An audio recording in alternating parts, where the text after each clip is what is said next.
entire people are destroyed or destroy themselves. The end of civilization. For us today, as we go about our daily lives, it's barely something we consider. We're so sure it couldn't happen to us. But for some civilizations, it already has.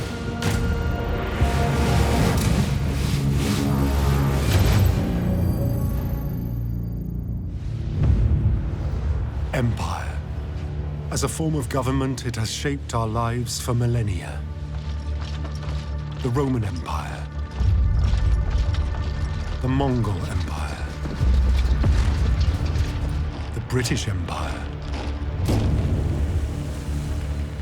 All have dominated lands and people, but none were the first. In the 24th century BCE, Mesopotamia was made up of many different city-states, each with their own king and patron god. It was largely inhabited by two distinct ethnic groups, the Sumerians in the south and the Semitic Akkadian people in the north.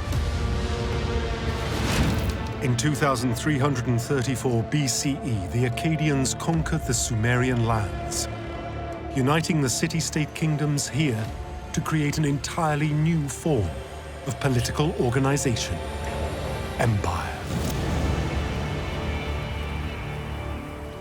This is the first time that you had a multicultural, multilingual group of city-states all unified together under one banner.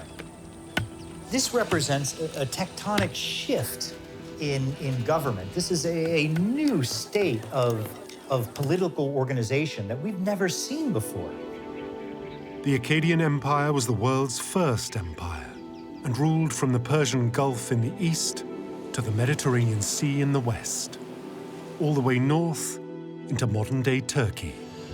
We see this empire coming seemingly from nowhere, and suddenly the Akkadian language rises up to then become the language across this entire region. Under the Akkadians, life in Mesopotamia flourished. They used their power and geographical reach to create a period of great prosperity inside the empire.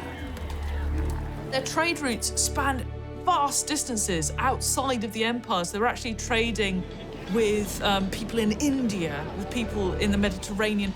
You had beautiful artistry pouring into the empire. Pearls, ivory, both elephant and hippopotamus. Even live animals like monkeys. Everything that you could possibly imagine was all coming in, making the empire wealthier and more opulent. But after only 140 years, by 2193 BCE, the Akkadian Empire fractured. Entire regions were abandoned as the empire descended into chaos. The Akkadian Empire's very existence was forgotten through the passage of time. What could cause the world's first empire to be erased from history?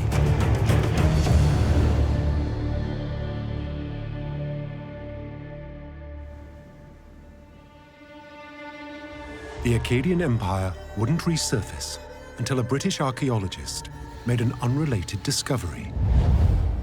On the east bank of the Tigris River, Sir Austin Henry Layard uncovers something incredible: the king's palace of the biblical city of Nineveh, the capital of the Assyrian Empire, a people who rose to power over 1,000 years after the disappearance of the Akkadians.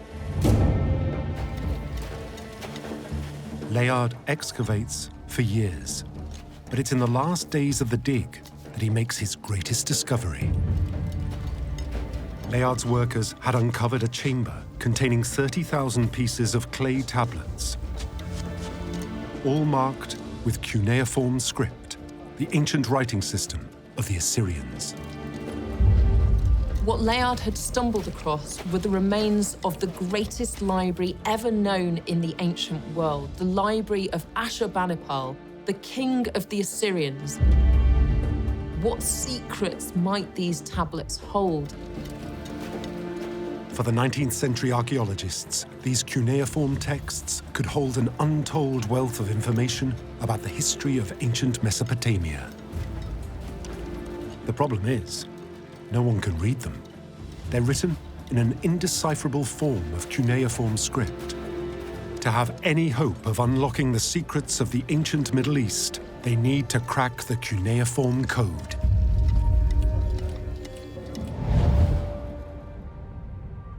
For the past 15 years, British archaeologist Sir Henry Rawlinson has been working on translating cuneiform.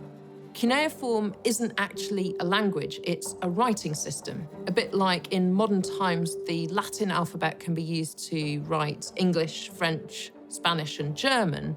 Cuneiform systems could be used to write all manner of ancient languages. Rawlinson was obsessed with understanding how the ancient cuneiform system of writing worked. Henry Rawlinson was a British army officer, and he was sent on a posting to an area in what is now modern-day Iran. And he saw this huge mountain, Mount Behistun, which was along the ancient Silk Road. And he saw about halfway up the cliff, there was an ancient inscription. He can tell that it's written in cuneiform script, and he also realizes that the script isn't all one language. It appears to be 3 different languages, all written in cuneiform. He identifies one of them, Old Persian, but what on earth are the other 2? Rawlinson had already translated the Old Persian cuneiform inscription, but the other languages still remained a mystery. When he was shown Layard's discovery, he immediately saw that the cuneiform script on these tablets was the same as one of the unknown languages written in cuneiform found on the Behistun carving. If they could work out what this mystery language in the Behistun inscription said, they could use that as a launch pad to start decoding what the clay tablets from the library said.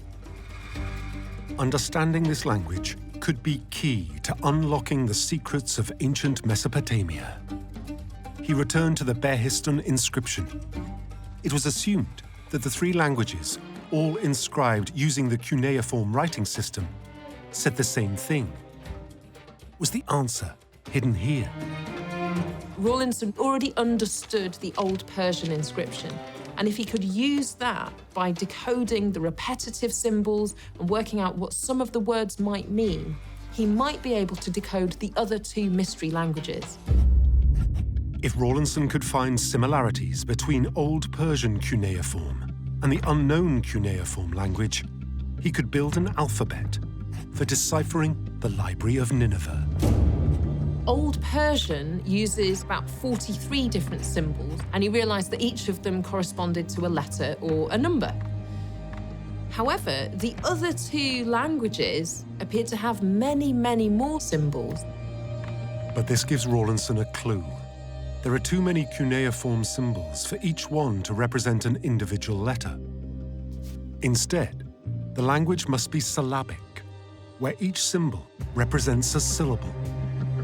Rawlinson began trial and error, trying to relate symbols in the unknown cuneiform language with the symbols that he did understand in the Old Persian. And you go, well, if this means king or god in Old Persian, maybe that's what this means in the mystery language.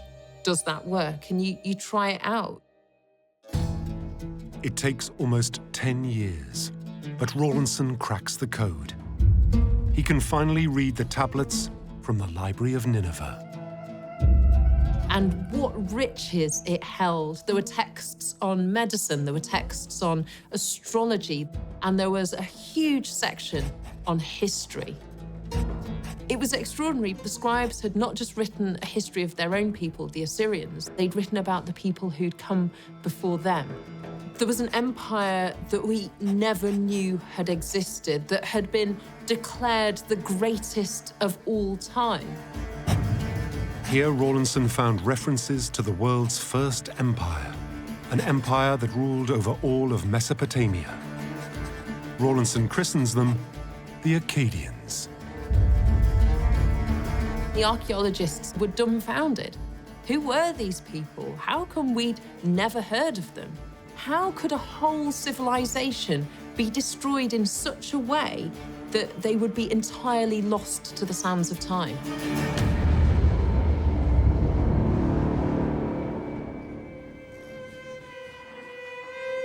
When did the Akkadians exist? When were they wiped out? And what caused their destruction? Rawlinson spends years translating cuneiform tablet after cuneiform tablet, looking for any clues. But in 1867, nearly 10 years after Rawlinson first deciphered Akkadian cuneiform, he came across a tablet. It was the legend of Sargon of Akkad, the first king of the Akkadian Empire. Rawlinson had uncovered the first part of the Akkadians' history. In 2334 BCE, Sargon came to power as the king of Kish, a city-state in the Akkadian region of Mesopotamia. From the very beginning, Akkadian history is steeped in violence and conflict. Sargon fought war after war, expanding his kingdom across Mesopotamia, conquering and subjugating Sumerian and Akkadian city-states alike to form the Akkadian Empire, the world's first empire. To fund the administration of this new empire, Sargon demanded each city-state pay their share in taxes. Taxes are the price you pay for a civilized society. So what Sargon did was he required every individual to produce X amount of grain and bring it to an administrative center. These administrative centers were basically grain storage facilities. And Sargon needed a lot of grain, particularly to fund an innovation of his, the world's first standing army. Full-time, well-equipped, professional soldiers, always ready to fight. In the past, if they needed to go to war, if they needed to fight, they would bring in a conscripted army. You've got soldiers who might be farmers, they might be herders. They are not professional fighters. They're not necessarily all that good at it. But by the time you move over to this full-time army, you've got people who know how to kill. But it's under the rule of the Akkadian king Naram Sin in 2254 BCE that the empire reached its true height. Naram Sin poured huge amounts of wealth into Akkadian construction projects, glorifying their temples and cities. If you'd gone to one of these cities, your mind would have been blown. Gold statues, you'd have seen copper statues, all shining brightly. Through conquest, Naram Sin controlled lands from the Persian Gulf in the east, bordering the Elamite kingdom in modern-day Iran, to the Mediterranean Sea in the west, and northwards into modern-day Turkey. Lands that bordered the territory of nomadic mountain tribes, known as the Gutians.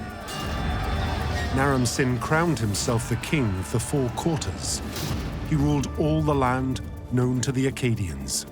But even this wasn't enough.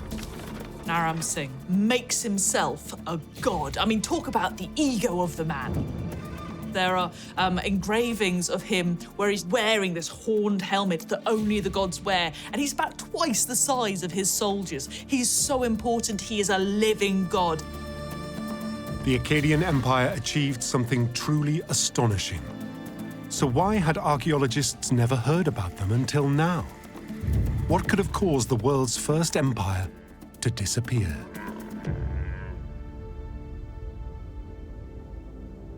There must be some clue behind why the Akkadians were erased from history. As they dig deeper into the cuneiform tablets, they uncover a disturbing legend, the Curse of Akkad. The story goes that Naram Sin attacks the city of Nippur and he destroys their temple. He commits this act of great sacrilege, and as a result of that action, he becomes cursed. The gods were so appalled by Naram Sin's actions that they prayed for his empire's destruction. snippet from The Curse of Akkad reads, "May the grass grow long in your canal-bank towpaths, built up with canal sediment. In your plains, where fine grass grows, may the reed of lamentation grow. Akkad, may brackish water flow where fresh water once flowed for you." Because of Naram-Sin's hubris, the gods destroyed the Akkadian Empire. Did the empire experience a large-scale collapse? Archaeologists need to know when the Akkadian Empire actually existed and when they were killed off. Archaeologist and philanthropist Herbert Weld Blundell donates his collection of Middle Eastern artifacts and antiquities to Oxford University's Ashmolean Museum. For the curators, one of the items is of particular interest: a small prism covered in cuneiform inscriptions. It's a copy of the Sumerian king list. The Sumerian king list was written around 1800 BC in the Sumerian language. It lists the kings and the cities they ruled over. It also tells us the length of each king's reign. The Akkadians, they're mentioned on the king list. If you can work out when one king ruled, you can work out when all the other kings ruled too. So, if using the Sumerian king list we can get a date, then we can date the Akkadians. We will know for the first time in modern history when the Akkadians existed. But without a point of reference, a year to match it to, this information was useless. They look again to the Library of Nineveh. Here were the ancient recordings of solar eclipses. Scholars realised that if they could find a solar eclipse recorded by astronomers using a calendar that we already understood, they could use that to sync up the calendars used in the Sumerian king list. And they found one. An eclipse recorded by the ancient Greeks on the 15th of June 763 BCE. The rise of the Akkadian Empire could finally be dated. We know that Sargon the Great began ruling in 2334 BC. But after the year 2193, the Sumerian king lists start to record what appears to be a chaotic breakdown of the Akkadian Empire. They have this phrase that repeats who was king, who was not king. Kings reigned for merely a year or 2 years at most. It suggests that there was unrest, that there was chaos, that there was confusion, and perhaps an empire that was in the midst of fracturing. The Sumerian king list hints that this great empire was imploding, but it doesn't tell us why. Archaeologists have a year for the collapse, a time of death for the Akkadian Empire, but they're still no closer to knowing why the Akkadians died out. What could have triggered the sudden collapse of the world's first empire? They turn their attention to how the Akkadians managed to survive and thrive in the harsh climate of the Middle East. Maybe this would offer a clue. The Akkadians weren't the first civilization to emerge in Mesopotamia. Over 5,000 years ago, in 3100 BCE, the first great Sumerian cities sprung from the desert. It's these separate city-states that the Akkadians conquered and unified to create the world's first empire. These Sumerians were among the first people to use the wheel, the plow, brew beer, and develop the world's first writing system, early forms of cuneiform script. The Sumerians achieved all of this because they mastered farming. The surplus in food that farming gave allowed them to go from nomadic hunter-gatherers to living in settlements, to then vast cities. And two natural features of Mesopotamia were essential for allowing the world's first civilization to flourish. Mesopotamia is a beautiful Greek word, and it means between the rivers. So it can be broken down into meso, which is between, and potamoi, which is rivers. And the two rivers that this word refers to are the Tigris and the Euphrates. Rivers, particularly in ancient times, were the givers of life.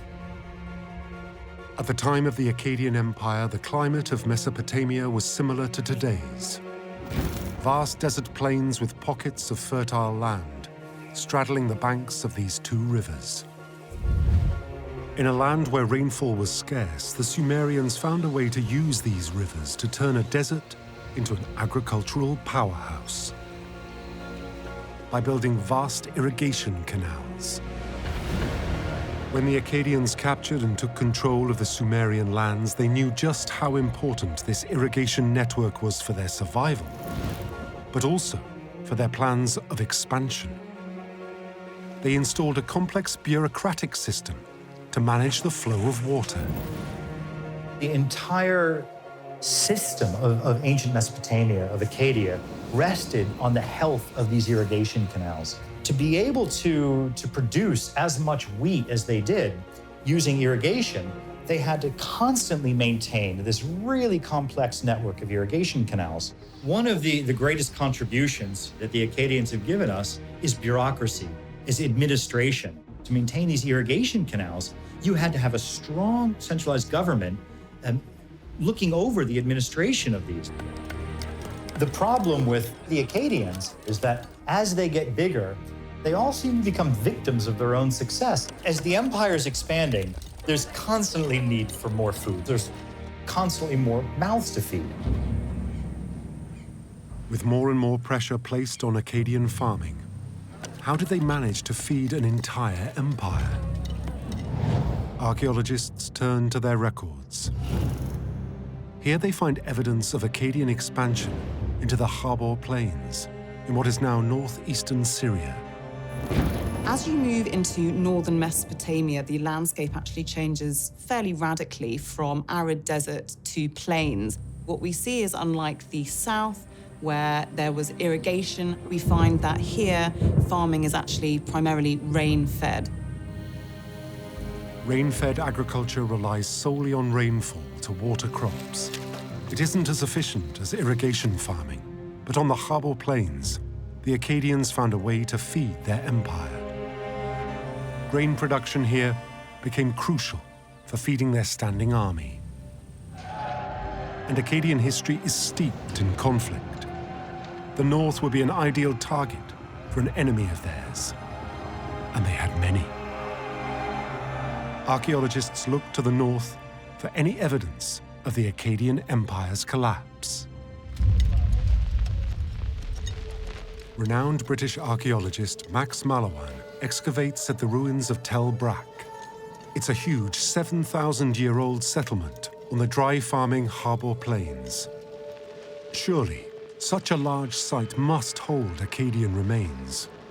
The problem is, where to begin digging? So Mallowan turns to a cutting-edge piece of technology: aerial photography. In the 1920s, this area was extensively photographed from the air. This gives Mallowan a bird's-eye view of Tel Brak and allows him to identify much more clearly any human-made features.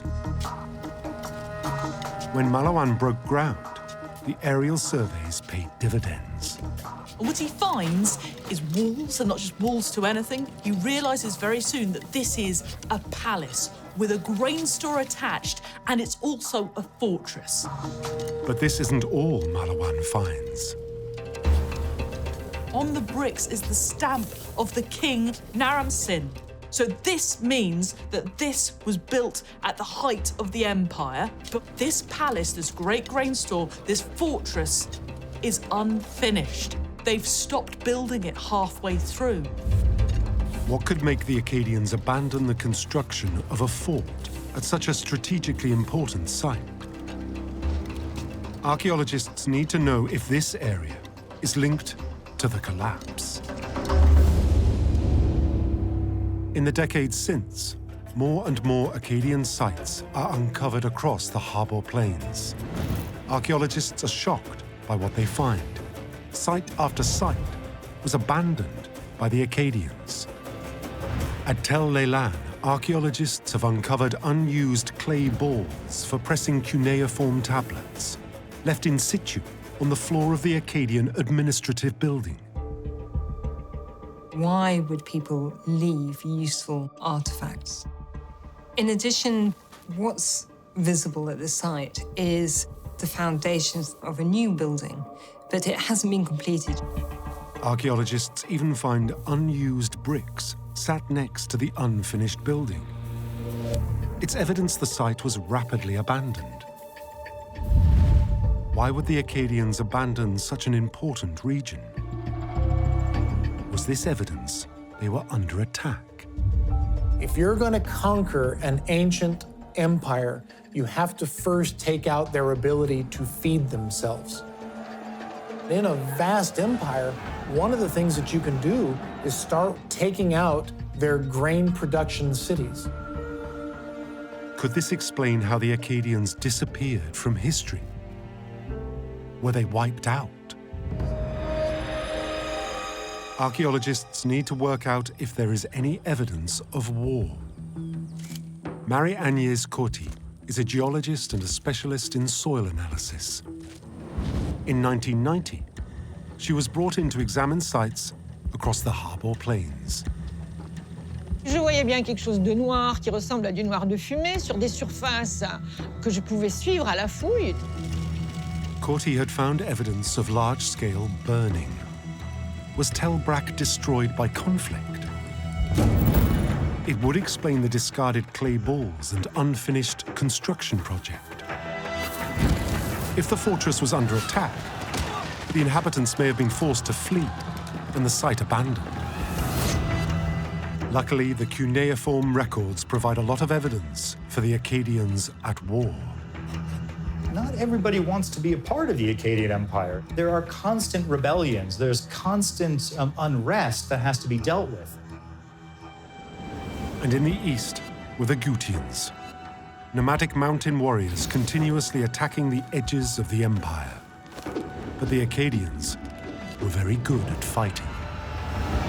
The Akkadians were able to be so powerful because they had a standing army.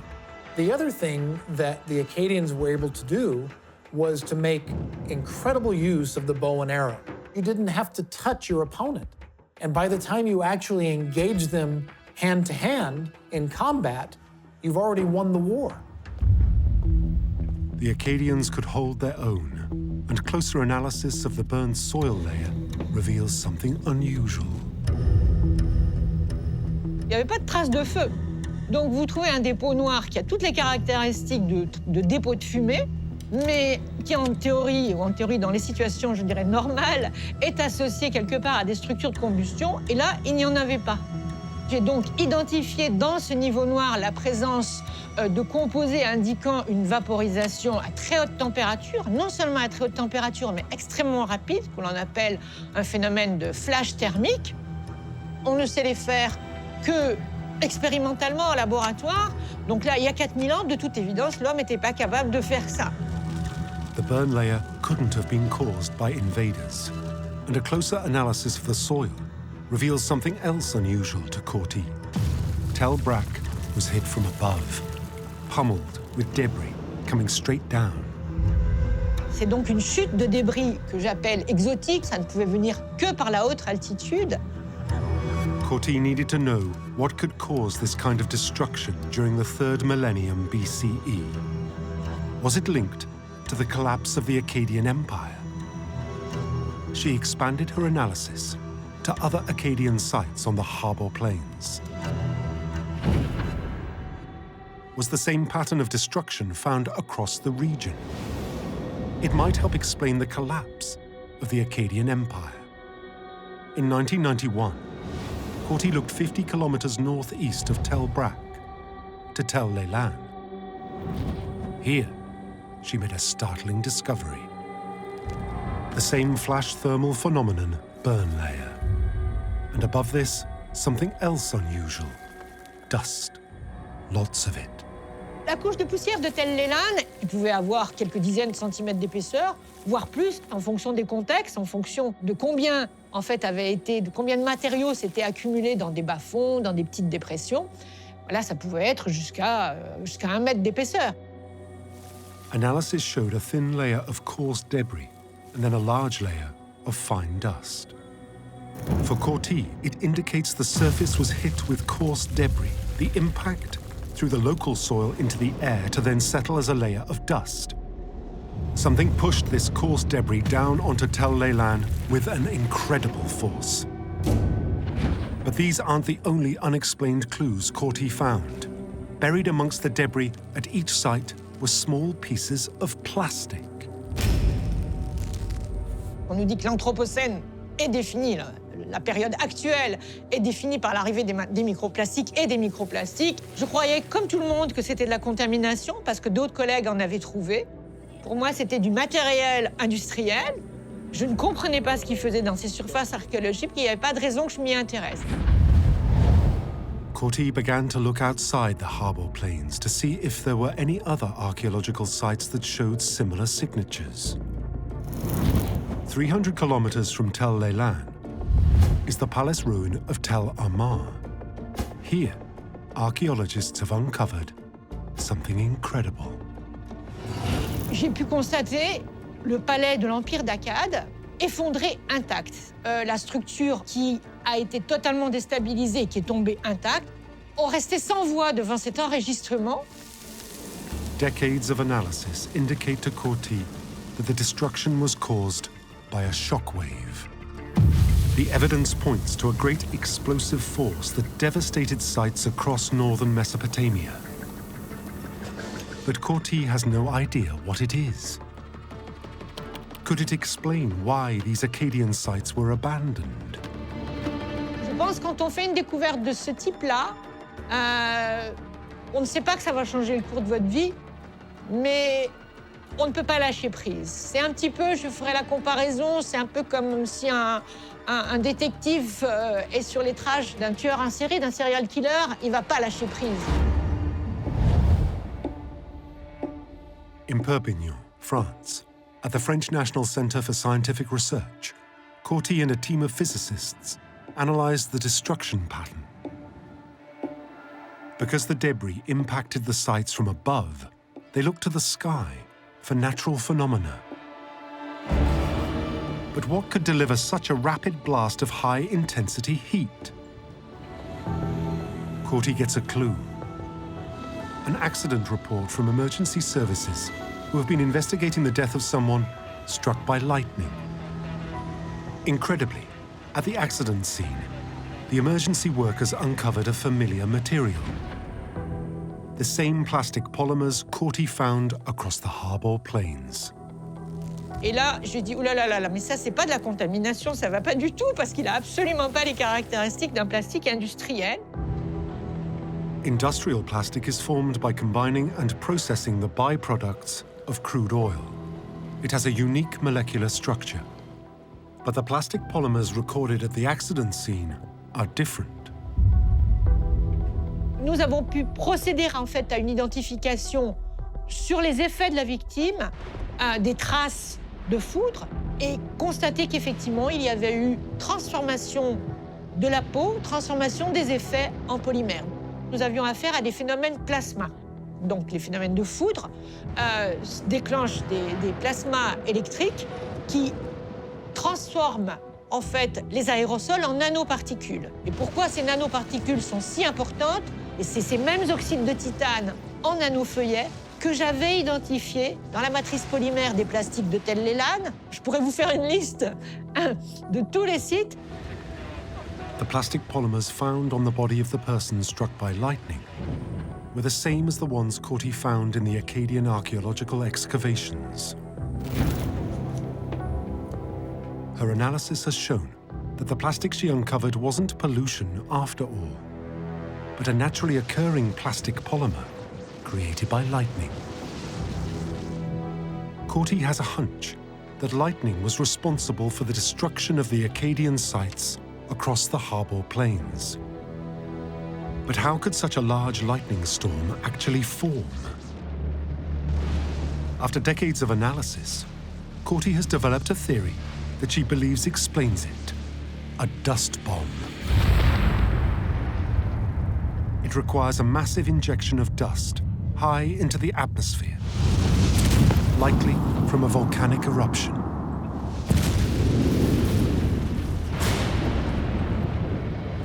As this large amount of dust moves between the troposphere and the stratosphere, it creates friction, and the air becomes charged with static electricity. The electric field becomes so great that it rips atoms apart and creates plasma channels. When these channels connect, they allow the electricity to flow, and lightning is formed. As this huge amount of dust falls to Earth, it generates an incredibly powerful but localized lightning storm. When it touches down, the energy release is massive.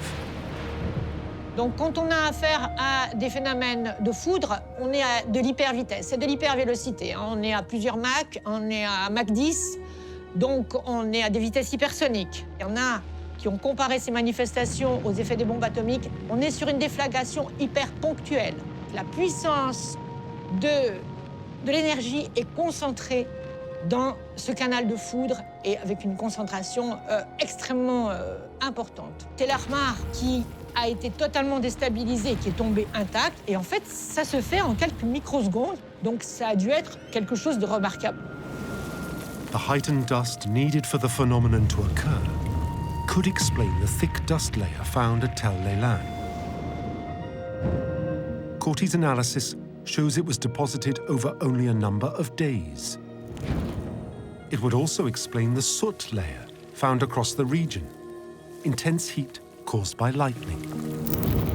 But it's proved impossible for Corty to date the destruction layers across each site, for certain, to the Akkadian period. And without a date range connecting the sites, there's no way of linking Corty's theory to the collapse of the Akkadian Empire. But it was clear that a large amount of dust accumulated at Tel-Leilan. What else could cause this level of dust? And could it be possible to date it to the collapse of the Akkadian Empire? Dr. Frank Sirocco is an ocean floor sediment specialist. He is approached by archaeologists investigating the sudden end of the Akkadian Empire. Ja, der Meeresboden ist in weiten Bereichen wirklich perfekt, um den Staub aufzuzeichnen, weil nichts anderes dort zur Ablagerung kommt, zumindest nichts anderes, was vom Land kommt. Da kommen diese Winde aus der Wüste, die Schamalwinde, und bringen dann ihre Staubfracht über den Ozean. Und von dort aus fallen sie dann aus, ins Wasser rein, und dann setzen sie sich in dem Wasser ab. The dust particles sink down through the water and build up in layers on the ocean floor. Sirocco suggested they look at samples taken from the Gulf of Oman. If there was a dust event in Mesopotamia, it would show up here. Crucially, they might be able to date it to the Akkadian period. Dr. Sirocco analyzed the sample looking specifically for dolomite, the mineral signature for dust found in Mesopotamia. Meistens lagen die Konzentrationen vom Dolomit so etwa bei vielleicht 5%. Und dann haben wir in diesem Kern aus dem Golf von Oman plötzlich Gehalte gefunden, die gingen hoch auf 10–20% in der Größenordnung. Und da ist uns eigentlich zum ersten Mal klar geworden, dass es so einen sehr starken Staubsturm gegeben haben muss, 2200 vor Christus, nach unseren damaligen Datierungen. Und das war eigentlich das stärkste Signal, was wir im Staub überhaupt gefunden haben in den letzten 10.000 Jahren. Incredibly, the increase in dust lasted for 300 years. Corty believes her dust bomb event occurred in the space of a few days. But Sirocco's dusty period is much longer. What could cause such a lengthy spike in the sediment core history? Eigentlich kann nur ein solches Ereignis über längere Zeit wirklich dieses Signal in den marinen Sedimenten verursachen. Es ist eigentlich schon sehr eindeutig, dass das eine Dürre gewesen sein muss. A 300-year-long drought could certainly account for the collapse of the Akkadian Empire. As soon as drought takes away that agricultural base, as soon as you have too many hungry mouths to feed, your empire crumbles. And it seems they weren't the only civilization to experience upheaval at this point in history. From the Egyptian Old Kingdom, across the region to the Indus Valley Civilization in modern-day Pakistan, civilizations collapsed and entire cities were abandoned. A severe region-wide drought was beginning to make sense. But did the Akkadians leave any evidence to back up the theory? Archaeologists turn again to the Sumerian king list.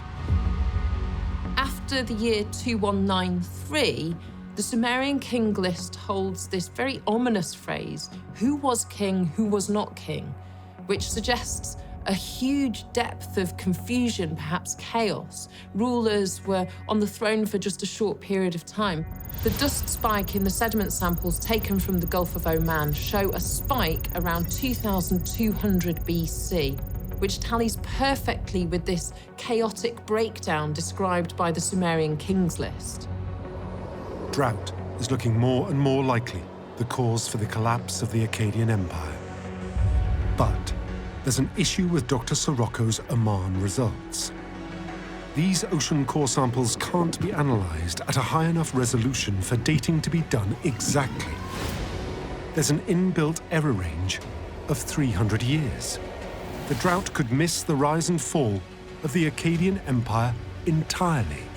Without an accurate date, it's impossible to prove that drought coincided with the collapse of the world's first empire. But then, a stroke of fortune. In 2018, Oxford University's Paleoclimate Research Laboratory collected samples of stalagmites from caves just outside Tehran in Iran. The lab studies geology around the world and what it can tell us about ancient climate. Stalagmites are really good climate proxies. That means they tell us something about the climate of which they're growing. As the researchers analysed the sediment deposit history of the stalagmite samples, they came across something unexpected. There's a spike in dust around 2200 years BC. That lasts for about 300 years. Where is that dust coming from? Well, if you look at the paleoenvironmental analysis, the main area that dust is traveling from is from Mesopotamia. And because the tests were done at a high resolution, it's possible to date the dusty period accurately. It matches the Oman samples perfectly.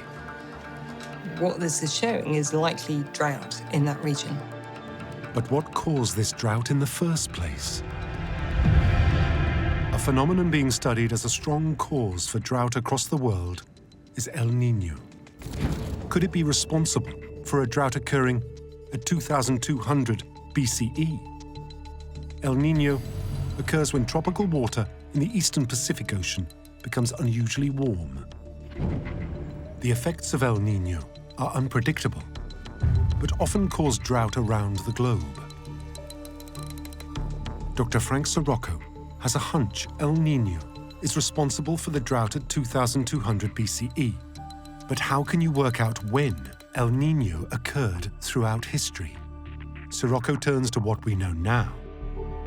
Man weiß sehr genau heute, dass ein El Niño-Ereignis dazu führt, dass wir vor Peru sehr warmes Wasser haben, wo sonst die Oberflächentemperatur sehr, sehr kühl ist. Und dieses warme Wasser hinterlässt Spuren in dem Plankton, was vor Peru dann sich auf den Meeresboden absetzt. Und das können wir wieder in einem Sedimentkern analysieren und dann eben halt genau sagen, wann hatten wir Phasen mit warmem Wasser vor Peru und wann hatten wir Phasen mit kaltem Wasser.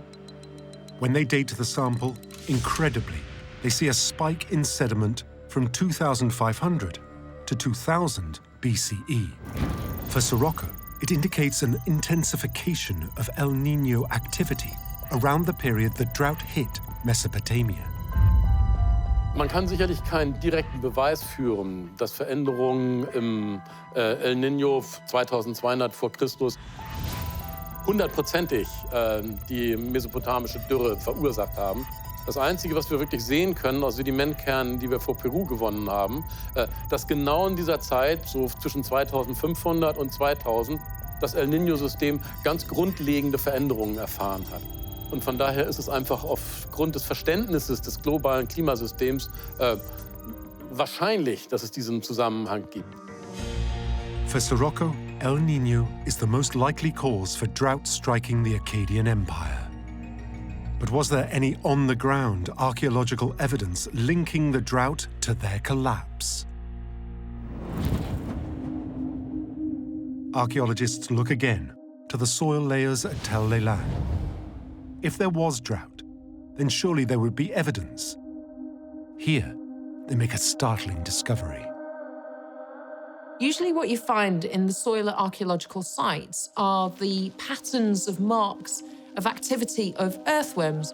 What we find at Tel Leilan is that the soil is dead. There's no evidence of earthworm activity.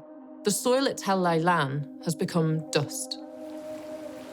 Unlike further south, where the land was watered by irrigation, the harbour plains were watered by rainfall. If the rain stopped, then it would cause the soil to die. Drought would make sense why there was such a large dust layer. It would also make sense why the archaeologists found discarded clay balls for pressing cuneiform tablets and unfinished buildings. Evidence that the inhabitants of Tel Leilan had left their home. At its most basic, drought is a really devastating event because really you need it to do incredibly fundamental things. You need water to water your animals. You need water to water your crops. So if you don't have any water, how do you survive? If the people of Tel Leilan were unable to feed themselves, and there was no longer water to drink, it would explain why the site was abandoned. When the archaeologists radiocarbon dated the abandonment layer of the settlement, they got the date back 2200 BC. People only start coming back to the site around 1900 BC. So there's a 300-year gap where people don't live there. The hiatus dates seem to fit perfectly with the Oman and Iran samples. The evidence points towards a 300-year drought, striking the Akkadian Empire right at the point they collapsed. And it's believed the north of the empire, which relied on rainfall to survive, was hit particularly hard. The taxes on grain grown on the harbour plains were crucial for supporting the Akkadian Empire, particularly funding their standing army. The city-states that resented being under Akkadian control took their chances and rose up against them. When you can't feed your people, people start to think that perhaps you're not the right king. The Akkadian Empire maintained power through having a standing professional army. As soon as the taxes aren't coming in to pay your soldiers, what hope do you have of maintaining their loyalty? And therefore, what hope do you have of keeping control over this vast and varied empire that you reign over? And it's thought the Akkadians weren't the only people hit by the drought. As the rain dries up, the Gutian tribes move in, chasing water down into Mesopotamia.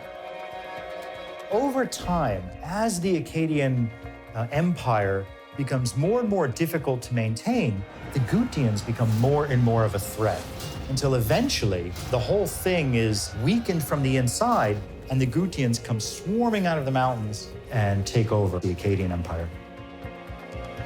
But they rule an empire in name only.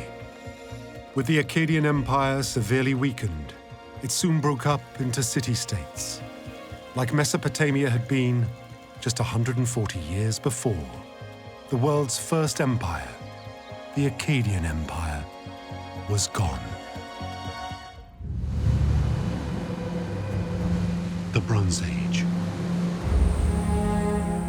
Between 3300 and 1200 BCE, some of the greatest civilizations the world has ever seen rose to power. The Hittites, the Mycenaeans, the all-powerful Egyptian Empire. Up until this point in history, there had been no human beings with more power than these pharaohs. They controlled wealth, gold, wheat, grain, animals. Every aspect of life along the Nile was under their control. From North Africa to Mesopotamia to the Mediterranean, civilization flourished. But in 1200 BCE, the Bronze Age period of history collapsed. The great civilizations imploded, and a dark age engulfed the region. It lasted for 300 years. The central economy goes away, the elite go away, we get population migration. Basically, everything that had been good and great about the previous era now disappears. We go into a dark age. But in the ruins of these once mighty empires lie clues behind what and who was to blame for the end of an entire period of history. Evidence from archaeological sites across this region point to wave after wave of invasion from the sea. Hordes of marauders razing entire cities to the ground, right at the point the Bronze Age collapse occurred. They've become known as the Sea People. There's a series of about 8 or 9 letters which describe in increasing levels of urgency that they are frightened about raiders. The enemy ships are already here. They've set fire to my towns and have done very great damage in the country. We ask the question, who were the Sea People, and are they responsible for the end of the Bronze Age?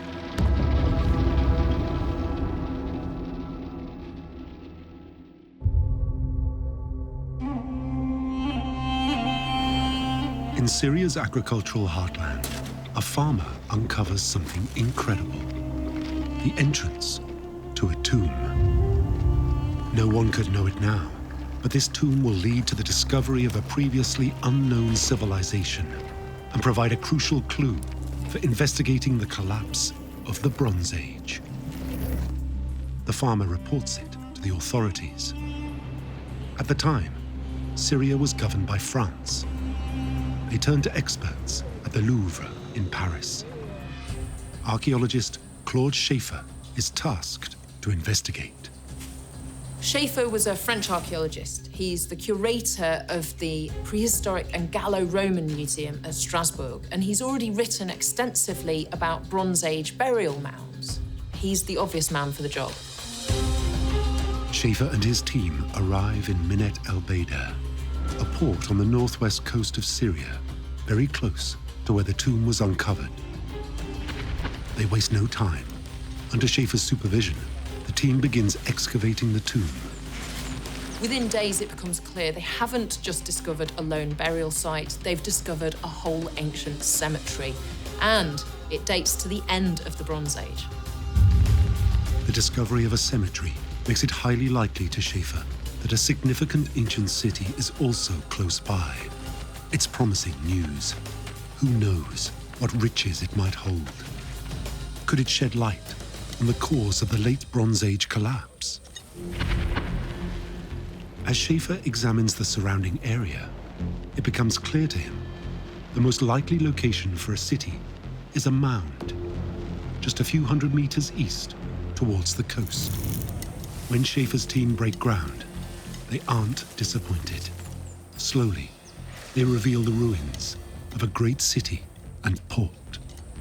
The big question for Schaeffer is, why had this port been abandoned? It's got fantastic coastal access to Asia Minor, to Egypt. It's a gateway port for the civilizations further inland. So what happened there? The end of the late Bronze Age was a time of great confusion and chaos. Was its proximity to the sea a reason? It was thought that attacks from the sea were rife at this time in history. Was this the work of the Sea People? Buried among the remains, he uncovers something incredible: an inscribed clay tablet. Could it offer a clue? But there's a problem. It's written in a language that Schaefer has never seen before. They're just a bit larger than kind of palm size, and they're incised with triangular wedge-shaped signs. It's this type of writing known as cuneiform. Cuneiform is not a language, but it's a way of writing language. Basically, a reed that's cut to form a wedge, and you take the wedge and you push it into clay, and you make pictures, basically. You make objects. So when you find cuneiform tablets, clay tablets with this type of writing on them, you would expect that the language that they're written in to be Akkadian, which is the language of Babylonia. But these weren't. These were written in an entirely different language. It was something they'd never seen before. What was the ancient port city Schaefer had uncovered? And what was this indecipherable language? As more and more tablets are unearthed, it becomes clear that they could be the key to understanding just what these ruins were. Could they offer any clues for why this city was abandoned? Had this port been destroyed by the Sea People? And was the destruction linked to the collapse of the Bronze Age? Schaefer has them sent to Paris.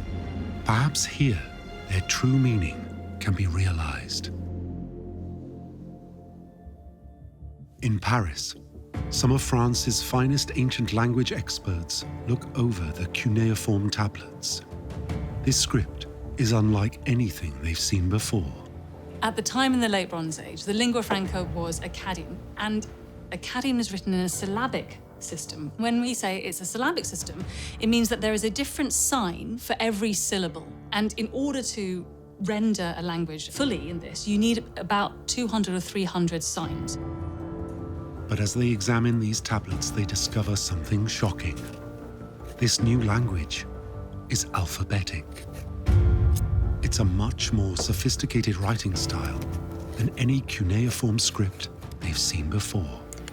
In an alphabetic system, you only need one sign for each sound, in which case you need between 20 or 30 signs. Now, if you just compare these, 200 to 300, 20 to 30, it makes an alphabetic system of writing much easier to understand, much easier to learn. The tablets Schaefer unearthed are believed to be one of the earliest known alphabetic writing systems in the world. And soon, they begin to give up their secrets. The tablets revealed the city Schaefer has found was called Ugarit. This is Ugarit now. Claude Schaefer had uncovered a huge site of vastly significant proportions. There were rows and rows of streets in a very complicated grid pattern. There were temples, there were private dwellings that were rich with artifacts and evidence of very rich furnishings. There was a library, there was this link to the port on the coast. The scale of construction is clear to Schaefer, and the discovery of one of the world's first alphabetic languages indicates the inhabitants were a highly sophisticated people. But Schaefer has no idea what this civilization is, or why they disappeared. To have any hope of answering these questions, he first needs to know when Ugarit existed.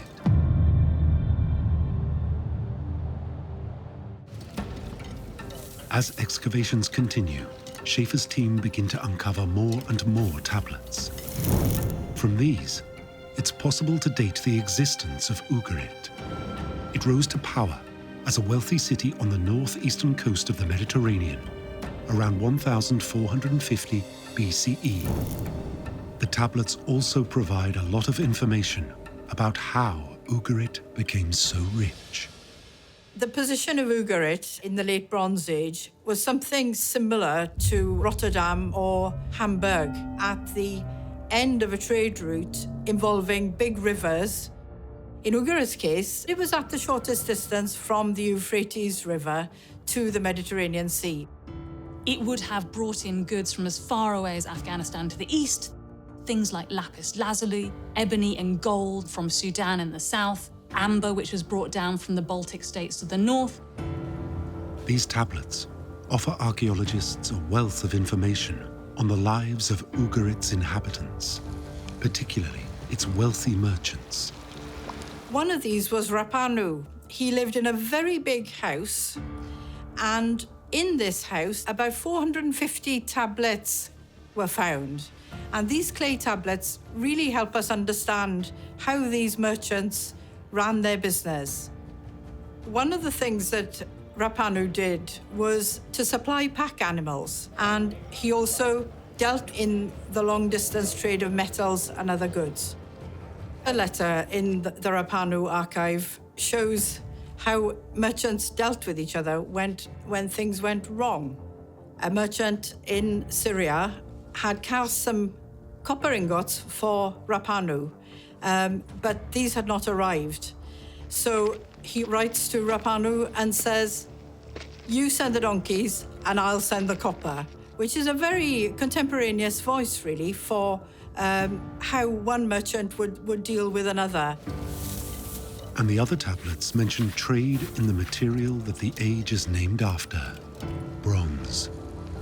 For Bronze Age civilizations, getting a hold of the raw minerals for smelting bronze was vital in ensuring their survival. All of the weapons at that time were made of bronze, and it's crucial, therefore, to get the copper and the tin to make these. It was important for them to get copper from Cyprus, but also to get tin from what is today the Badakhshan region of Afghanistan. The tablets also reveal details of the personal lives of Ugarit's royal family. We have stories about marriages breaking up and coming together. We get a real sense of political machinations, back and forth, maneuvering, rivalries. It is like a late Bronze Age Game of Thrones. And it was a throne highly sought after. Ugarit gained vast prosperity due to its prime location as a trading hub sandwiched between Egypt, whose pharaohs ruled the highly fertile Nile Delta, and the monarchs of the Hittite Empire, the two economic powerhouses of the day. That perfect position of Ugarit meant that the merchants who lived there were brilliantly placed to exploit these trade networks in all kinds of different directions. And this was how the wealth from all four directions of the globe poured into the city. The people of Ugarit experienced a period of great wealth by taking advantage of this late Bronze Age trade network. And the effects of their prosperity can be seen in the many luxury items Claude Schaefer uncovered. In Paris, the Louvre Museum holds an astonishing treasure trove of beautiful objects discovered by Schaefer. For Claude Schaefer, these artifacts indicate that the people of Ugarit lived a truly cosmopolitan lifestyle. But something about the position they were discovered in doesn't make sense.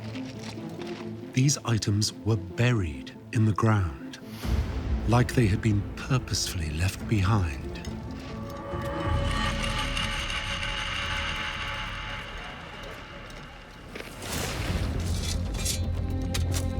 Why would the people of Ugarit discard such beautiful and obviously valuable objects?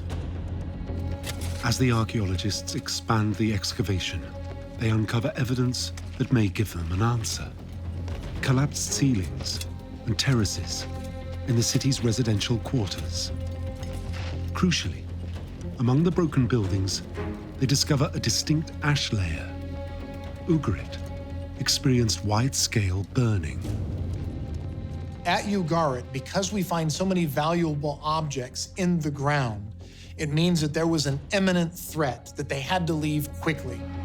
The people of Ugarit were forced to flee the city's destruction. Ugarit, this thriving, cosmopolitan, wealthy, exciting city of the late Bronze Age, is suddenly destroyed and abandoned almost overnight. What seems to have happened is that people fled the city pretty rapidly. They don't seem to have time to take all of their belongings with them.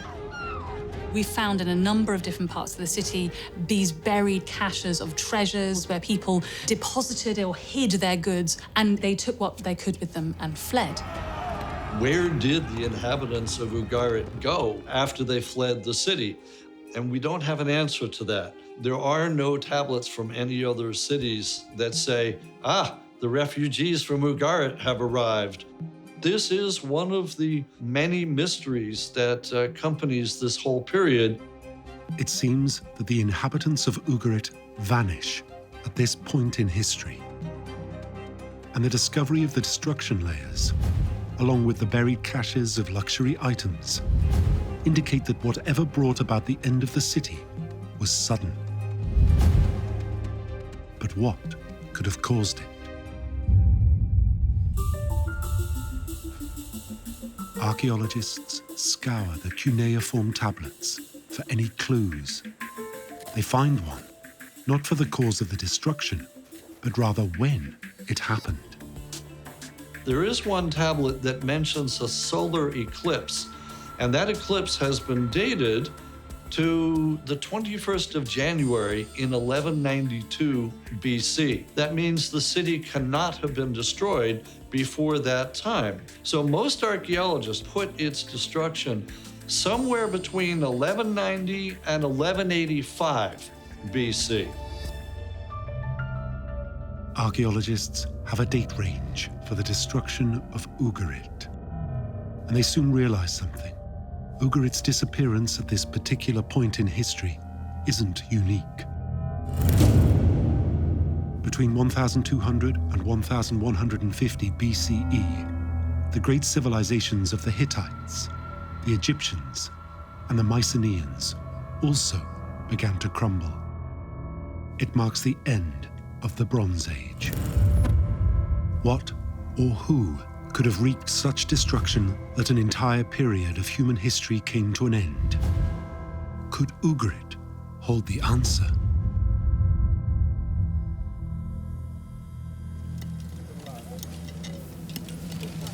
The archaeologists look again to the clay tablets found at Ugarit. Here, they make a startling discovery. A letter from Ugarit's King Amurapi to the king of nearby Al-Ashia, what is now modern-day Cyprus. King Amurapi's letter on this clay tablet, it's horrible to read because it's just man who's obviously desperate. He's reporting that his city, his town, is surrounded by ships. It says, "The enemy ships are already here. They've set fire to my towns and have done very great damage in the country." He must be utterly desperate to beg other cities for help. The letter offers a breakthrough. Ugarit's countryside had been sacked, and the city itself was besieged from the sea. Who were the marauding seamen who destroyed Ugarit? And were they linked to the collapse of the Bronze Age?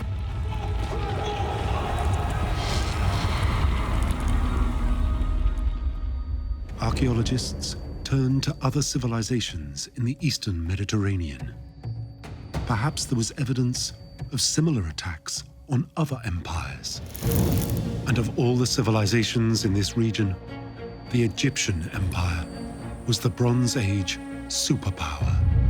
One of the reasons why they are so well off is they control the gold that's coming from Nubia and the Sudan.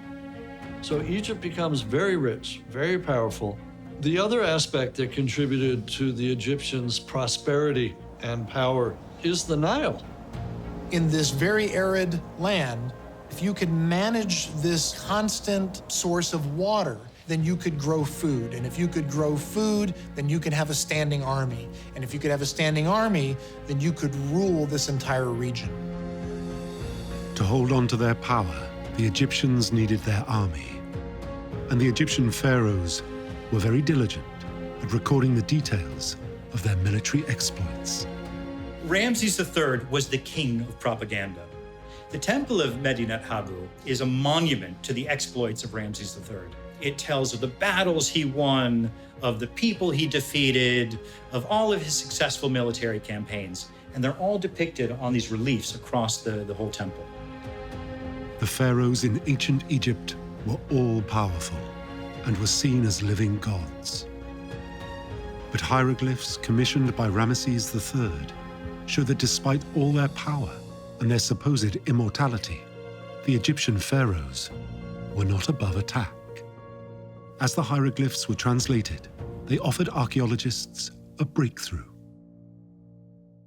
These inscriptions revealed that there was a group of people that basically attacking the pharaoh, that were attacking Egypt. These battles have been dated to between 1177 and 1174 BCE, right around the time of the Late Bronze Age collapse. Crucially, the hieroglyphs detail a previously unknown group of people arriving by sea, an armada of marauders, unified together and strong enough to attack the mighty Egyptians. They are christened the Sea People. Could they be the same group who attacked Ugarit? But who were they? The carved reliefs of these battles offer archaeologists some clues. They're different peoples. You've got people wearing skirts with feathered hats. You've got other men wearing horns and skull caps. They're obviously a mix of various different peoples from around the Mediterranean. From the ancient Egyptian carvings, archaeologists identify at least 9 different groups. The individual origins of the Sea People is still a mystery. We have a real problem in identifying the 9 groups that are mentioned as making up the Sea Peoples. I would surmise that each of the names mentioned is a different ethnicity. But there is one ethnicity mentioned that archaeologists have a suspect for. In the Medinet Habu relief, they're known as the Peleset. In the Old Testament of the Bible, they're the Philistines. Around the time of the Egyptian attacks, the Bible details stories of another invasion into Israelite land by the Philistines. Their champion warrior was Goliath. We're pretty sure that the Peleset of the Sea Peoples are the Philistines mentioned in the Bible. It looks like Ugarit, Egypt, and the Israelites were attacked by the Sea People. But how likely is it that these multi-ethnic groups launched coordinated assaults against the superpowers of the day? Could their combined efforts have caused the collapse of the Bronze Age? My view is that there were no joint chiefs of staff of Sea Peoples or hostile invaders out there. There's nobody sitting in the Pentagon saying, right, you guys go to Ashkelon, you guys go and hit Egypt. That was not how it was. Surely a disjointed group of sea-born marauders couldn't have destroyed Ugarit, let alone end an entire period of history. There must be another explanation for what caused the collapse of the Bronze Age.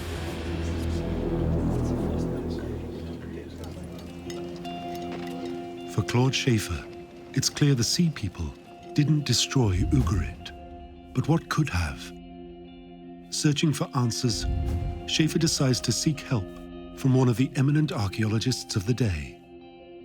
As Schaefer's career takes off, he manages to get in with all of the top archaeologists of his era. This includes Arthur Evans, who's famous for discovering Knossos in the island of Crete. So Evans and Schaefer form a bond, and they start writing to each other. Knossos, like Ugarit, had experienced wide-scale destruction towards the end of the Late Bronze Age, followed by the disappearance of the Minoan civilization. The natural person to have talked to would have been Arthur Evans. Evans had already done quite a lot of careful work at the site, and his theory was that it had been destroyed by an earthquake. Arthur Evans is the father figure of earthquake archaeology. He started systematically documenting both the damage and the destruction layers at Knossos and interpreting them in a context of these episodic seismic catastrophes.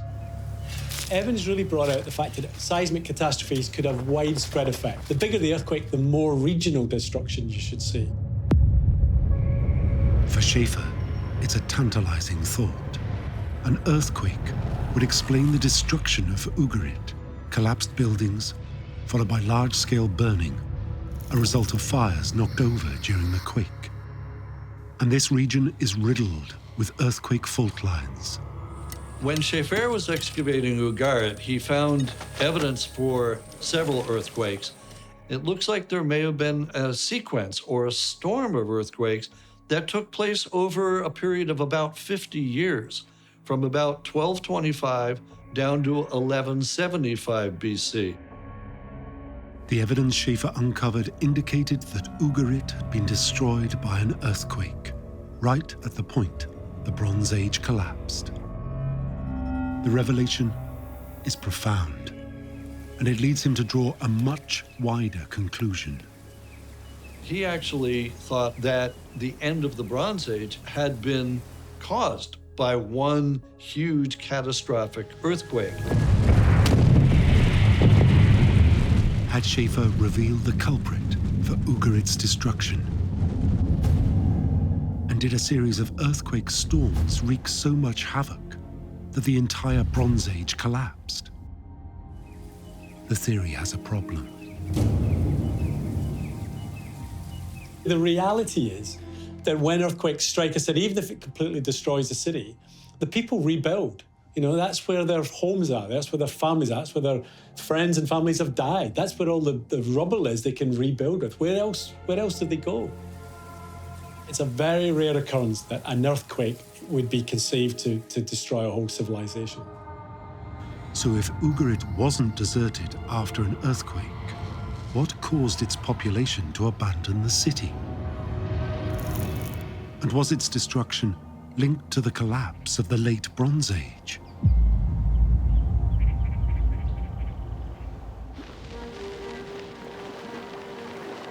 Maverick American scholar Rhys Carpenter is invited to the University of Cambridge to deliver the prestigious J.H. Gray Classics Lecture. Carpenter specializes in the ancient Greek civilization of Mycenae. He has a radical theory for the collapse of the late Bronze Age. Carpenter challenges the two prevailing reasons, earthquakes or invasions. He argues that both these possible causes are rarely catastrophic enough to bring about the total collapse of a society. Instead, in his view, the only explanation for such a complete destruction of Mycenae and large migration of its people is environmental, a severe drought, followed by famine. Rhys Carpenter, for the first time, brought climate into the debate concerning the end of the Bronze Age and the reasons behind it. He was well known for being a broad thinker about problems, but this really marked, for the first time, bringing meteorology, climatology into the archaeological debate. It's a radical thought. A severe region-wide drought could create a famine large enough to destabilize the late Bronze Age civilizations. But to back up the theory, Carpenter needs scientific proof. Here, he runs into a problem. When Rhys Carpenter put forward this theory, there was not enough specific meteorological data available to substantiate it in detail for the regions that experienced destruction at the end of the late Bronze Age. But there could be other proof. Buried among the clay tablets found at Ugarit, archaeologists uncover a text, a letter sent from the Hittite kings, pleading for help. We've got a number of tablets in Ugarit and tablets down to Egypt in which the Hittite kings have said that there are famines up there, that their people are starving. I mean, imagine the proud Hittites stooping to have to ask the Egyptians and the people in Ugarit for assistance. And the famine gets worse. After we've gotten requests from the Hittites to the people in Ugarit for help, then the people in Ugarit have to ask for help themselves from the Egyptians. But without ancient climatological data, it's impossible to know for certain whether this crisis affected the entire Eastern Mediterranean. And without this, it's impossible to say whether drought and famine caused the collapse of the Late Bronze Age. And in the case of Ugarit, drought and famine doesn't explain one puzzling piece of evidence: why the wealthy people here buried and left behind their most treasured possessions. So just imagine you're living in this opulent town. You yourself are a rich merchant. You have all of these tools, these rare jewels. You abandon all of it. Why would you do that? The only reason that you would leave all of your worldly possessions behind and get out is if you had to do it in a rush. Otherwise, you'd pack. You'd maybe work out the best route. None of them did this. All they did was get out of that city as fast as they possibly could. If we have all the inhabitants fleeing, cleaning out their goods and running, this can only mean that they were facing a significant and immediate threat. If drought caused the people of Ugarit to abandon their city, these objects would have been taken with them. The evidence points to the inhabitants rapidly fleeing the city. It would be consistent with an invasion. But was there any evidence that Ugarit's destruction was at the hands of an enemy force? Archaeologists revisit Ugarit's destruction layer. Among the buried luxury items, collapsed structures and wide-scale burning, they hit the jackpot. Evidence that they believe shows the city was attacked and destroyed. Excavations revealed arrowheads dispersed across areas where people lived and in streets. There'd been some kind of house-to-house fighting in the last days of Ugarit. Tying in with texts, we do know that the people of Ugarit were concerned about incursions from the sea at this point. Was the city's destruction caused by the sea people after all? According to the Medinet Habu hieroglyphs, Egypt's battles with the sea people took place between 1177 and 1174 BCE. If archaeologists could pin a date on Ugarit's destruction, then perhaps the two attacks could be linked. Were the same perpetrators responsible for both spates of violence? In order to pinpoint when the attack on Ugarit took place, a team of scientists have turned to the ruin of Gibala, 35 kilometers south of Ugarit. Here, like at Ugarit, they have uncovered evidence the site was destroyed. And when archaeologists radiocarbon dated the destruction layer, they uncovered something incredible. The radiocarbon dates put a date on the destruction of Gibala, 1190 to 1194 BC. And it would seem highly likely that, as it's so close to Ugarit, that might have happened at roughly the same time as the attack on Ugarit, which resulted in its final destruction. Ugarit was destroyed only 10 to 15 years before Egypt was attacked by the Sea People. Ugarit was facing an armada of hostile ships. It's clear that seaborne marauders were raiding cities along the eastern Mediterranean coast. Could they be responsible for the collapse of the Late Bronze Age?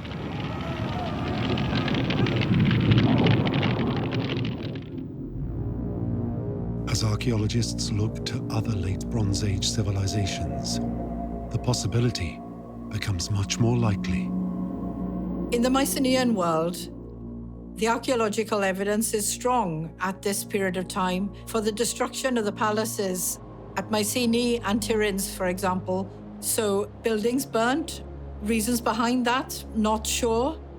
It's unclear who the agents of destruction were, but destroyed these palaces were at the end of the Bronze Age. And the destruction of civilizations across this region is so complete that writing simply stops. So in the Mycenaean world, writing was primarily in the form of record keeping for the state bureaucracy. keeping accounts of what kind of goods were being brought in from different parts of the realm and what were being distributed. Things that were coming in perhaps as taxes and things that were being paid out as wages or salaries. In the Hittite Empire, it's largely the same. So when these state entities disappear, the need for writing disappears too. It's impossible to know whether Mycenae was destroyed by the Sea People, but the destruction does fit the time frame for the Late Bronze Age collapse. What is clear, though, is the Sea People were a multi-ethnic group working together to attack the great civilizations of the day. And as more and more destroyed sites are uncovered, the scale of the attacks is staggering. Most coastal cities, from Pylos in Greece down to Gaza, were razed to the ground. The destruction was so severe that many were abandoned. Was there a cause for such an exceptional situation? The societies of the Late Bronze Age are extremely hierarchical. These are highly exploitative systems. So for the great majority of the population, who would have been in the very bottom rung of the social ladder, this was not necessarily a great place to be. And it probably wouldn't take very much. A couple of years of bad harvests, not being able to feed your family, not being able to meet the taxation demands being imposed on you.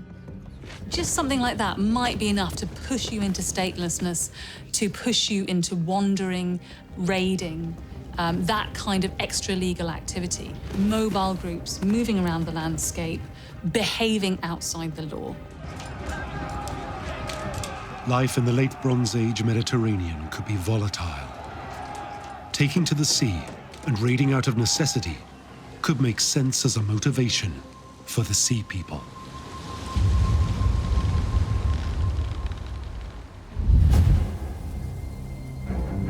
Archaeologists look again to the Medinet Habu reliefs in Egypt. A closer examination provides a possible key clue. On the relief of this depiction of this mighty battle, there were not just soldiers, but there were women, children, carriages. And so this isn't just simply a major battle of these sea peoples attacking the Egyptians, but it's an actual migration of people coming into the area. Looking at the whole picture of the Mediterranean at this time, there was this Doric invasion into the Balkans. And then there were invasions from the Balkans into Asia Minor, and then into Asia Minor into Cyprus, and then from Cyprus down the coast of what's modern-day Lebanon. And it was this domino effect that had essentially started in the Aegean and worked its way all around the Eastern Mediterranean. And it was these sea peoples who were attacking the coast, looking for a place to live. The theory would make sense.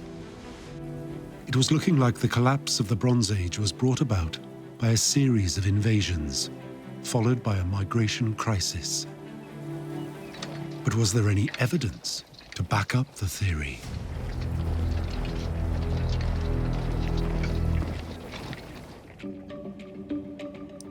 Dr. Philip W. Stockhammer is an archaeogeneticist who specializes in analyzing ancient DNA. Stockhammer examined ancient human remains uncovered in Ashkelon, an ancient seaport in the Levant, a region that covered modern-day Israel, Syria, Lebanon, and Jordan. Crucially, in the late Bronze Age, this region of the Levant was inhabited by a group of people known as the Philistines. It's long been suspected that the Philistines are one of a group of ethnicities that made up the Sea People. Could DNA analysis shed light on their ethnic makeup and whether they had immigrated into the area? Eine große Frage in der Archäologie der späten Bronzezeit war ja der Zusammenbruch um 1200, und in diesem Zusammenhang spielen die sogenannten Philister immer eine große Rolle.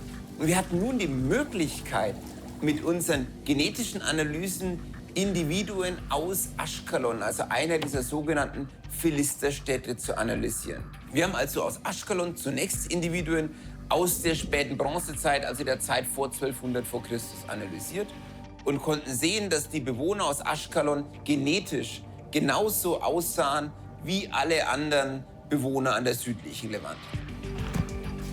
But when Dr. Stockhammer analyzed DNA from the remains of 4 children buried after 1200 BCE, the results were starkly different. Diese 4 Kinder hatten eine genetische Komponente, die wir so bislang im Ostmittelmeerraum nicht fassen können, die wir aber aus der Zeit aus Süditalien oder aus Griechenland kennen.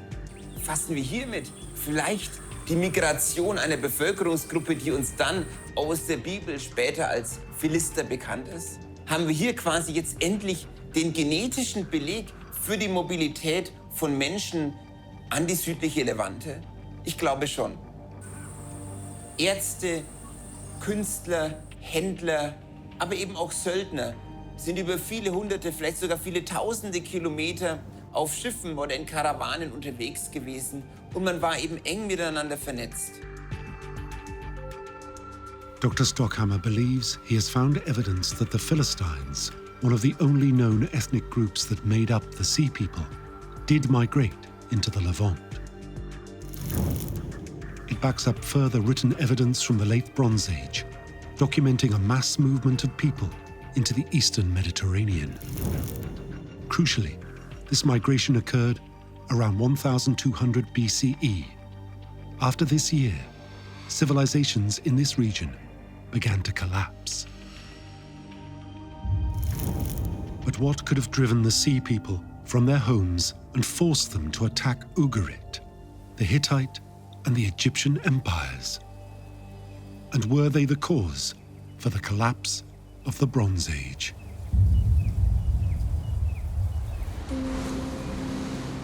To understand what could have led the Sea People to make this life-changing decision, we need to know what the Eastern Mediterranean was like at this point in time.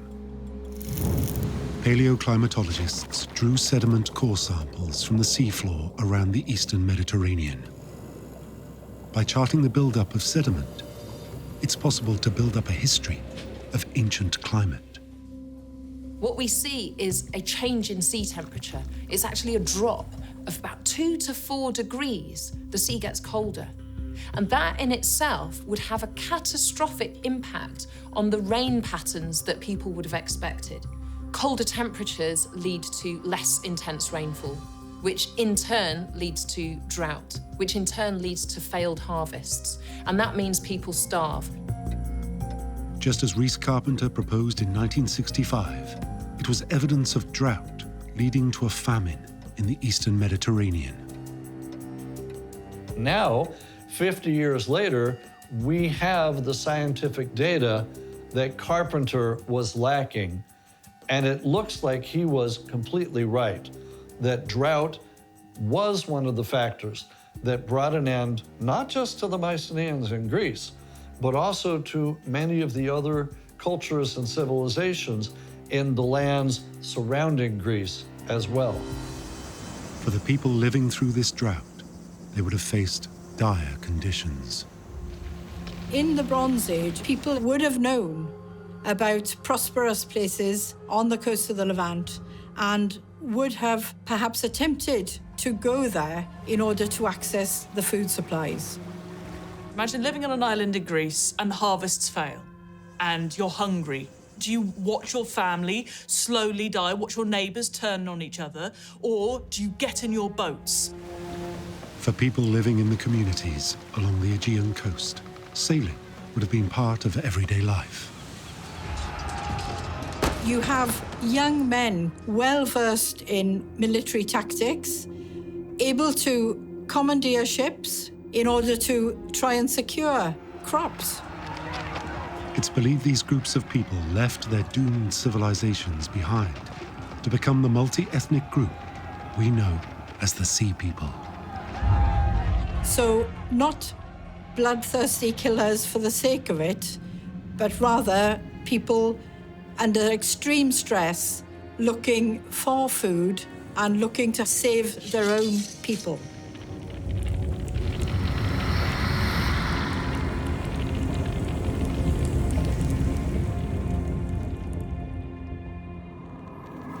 It It's believed the Sea People unleashed a rain of opportunistic attacks and invasions against the wealthy civilizations that bordered the Eastern Mediterranean.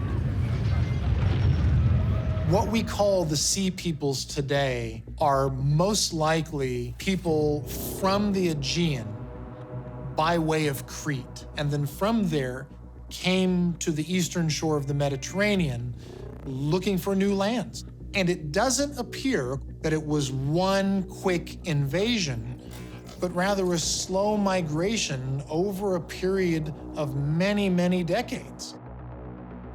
I don't think we'll ever know for sure who the Sea People are, but for me, at least part of the equation has got to be a large proportion of the population who was disaffected, dissatisfied, disenfranchised, unable to feed themselves, rootless, stateless people who are reduced to raiding, piratical behavior, and who take out their anger and frustration in violence, in rioting, in looting, in tearing down the palaces of people who they might have seen as their oppressors. It's thought some places were merely pillaged, but in others, the attackers found somewhere to establish a new home. We often accuse the Sea Peoples, the Philistines, and the other groups that are there as being plunderers and people who just came in and destroyed everything in order to create their new land. But is that not what every colonizing group does? I mean, this is what colonizers have done throughout history. And it's believed that attacks by the Sea People became increasingly more potent as conditions deteriorated around the Eastern Mediterranean. Schaeffer was not wrong. There was an earthquake. It just wasn't the only thing that was going on at the time. Personally, I think that's how we get the perfect storm. It wasn't just an earthquake. It wasn't just the Sea Peoples. It wasn't just the famine. It was everything. I think what you've got is this combination of a series of events that begin to compound on one another. And that caused the major superpowers, the Hittites and the Egyptians, to basically wane, to retreat. Great civilization after great civilization collapsed. It led to the end of the Bronze Age.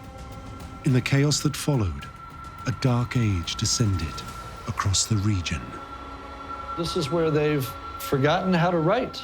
But what we in particular get are a number of smaller kingdoms and smaller city-states that reform, pick up, and continue in what is essentially a power vacuum that's been left by the collapse of the late Bronze Age kingdoms and empires. The Sea Peoples had the audacity to attack the Egyptian Empire, the ancient Greeks, and the wealthy city of Ugarit.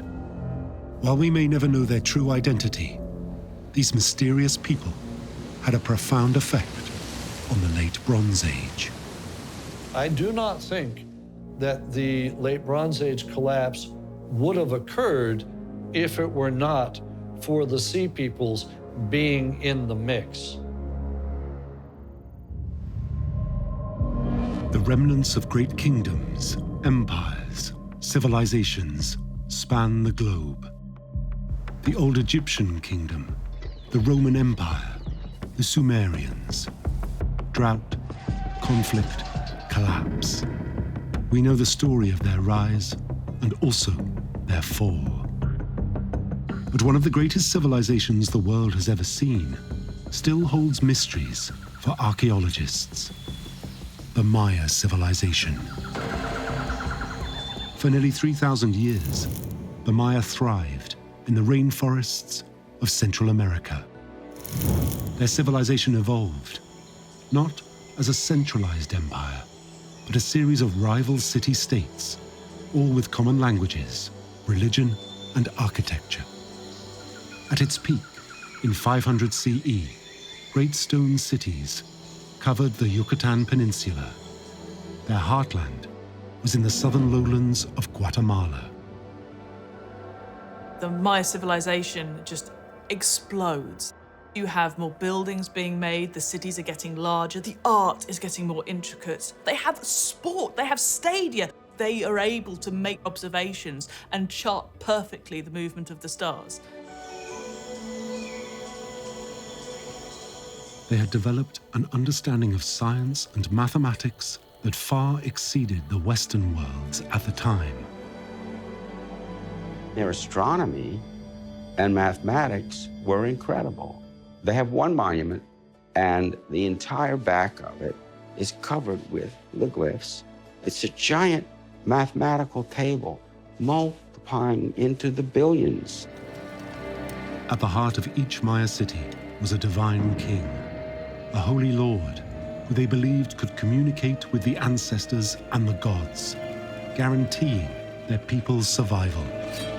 An offering of their own blood and the blood of others in the form of human sacrifice ensured this. The civilization reached a spectacular height. But by 900 CE, their great cities are abandoned, and the Maya people all but disappear. We ask the question, what happened to the Maya civilization?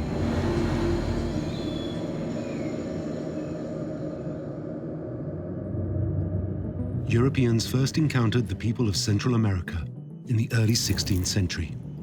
By 1519, Spanish conquistadors, led by Hernán Cortés, began their colonization of this new world. They were driven by its promise of great mineral wealth, but they also found a people ripe for conversion to Christianity. The Spanish conquistadors were driven by two things. One was gold, no question about it. And the other was that they were extremely religious, Catholic, and they wanted to spread the word of God and the Catholic Church. Along the edges of the Yucatan Peninsula, they encountered a disparate, small population of indigenous people known as the Maya. The conquistadors were fanatical in the way they delivered the Bible's message. Bishop Diego de Lada was incredibly vicious in the way that he perpetrated his religion on the people. He tortured them. He burnt their books. They had wonderful books made of deerskin and tree bark that they used to write down their local myths. He needed to destroy the culture that was in the way of them seeing the true way to Christ. Originally, there would have been thousands of these bark paper books, and he gathered up all the bark paper books that he could, and he burned them in a massive bonfire. But the Spanish found it a lot harder destroying the ruins of the massive stone cities they found across the Yucatan. As the centuries passed and the jungles were explored, more and more of these mysterious stone cities were reported. By the early 19th century, the first widely read account of these discoveries reached Europe.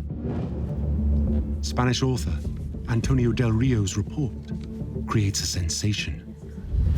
It describes abandoned cities, overgrown and hidden by vegetation throughout Central America. Among those who read it are the amateur archaeologists and explorers John Lloyd Stephens and Frederick Catherwood.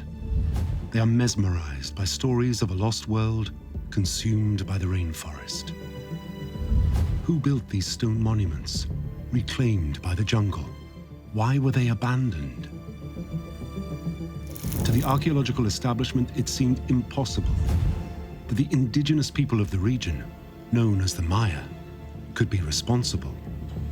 The establishment at the time saw these pyramids, and they saw these things which looked a lot like hieroglyphs. And they thought, could this be made by the ancient Egyptians? Or maybe it was the Phoenicians. It couldn't have been the local people.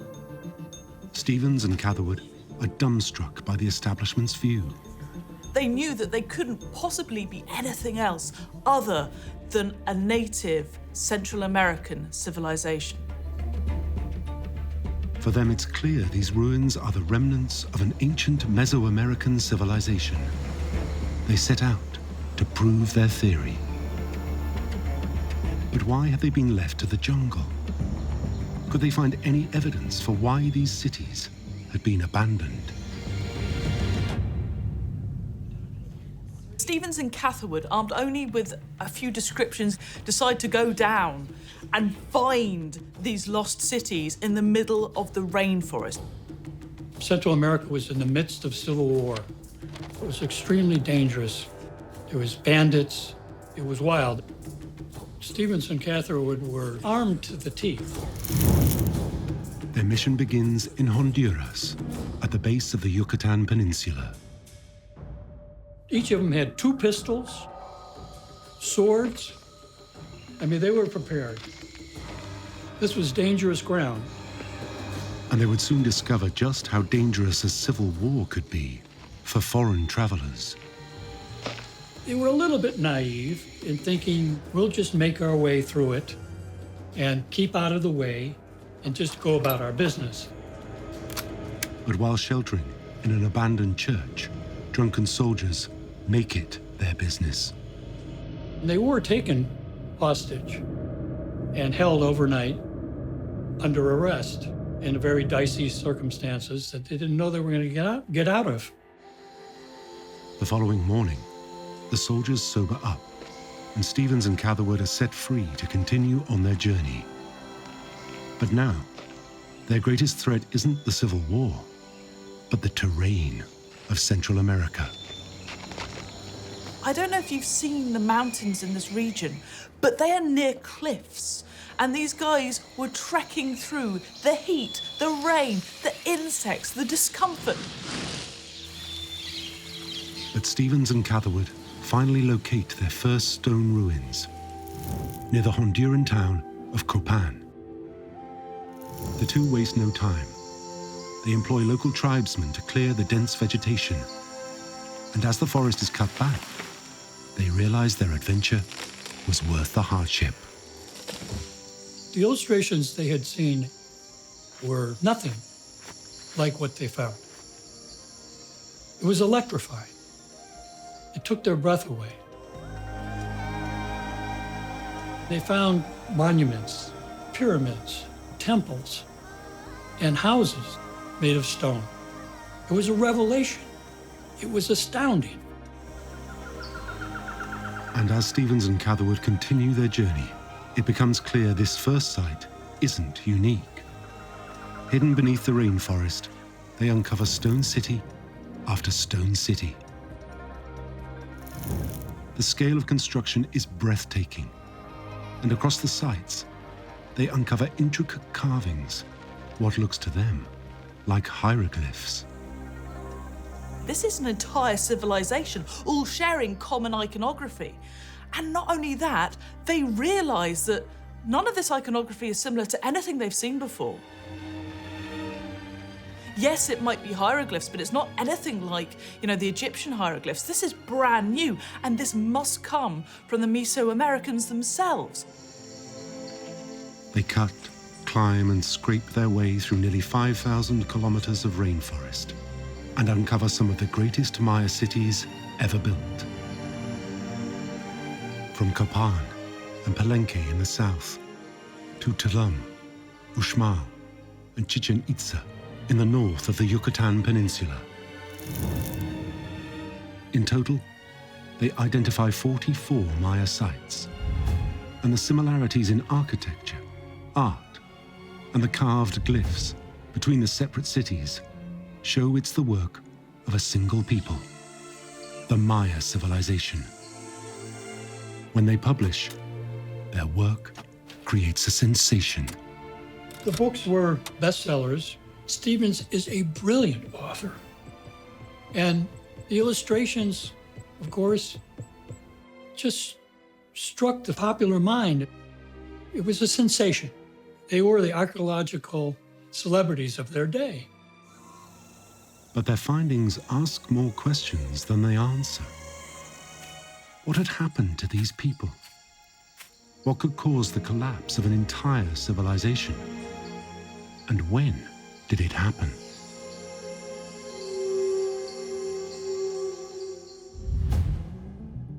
If the early archaeologists could find a way to date the Maya civilization, they might be able to work out when it collapsed. There could be clues in the Maya glyphs found carved into stone across the civilization. The problem was, no one could read them. The task of decoding the glyphs is made even harder by the actions of fanatical Spanish conquistadors centuries earlier. Invaluable secrets to unlocking the Maya writing system went up in flames when their books were burnt. The early archaeologists trying to decode the Maya glyphs are forced to start from scratch. Almost. Some copies of their books did still survive. Could they help unlock the mystery of the glyphs? The archaeological world is incredibly lucky that Ernst Forstermann worked at the Dresden Library. The Royal Dresden Library held one of only 4 Maya books that had been spared from the Spanish flames. It's known as the Dresden Codex. When Forstermann began work on the Dresden Codex, he was already building on the scholarship of others.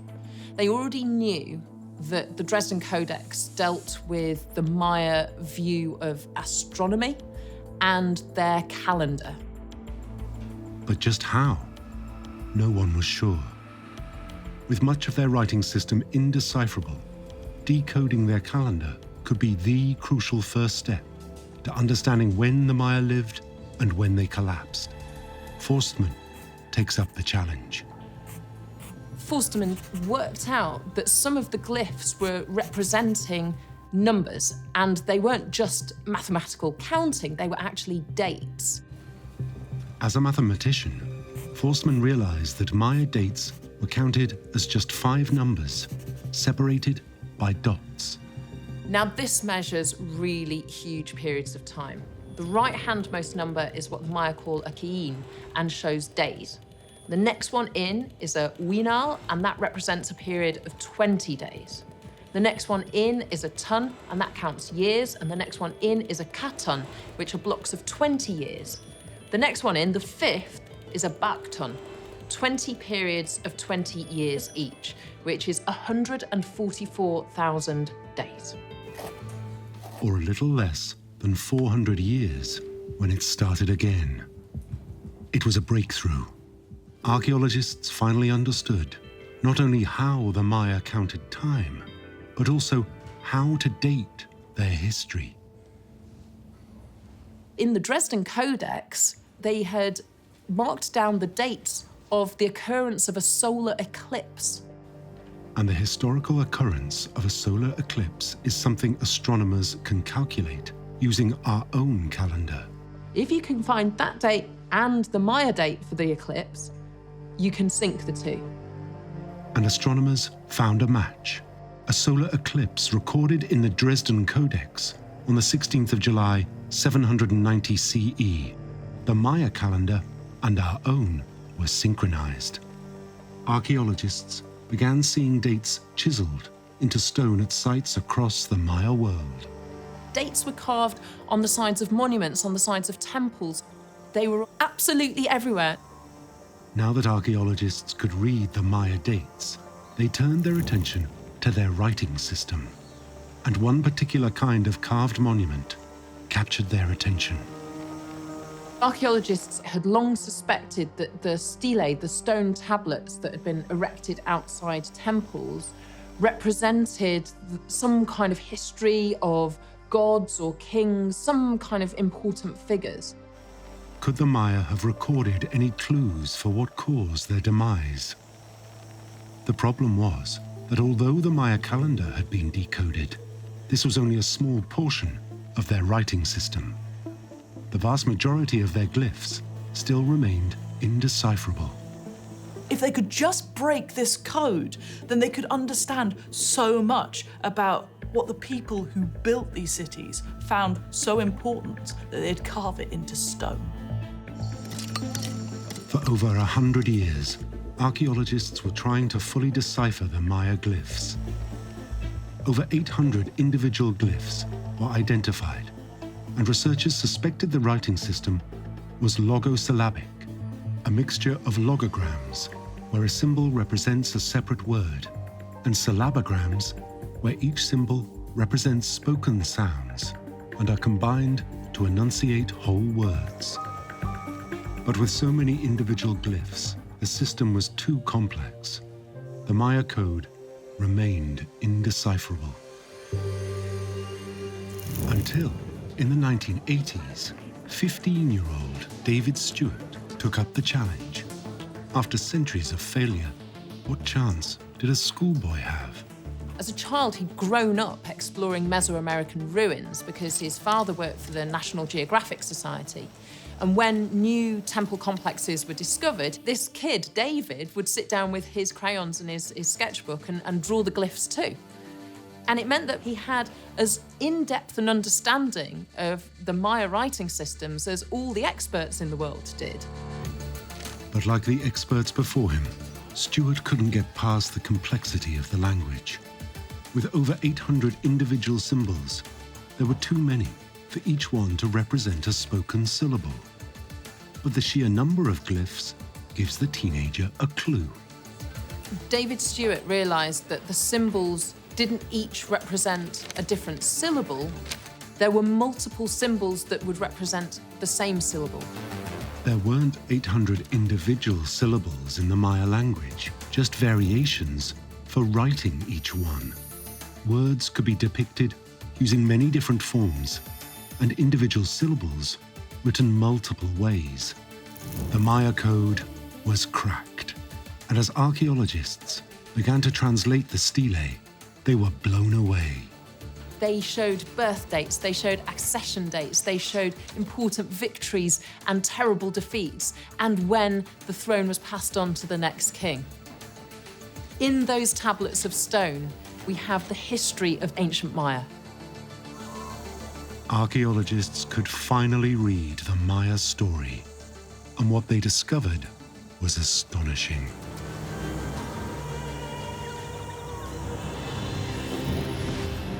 In the rainforests of Mexico, Guatemala, Belize, Honduras, and El Salvador, the Maya people thrived for nearly 3,000 years.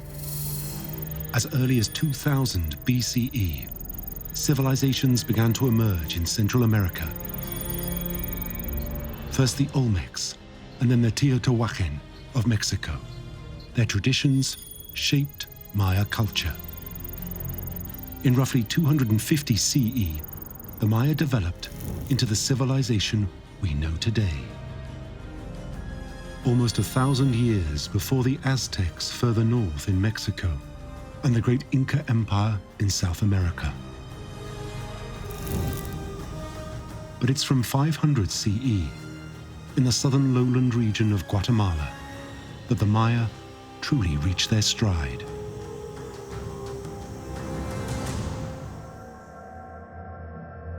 It's a civilization to rival any, but by 900 CE, at their very height, the Maya abandoned their heartland. Remnants of the people survived along the edges of the Yucatan. These are the people the conquistadors first encountered in the 16th century. But their civilization is a shadow of its former self.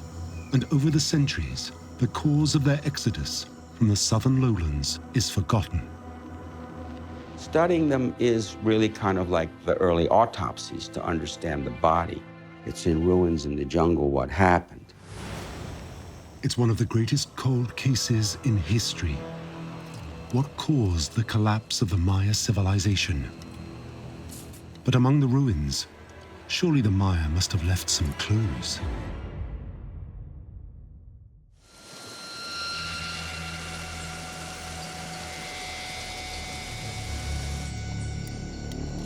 Deep in the Guatemala rainforest, along the Pasión River, archaeologists uncover something disturbing. At Maya cities, all along this river, they find human bones. a vast majority of the samples showed evidence of a particular bone deformity, particularly in the skull, called porotic hyperostosis. What you end up with is skulls that kind of look like sponges, but they're thick, they're deformed. Deformities in the bones like this, it's clear these people were not healthy. As more deformed bones were discovered in adjacent towns, it became clear they were distributed along the Passion River.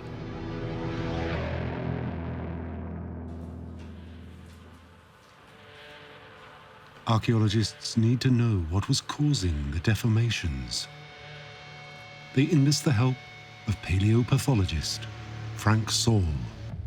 The conclusions that Saul and his team came to in the 70s was that the deformities in these bones along the Passion River were evidence of malnutrition. These people had starved.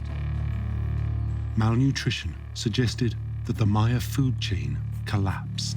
Given that rainforests are notoriously difficult to farm, in many ways, over-farming made sense. Typically, tropical rainforest soils aren't nutrient-rich. They can be exhausted very quickly. It's really hard to sustain a large population in a rainforest where you've got thin soils, where you have to constantly maintain this delicate balance between the nutrients going into the soil and the nutrients coming out of the soil through your harvesting. The idea that the Maya population outstripped their capacity to grow food was tantalizing, particularly with the form of agriculture that archaeologists consider the Maya used: slash and burn, clearing the forest and setting it alight. In slash and burn farming, for every 3 years or so of growing, you then need 15 years of the field to lay fallow for it to recharge its nutrients again. If you just keep growing and growing and growing without waiting 10 or 15 years for the soil to replenish itself, the food will just stop growing. Did the Maya population outgrow the land? Archaeologists needed a way to understand the true scale of their civilization. For centuries, archaeologists surveyed from the ground. In the rainforest, it's painstakingly slow. But then a revolutionary piece of aerial technology, LiDAR, transformed archaeology overnight.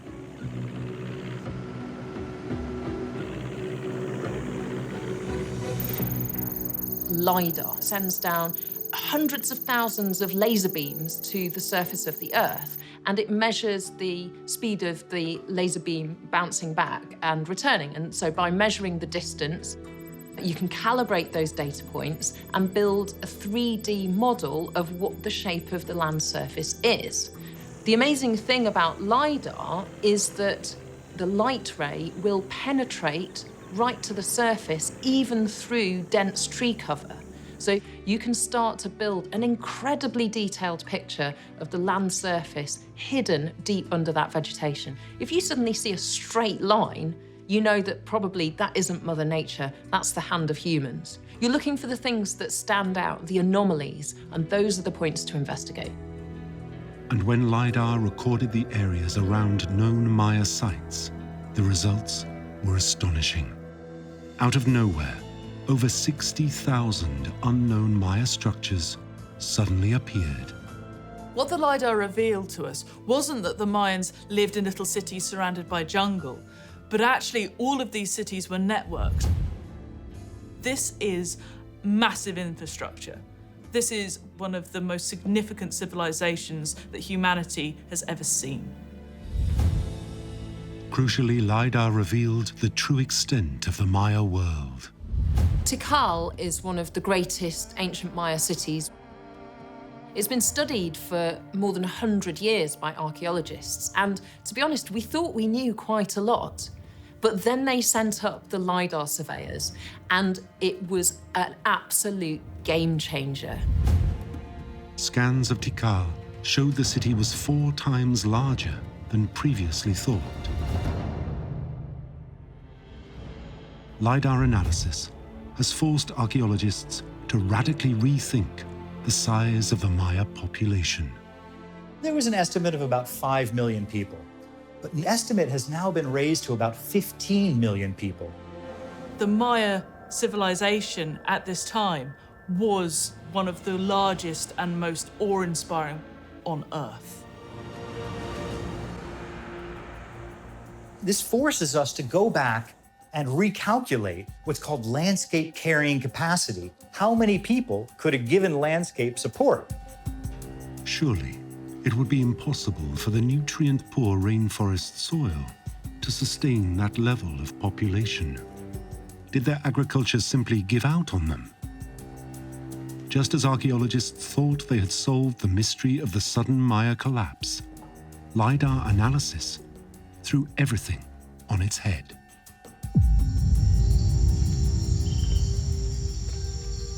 The Maya were spectacularly advanced farmers. They understood the limitations of agriculture in a rainforest and engineered the natural environment to maximize their farming yield. LiDAR techniques have forced us to re-evaluate the scale of Maya ambition in terms of engineering their environment.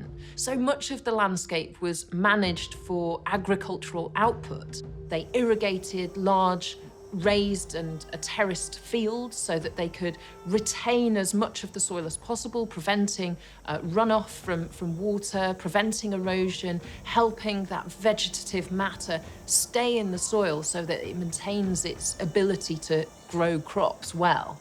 There are these areas that are swampy. In Spanish, the word is bajo, and in these swampy areas, you get a lot of vegetation that rots down very slowly and it stays that gloopy, thick, dark, rich organic matter.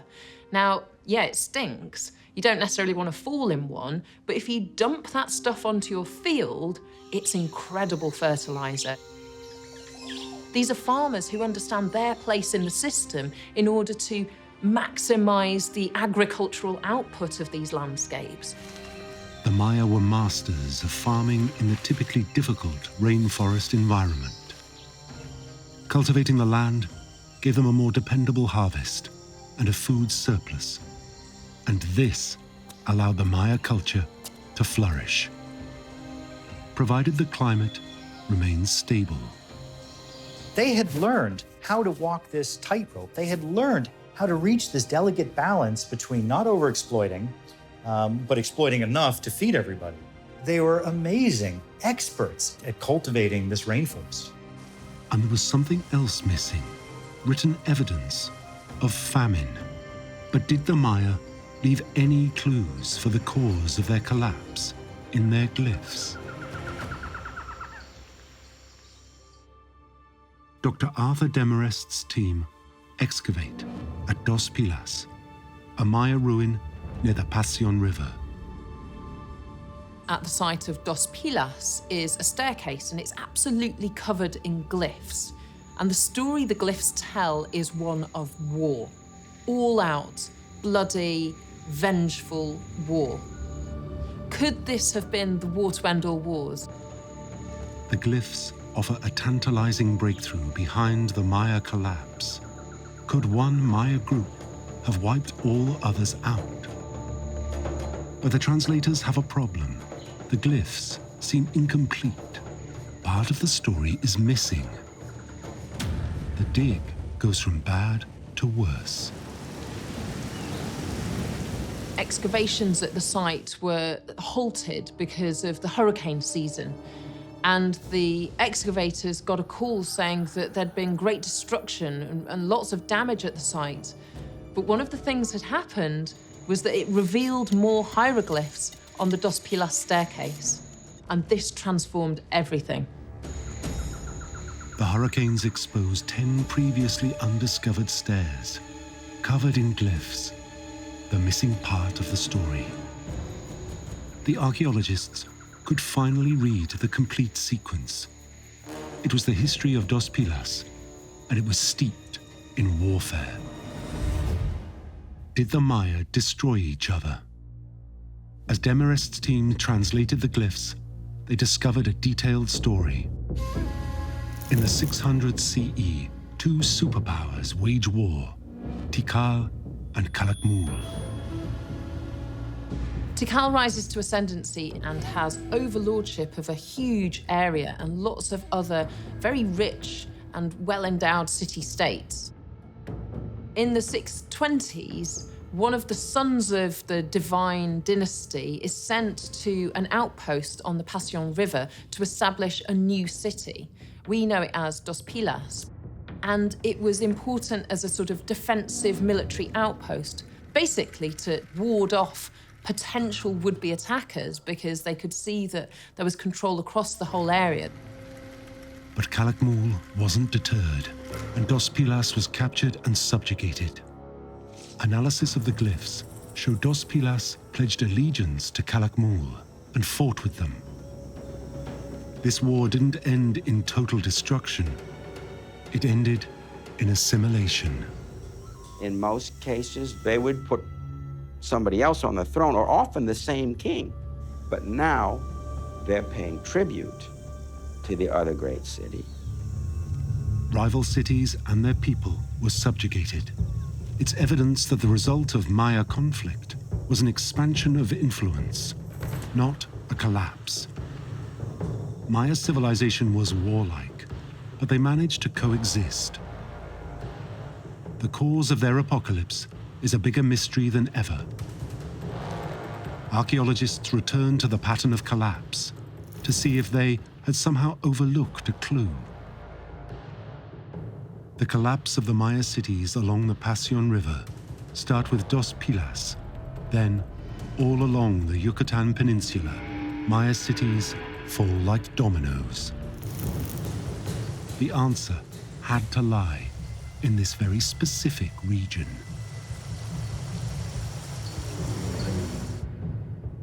Dr. Demarest and his team are excavating at Conquen, a Maya township located where the Passion River meets Guatemala's volcanic mountains. The city of Conquen was a small kingdom under Dos Pilas. We have there the largest jade workshop in the Americas. So the city was very important. Here, the archaeologists make a gruesome discovery. There's a little pool, natural little water hole. So they started digging a little hole, and then it was bigger and bigger, and then they started finding bones, more bones, more bones. There were 31 bodies. Archaeologists know from Maya glyphs that in times of great crisis, human sacrifices were made. Is this what happened here? Luckily, the Maya left behind a great deal of information about the macabre ritual. When Maya were sacrificed, they would be brought to the top of a pyramid. They would be painted in blue, decapitated. Their heart would be ripped out. So it leaves a fairly recognizable fingerprint in the archaeological record. Were the bodies in the Conquen pit human sacrifices? Dr. Demarest's team enlists the help of the Forensic Foundation of Guatemala. Forensic pathologists who usually investigate war crimes. They established that their killing wasn't in keeping with sacrificial practice. They had jade implants in their teeth. And then you had, jaguar claw necklaces and some canines.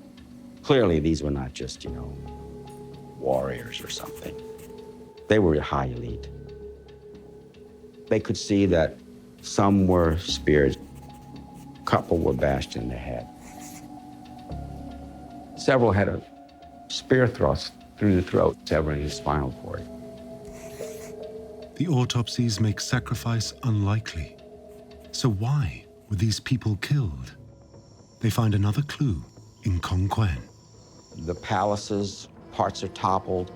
Hundreds of tons of dirt and garbage are buried over the throne rooms and the surfaces. We're digging, we're seeing this, and wow, this is really the mother lode, for collapse. They date the destruction to 800 CE. Whatever happened at Conquen happened near the start of the Maya collapse. Everything pointed to the deaths being linked with a distinct Maya form of worship. Could it offer clues for the cause of their collapse? There is almost nothing in the Maya culture which isn't a religious ceremony. They had a holy lord at the top who's effectively a king, and he gets his power because he is descended from the gods. He could talk with the gods, he can convene with the gods. They had many, many different gods for different things. Corn god, a rain god. It was crucial for the Maya people, the common people, that the gods were placated. This meant life and death because the agricultural base of their society was very much dependent on rain.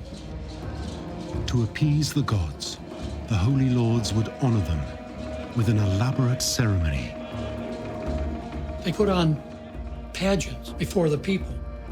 They loved red, and they painted their pyramids and their temples in these vivid colors.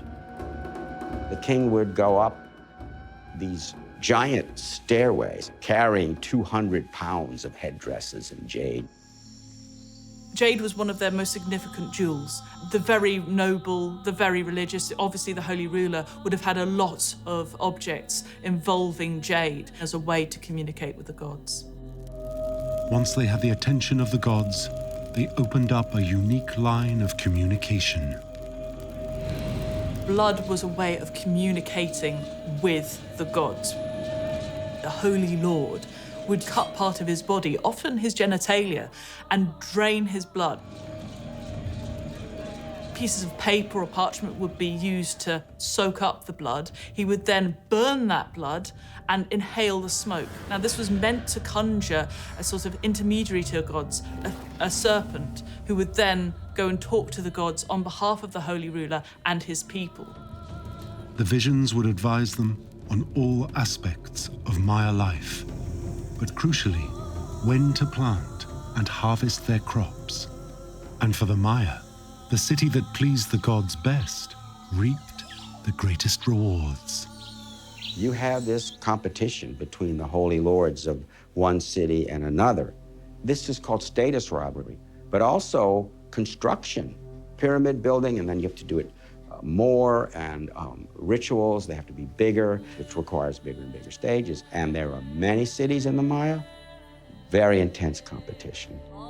And there is evidence that in 796 CE, the Holy Lord of Conquen was riding high at the epicenter of Maya trade. In the Holy Lord's palace, Dr. Demarest's team have uncovered a sculpture. It shows the Holy Lord sitting astride a Maya water monster. This was symbolizing that he was the king of the river. The rainforest is hell to move through. Rivers were the big highways. The Passion River is the biggest river, and it flows from the volcanic mountains all the way through to Mexico. Jade was coming back. Jade was necessary for the kings. It's like very, very powerful, significant in terms of your social status. By 796, the Holy Lord and his elites had grown wealthy from the jade trade. But just 4 years later, the city was abandoned. It's a pattern repeated across the Maya civilization. A city reaches the height of power and then collapses. They returned to the 31 bodies thrown in the pit. Understanding why they were killed could be key, and one very striking feature provided a clue. The victims were buried still wearing their luxury items. These were the remains of the Holy Lord and his nobles. It seemed very strange to us, but it wasn't some angry, massacre. It's not invaders. It's not people from a distance. It's not war. If they were killed by invaders, their bodies would have been looted. The holy lords of Conquen were killed and their shrines desecrated by their own people. But what triggered this sudden act of violence?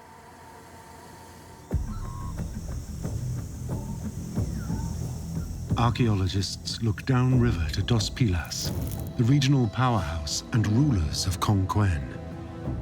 It's a very strange city because it was founded for war. But then, when the wars were over, it became more controlling the trade route, the jade, but it ended up conquering much of the Passion River. The conquest didn't mean that they took over these cities in detail. It did mean they paid tribute, and it led to a period of great wealth in Dos Pilas. But although financially Dos Pilas was thriving, there were signs that the city had turned its back on its religious rites. They were at their height in 760. In 761, they tore down a lot of their temples and palaces to build defensive walls. There was obviously a coming attack. But from who? Archaeologists look to vassal cities under the control of Dos Pilas. They strike gold in the ruins of Tamarandito. When archaeologists began deciphering the stele from Tamarandito, what they found was that the king of Tamarandito had decided to rise up and overthrow his oppressor at Dos Pilas. With Tamarandito advancing, Dos Pilas prepared for a siege. We dug 13 kilometers of walls. And we found right by where the wall was breached in the center part of the city, 13 decapitated adult male skulls, young adult warriors, in other words, in a pit there. By 761 CE, the elites of Dos Pilas were dead and the city abandoned. But the fighting didn't stop here. When Dos Pilas was destroyed, then you start to see others fall. There's a rapid domino effect. The population drop was very dramatic, very fast. It seems there was a rebellion that spread throughout the southern lowland region, the heartland of the Maya civilization. So what caused the Maya to revolt against the ruling elite of their cities? We will never completely be able to know the individual ways in which this city collapsed or that city collapsed, but that's not that important. What's important is to see the connections and then see the real causes underneath. The system of divine kingship and the status rivalry. You see all these things, more and more monuments because you have more nobles and the kings need more jade, need to have more power. And you see those things getting greater and greater. And it really is greater in many ways, but not for everybody. The degree of social inequality created is hard to sustain. Dr. Arthur Demarest believes the system of divine leadership, placing all their faith in the ruling elite, is key to the collapse. Over time, the differences in social strata, the stratification between the poor and the nobles and the rulers became greater and greater and greater. And then this wonderful construction and the beautiful science, everything we see, the energy for that being produced by the farmers below. You begin to see the health of the farming class deteriorating. 95% of the population were farmers. Status rivalry between city-states pushed the Maya people to breaking point, and things were only going to get worse. In 800 CE, the Yucatan was hit by a severe drought. It lasted for 150 years. The Maya civilization reached the heights it did because they mastered farming in the typically difficult rainforest environment. The drought threatened to destroy everything. And the Maya solution to the drought would prove just as fatal.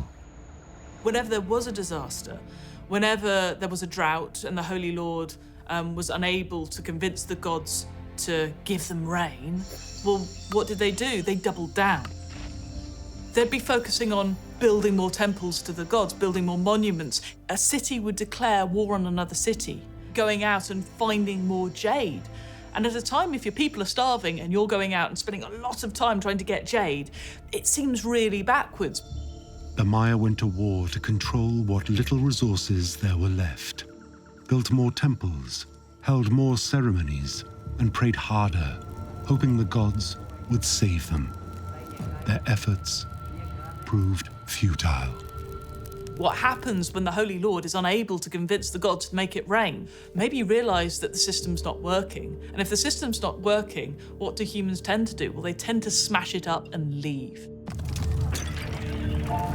It's believed that one by one, they gave up on their holy lords, like the people of Sunken had, ritually killed them and abandoned their cities.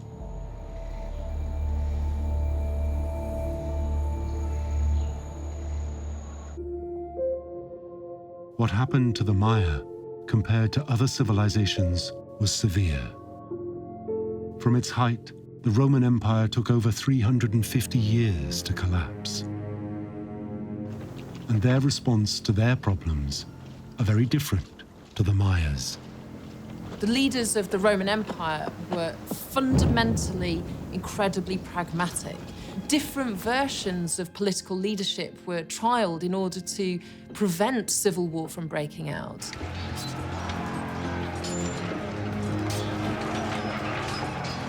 Various emperors delineated the edges of the empire and said, this is as far as we can go in order to not destroy ourselves back home. The thing about the Romans is that they tried stuff out in order to try and keep things together. From what we know of the history of the Maya, they didn't do that. The Maya people themselves aren't gone. Their descendants live on in the Yucatan, even today. But it's thought that at the height of the collapse, the ancient Maya abandoned their cities and dispersed into the rainforest, reorganizing into smaller, self-sufficient villages. By 900 CE, the collapse in the Maya heartland had all but stopped, and only Maya in the Yucatan and highlands remained. The Maya's great temples, their palaces, their cities were left for the rainforest.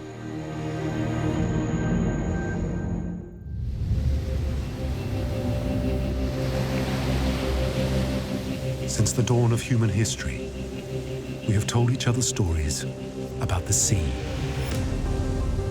about its power over life and death. In the Torah, the Quran, and the Bible is the story of the Great Flood. When Noah built an ark as the sea flooded the land, killing everything in its path.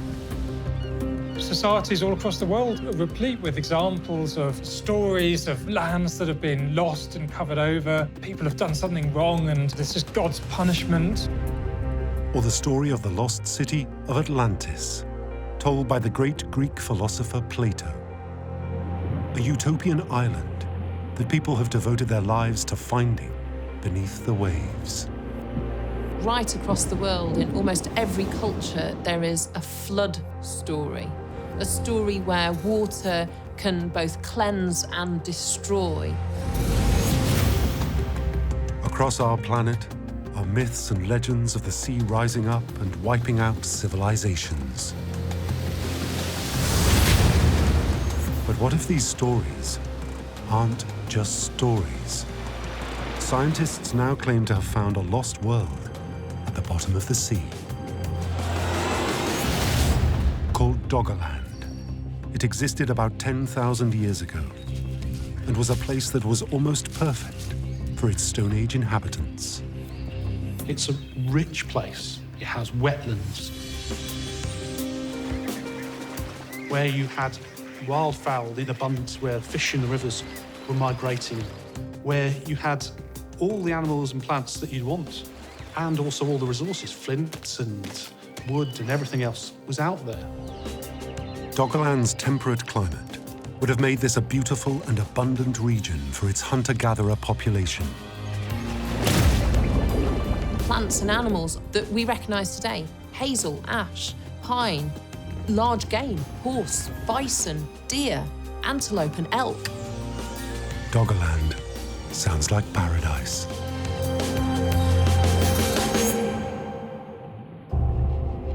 But this world no longer exists. So we must ask the question, what exactly happened to Doggerland?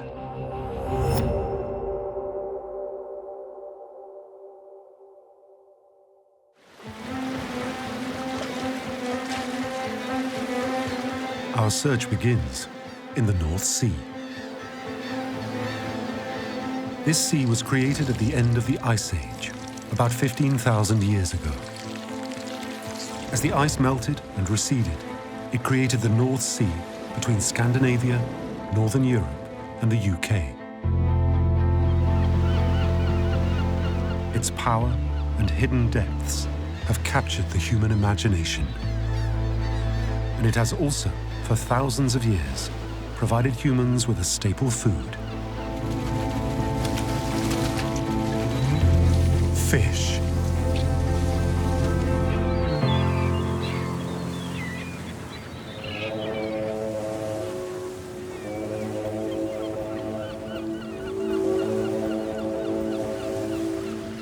From the east coast of Great Britain, the British have for generations sailed from the ports of Norfolk, 100 miles northeast of London, to fish the North Sea.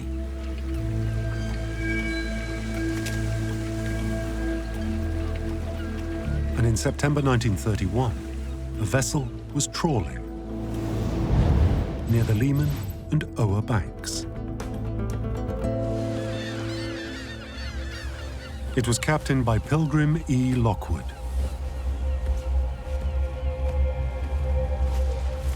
About 25 miles out, he lowers his nets and he trawls the ocean for fish. As he lifted them up into the boat, among the sort of shining fish is a massive, what they call peat log. It's a big, like, boulder, not of rock, but of mud. He and his men start breaking it up with shovels.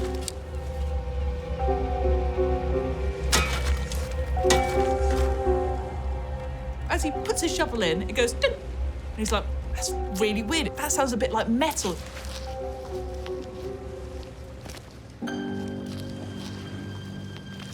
So he digs through and he uncovers this sort of black shape.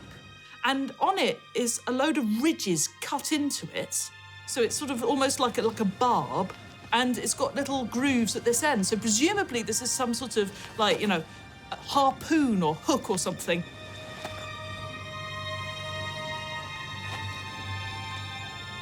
He priced away and found a lovely bone handle harpoon point. Intrigued, you don't find these things every day in the North Sea, he brought it home.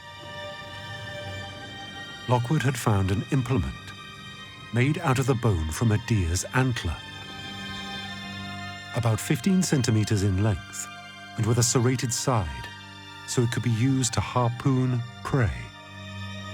But how on earth did it get there? Because it's in a load of mud, which has been under the ocean. What was the harpoon doing in the middle of the North Sea? Who made it and when?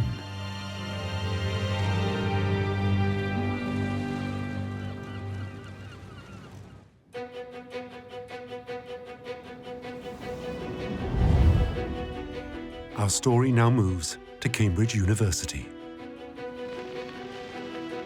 Here, in 1932, works a young, ambitious archaeologist called Graham Clark.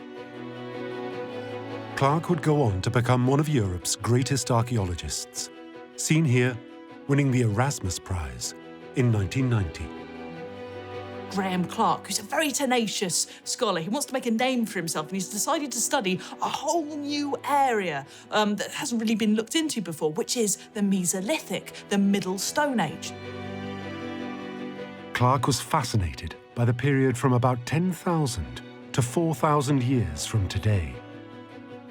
Clark believed the harpoon from Lockwood was similar to those used by Mesolithic hunter-gatherers in Scandinavia, known as the Magalmose. But this creates a greater mystery. Mesolithic hunter-gatherers were known to be able to fish and had fishing boats. But what were they doing harpooning fish so far out to sea? The first step for Clark was to identify that the harpoon was indeed Mesolithic.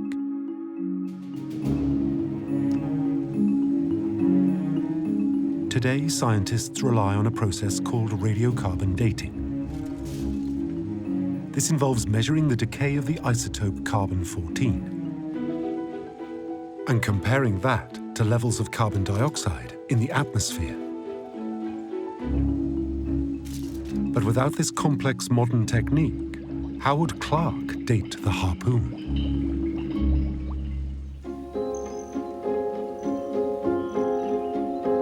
To try and solve this, Clark turned to his friends and botanists, Harry and Margaret Godwin.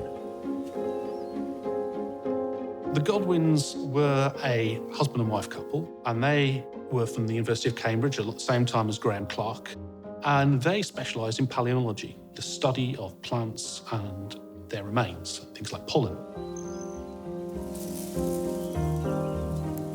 Harry and Margaret Godwin were working on a technique that relied not on the decay of carbon isotopes to date objects, but instead used ancient pollen. The Godwins might not be able to date the harpoon itself, but they could date the peat it was found in through pollen analysis. They specifically went out and trawled up another block of peat very, very close to where they'd found the harpoon and actually analysed it.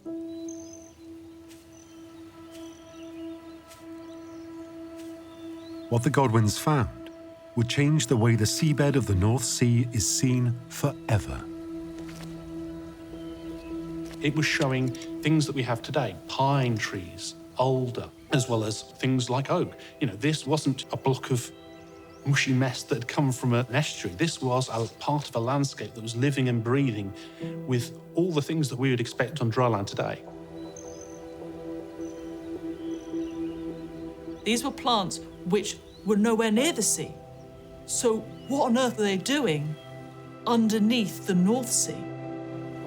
What the Godwins now had to do was work out what time period these types of tree and pollen were from. Working with other scientists in Scandinavia and Germany, they had built up a list of time zones, or chronozones, based on pollen found in prehistoric peat.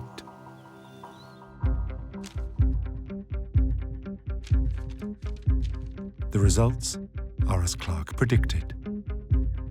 The pollen in the peat near where the harpoon was found dates to the Mesolithic age. This proves the harpoon is, most likely, from that period. But what Clark still can't answer is how did the harpoon get to the middle of the North Sea? Could the peat, pollen, and harpoon really have been washed out that far into the North Sea?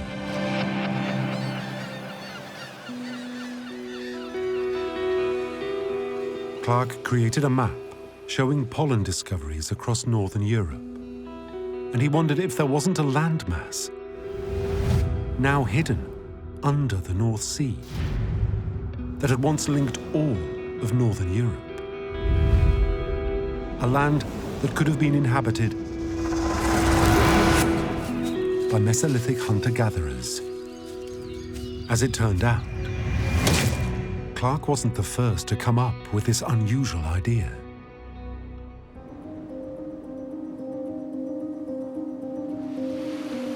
In the early years of the 20th century, the botanist Clement Reid used to walk the beaches and sand dunes of Norfolk in England.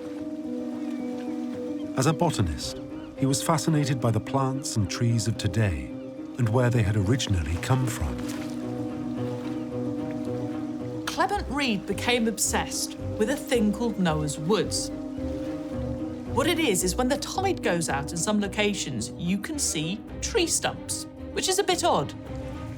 Loads of people at the time called this phenomenon Noah's Woods because they thought they were leftovers, remnants of Noah's flood.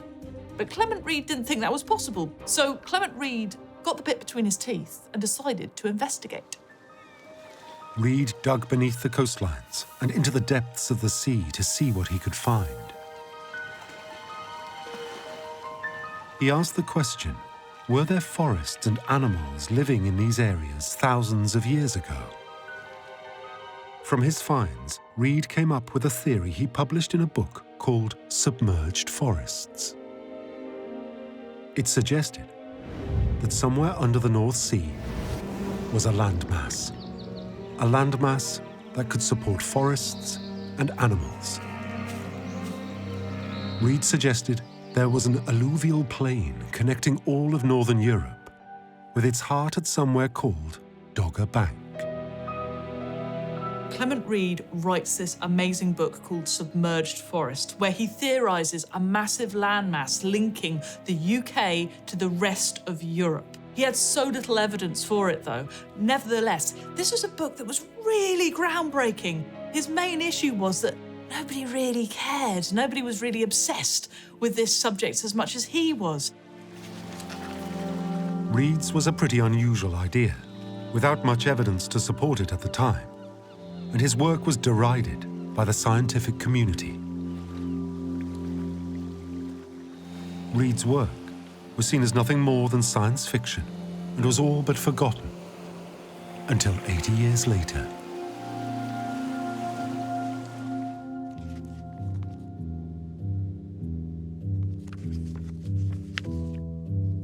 In the 1990s, pioneering British archaeologist Professor Brian E. Coles became intrigued about Reid's work. At the time of Professor Coles's work, oil exploration in the North Sea was developing rapidly, allowing unexpected avenues of research. There was the geological surveys coming from things like the North Sea oil explorations of that period. I began to draw together the geological and the archaeological evidence that this was a terrain that had its contours, its river systems, that these were things that we're totally unaware of. Professor Coles used numerous maps, including the ones made by Graham Clark in the 1930s, to estimate how the ice caps melted after the Ice Age and what land masses that might have created. I realized quite soon that we needed to have maps showing the changes at intervals because things were changing and it might take 1,000 of years to change. Coles' work suggested that in the region where the harpoon was found, there might actually have been dry land. But would anyone accept Professor Coles' idea? When I was doing the mapping, I realized that it would be much easier not have to say the land that used to be under the North Sea every time, but to give it a name of its own. To get across the idea that it had been not just a drowned landscape, but a living, live, dryland landscape. Based on the name of the fishing area, Dogger Bank, Coles called this new landmass Doggerland. And that's really important because as soon as somewhere has a name, it becomes a place, not just in reality, but also in the imagination. And Coles went on. She posited the theory that not only was Reid correct about the existence of a lost landmass in the North Sea, but it meant something even more unexpected. It was a huge area with rivers, with bays and inlets, with areas of high ground, hills, if you will, and low-lying areas that are now entirely submerged, but then would have been absolutely at the heart of the post-glacial landscape of Northern Europe. So if this was a landscape, was there evidence to suggest that it had one day supported human life?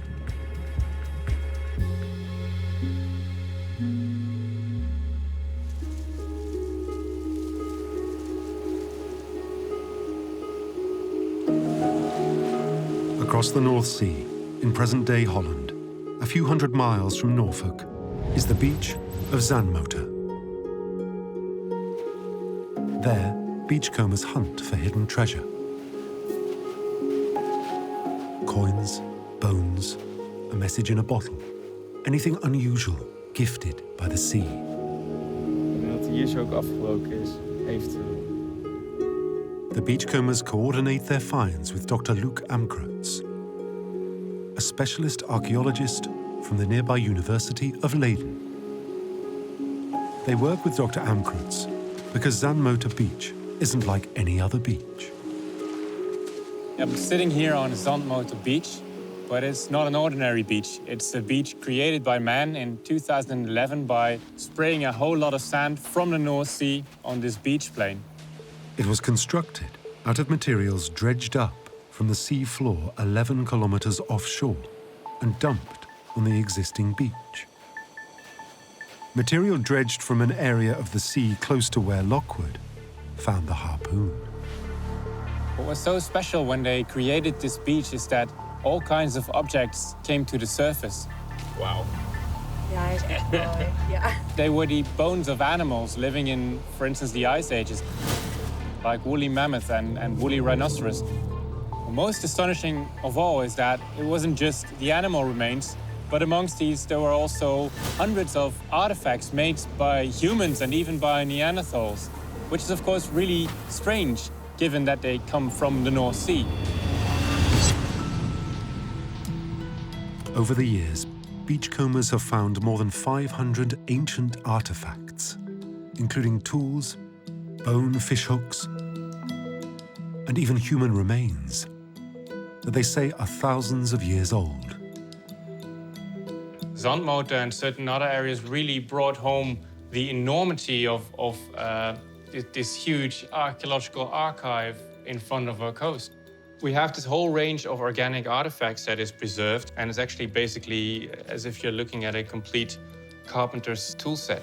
And it really brought home the idea of this is a whole world, a whole people landscape that was there, which is now lost.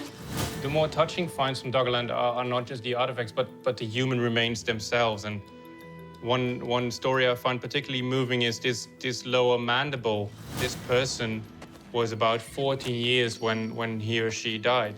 You're not just looking at the objects, or you're not just looking at the food remains, but you're looking at the actual people themselves.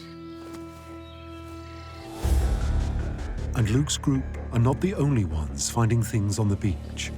Since the 1970s, hundreds of amateur archaeologists have made findings on the coasts of the Netherlands, Germany, Denmark, Sweden, Norway, and the UK. Under the North Sea, there are signs of an entire living world. Of not just animals, but also people. But the question remains, who were they? And what happened to them?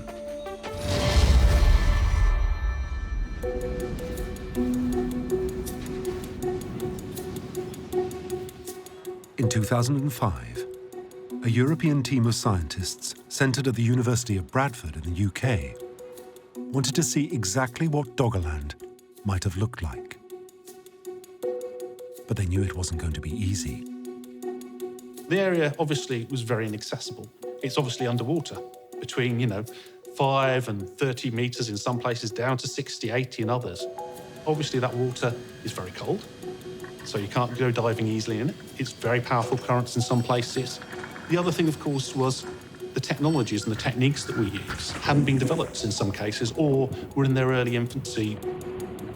There was no way that archaeologists could excavate under the seabed in these dangerous waters. It was beyond their technical abilities and would have cost hundreds of millions of euros. It looked like Doggerland would remain forever a subject of speculation and mystery, unproven by scientific fact.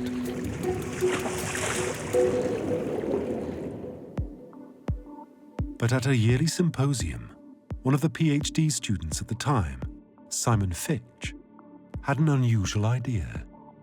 As I was sitting there in the lecture hall, I realised that actually I'd worked on material, seismic data which came from that area, and that data possibly could be retasked. It could actually be used to look under the water to see the landscape. In the early 2000s, the North Sea was going through a renewed oil and gas boom. Billions of euros worth of oil and gas were being discovered using new technology. If the Bradford team could access the data from that technology, then maybe they could see under the seabed, and whether there was evidence that Doggerland did once exist.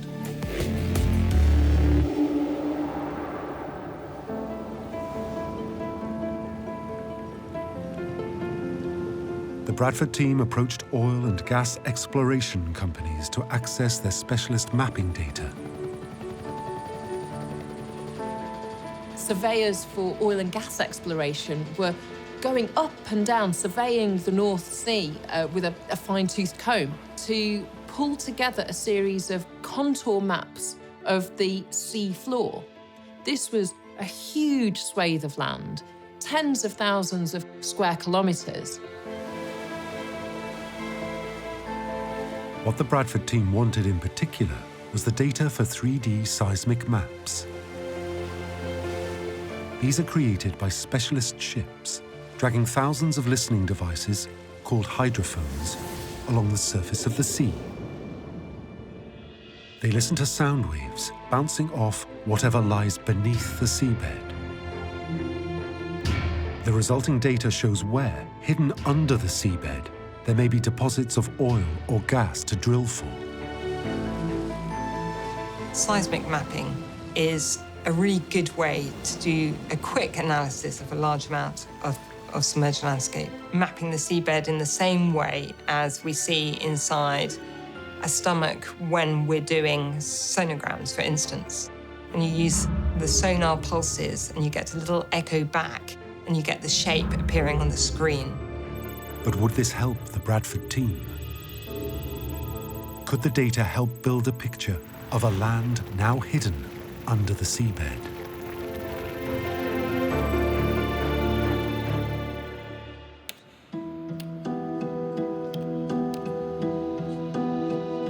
Having waited some months, the team finally got the data for the Doggerland area.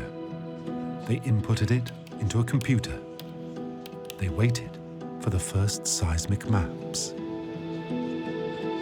So we plugged that in and then put it into the computer, and up popped this remarkable image. We could actually see a river which was alive and vibrant when the Mesolithic people were wandering around on top of Dogger Bank. It was a phenomenal, almost like lunar landing type of moment. You know, you felt you were seeing something which no one had ever seen before. I think that was when all the jaws dropped and we realised the implications of what we were looking at, and was providing a doorway into a lost world. It was just a phenomenal realisation that all those questions that people had had before us could be answered. It was just as Brian E. Coles and Clement Reed had suggested. A hidden world of rivers, lagoons, and wetlands. We could map features in the landscape. We've seen rivers, we've seen lakes, we've seen little hills. We've seen everything in a landscape you'd expect in a normal country, except this is under the sea, and it's preserved, and it's caches of material and archaeology sitting out there waiting for us to go and find it. The Bradford team had seen Doggerland for the first time. But the mapping still didn't answer the biggest question. What happened to the peoples who lived there? To understand that, scientists had to investigate how the people might have lived.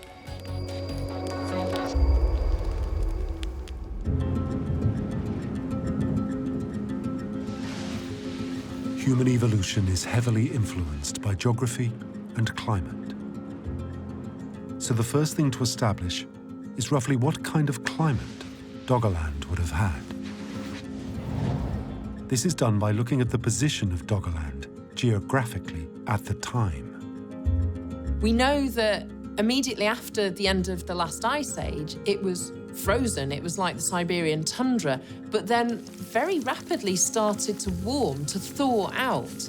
And that enabled new species to start to colonize this land. Doggerland would have grown into a landscape that we would recognise now. The winters were shorter and less harsh, and the summers were longer and warmer.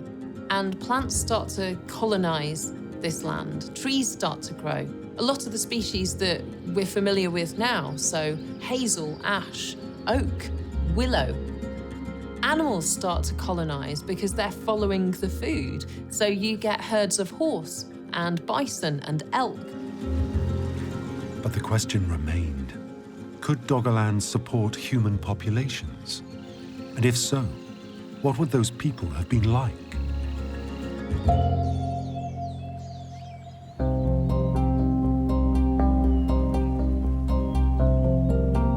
A clue comes from Yorkshire in northern England. In 1948, Graham Clark, the archaeologist who had dated the harpoon from the North Sea, was told of a discovery of flint and bone at a place called Storegga. 10,000 years ago, it was on the edge of a massive paleo lake.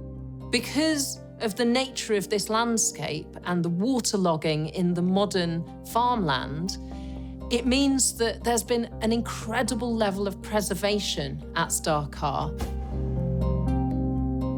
For the next 3 years, Clark led the dig at Storegga, and his team uncovered one of the best Mesolithic settlements in Europe. So we have organic remains, animal bones. There are harpoon points, beautifully crafted from deer antlers. By looking at Storegga today, we can build a picture of what lives the people of Doggerland might have led. The site has been further excavated by Professor Nikki Milner. I think it's very easy to sometimes look at the past and think back 11,000 years and that people must have lived very basic lives. But the evidence that we've got from Storegga is that they were very good at making things, at crafting things. Storegga shows many tools made from animals and made to kill animals, similar to the harpoon Lockwood found in 1931. We have all sorts of animal remains and plant remains from the site, which shows us the types of animals they're hunting and their expertise in gathering and living off the land.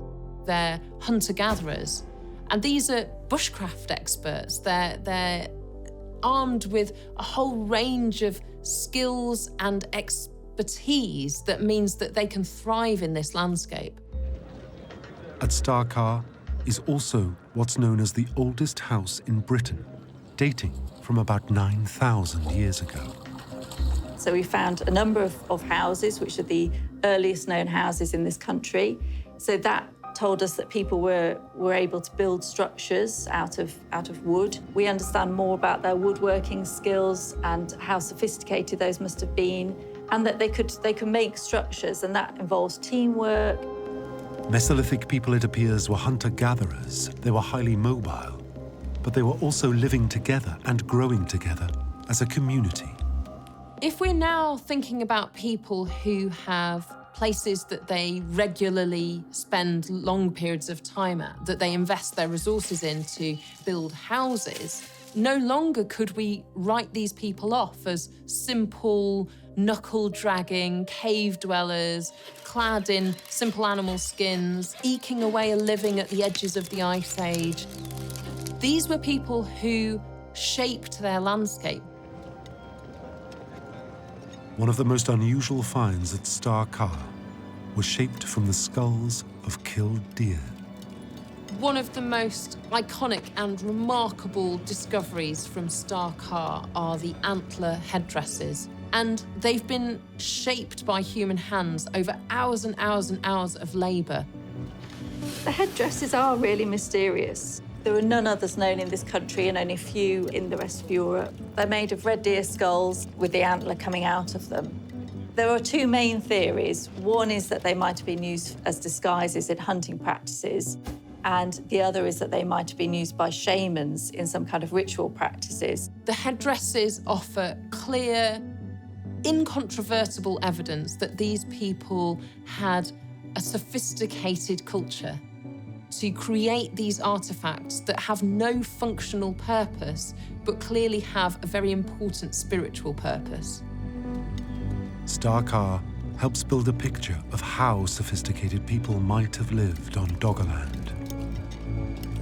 But who were these people? What did they look like?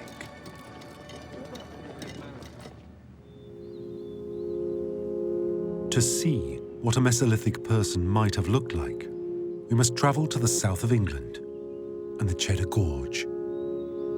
It was here that one of Europe's oldest Mesolithic men, Cheddar Man, was found. Cheddar Man is one of the really important discoveries in this country. Cheddar Man was found over 100 years ago in Somerset and has been studied a lot ever since because human remains are incredibly rare, particularly in this country for the Mesolithic. Cheddar Man is the oldest British, most complete human skeleton that we have. It dates to around 10,000 years old.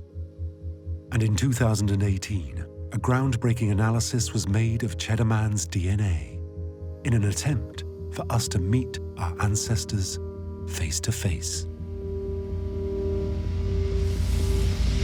It gives us an insight into what people look like, and what we know from Cheddar Man is he was about 5'5". From the DNA, we know he had dark, curly hair, blue eyes, and darker skin than we imagined, certainly darker than European skin tends to be today. So although he looks quite striking to us, he would have looked quite normal then. Now we could finally see the faces of the sort of people that would have lived at Star and Doggerland. Despite living thousands of years ago, it helps us understand who lived here. But it still doesn't answer the big question. How did people who made Doggerland their home come to disappear?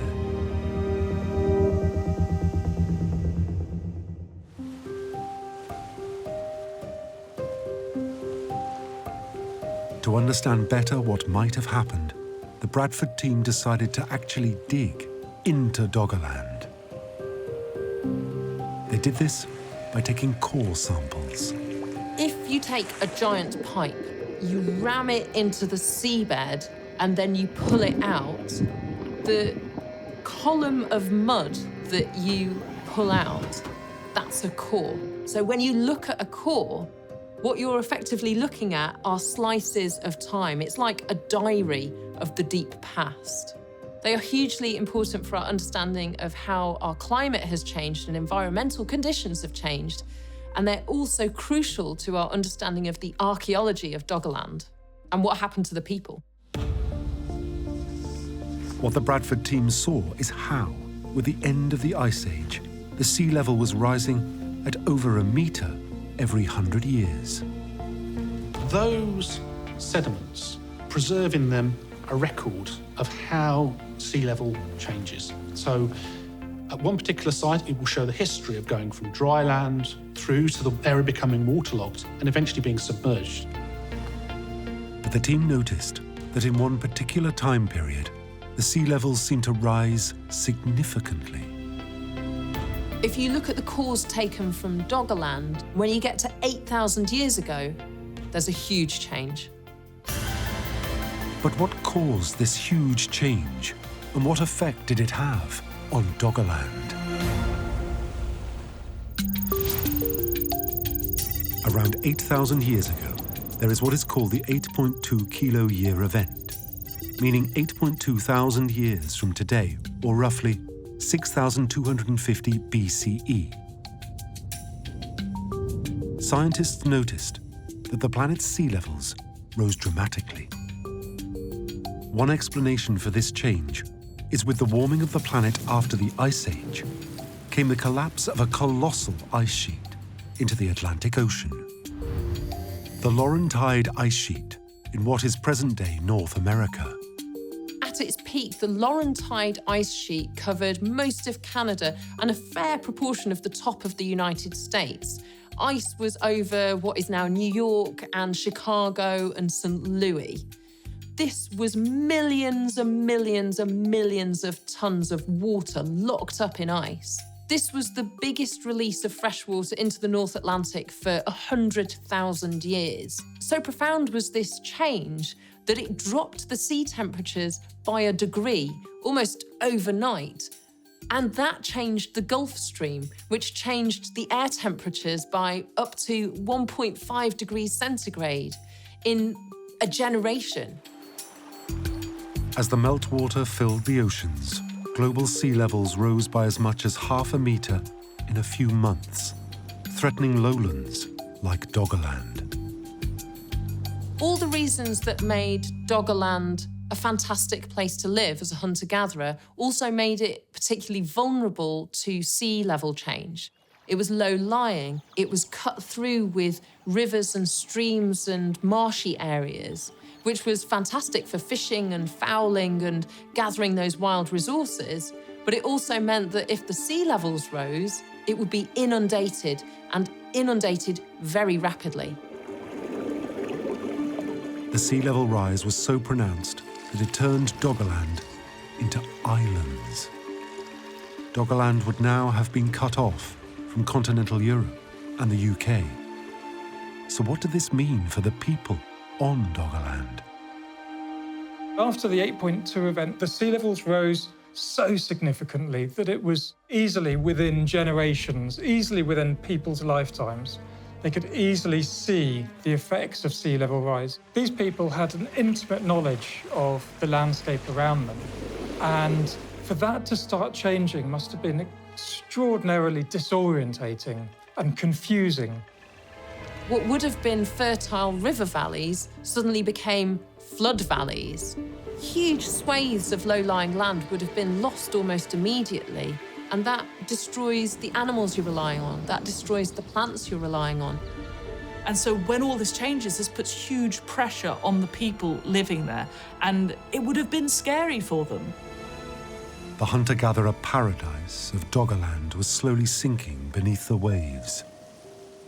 So what could Mesolithic people do? If you're a Mesolithic person and your land gets flooded, where do you go? Well, you obviously, follow the animals, follow the herds. That's, where your food source goes. So you're going to do that because some of them would have gone to Britain and what is now mainland Europe.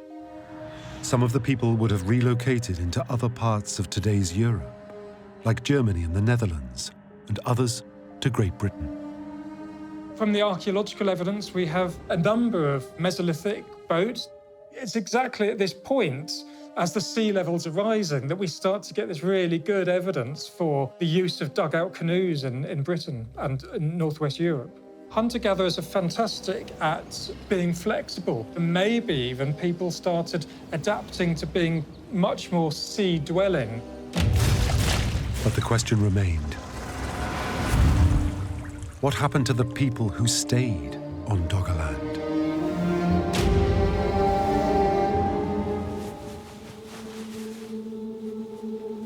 As the Bradford team looked further into the core samples, they found something that would have been terrifying. They found what might be the key to the apocalypse of Doggerland. In a time period around 6000 BCE, the core samples looked more mixed up than expected.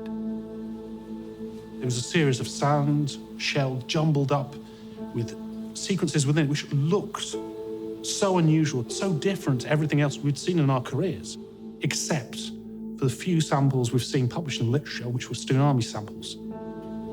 This mixing up of sediment suggested huge force, a great wave of power, a tsunami. But what could have caused such a wave?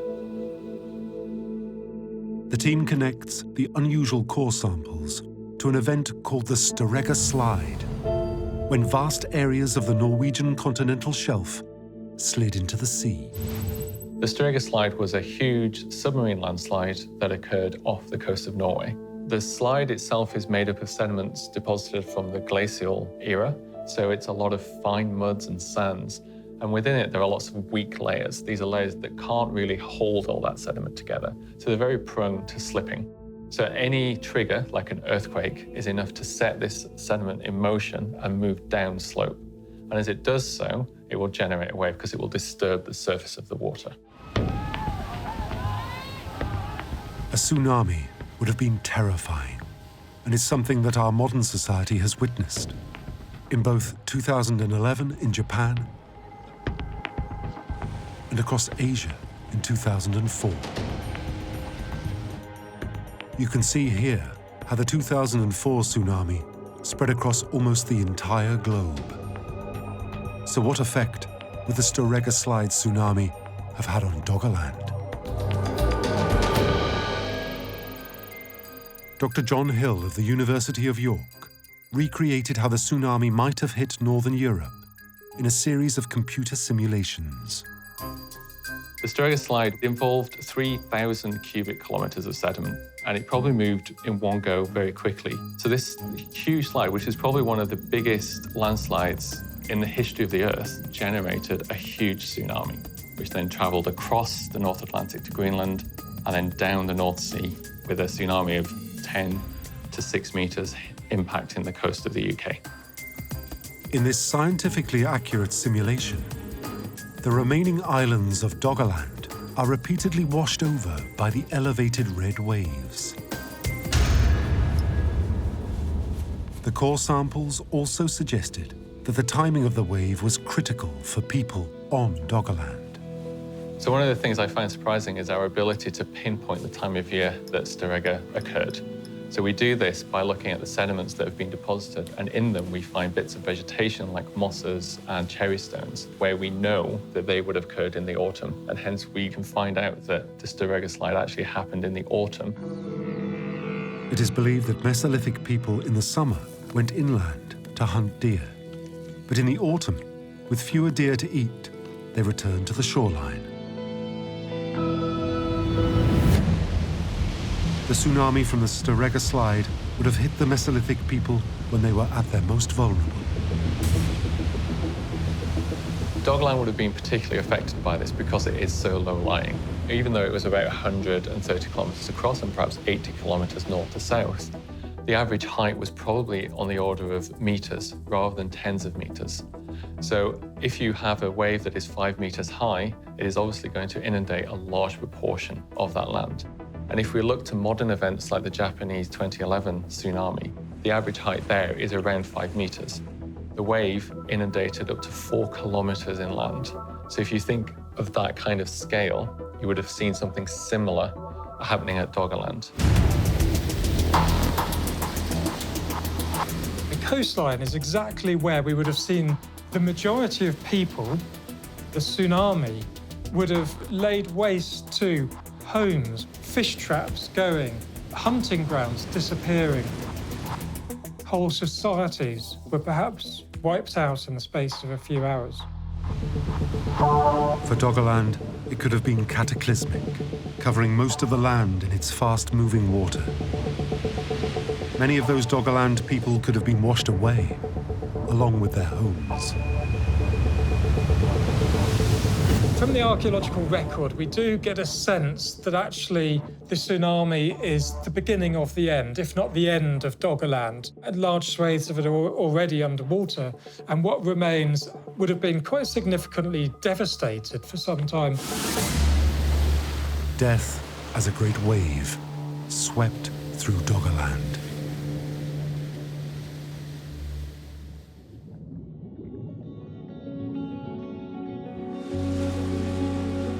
Doggerland still occasionally gives up its human evidence from beneath the seabed. In 2019, a hammerstone was dredged up from the drowned land. But the Bradford team concluded that with rising sea levels, Doggerland, the land that connected all of Northern Europe, would have sunk under the sea, ending all human life. The Storegga Tsunami was a difficult period for the Mesolithic people, but the land did recover. However, after that period, sea level continued to rise, the landscape continued to shrink and break up into different islands, so the challenges increased for people. And so really it's part of the beginning of the end. Eventually people would have found it perhaps too difficult to live in certain places and moved. As of today, scientists are yet to find any artifact from the Doggerland area that dates after the tsunami. We don't find any human artifacts after this wave. So there's absolutely nothing that dates from younger than 6,100 BC, which just shows the devastation this wave probably caused. The tsunami's devastation seems total.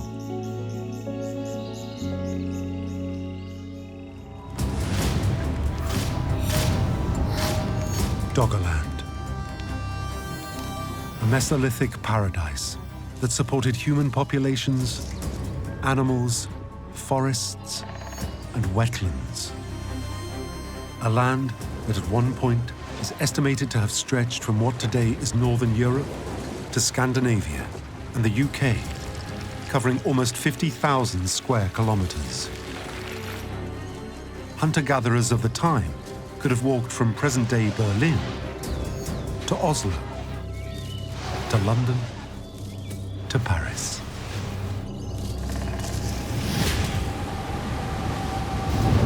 A region that in the space of possibly only a few hundred years was completely swallowed by the sea, drowning everything that lived on it.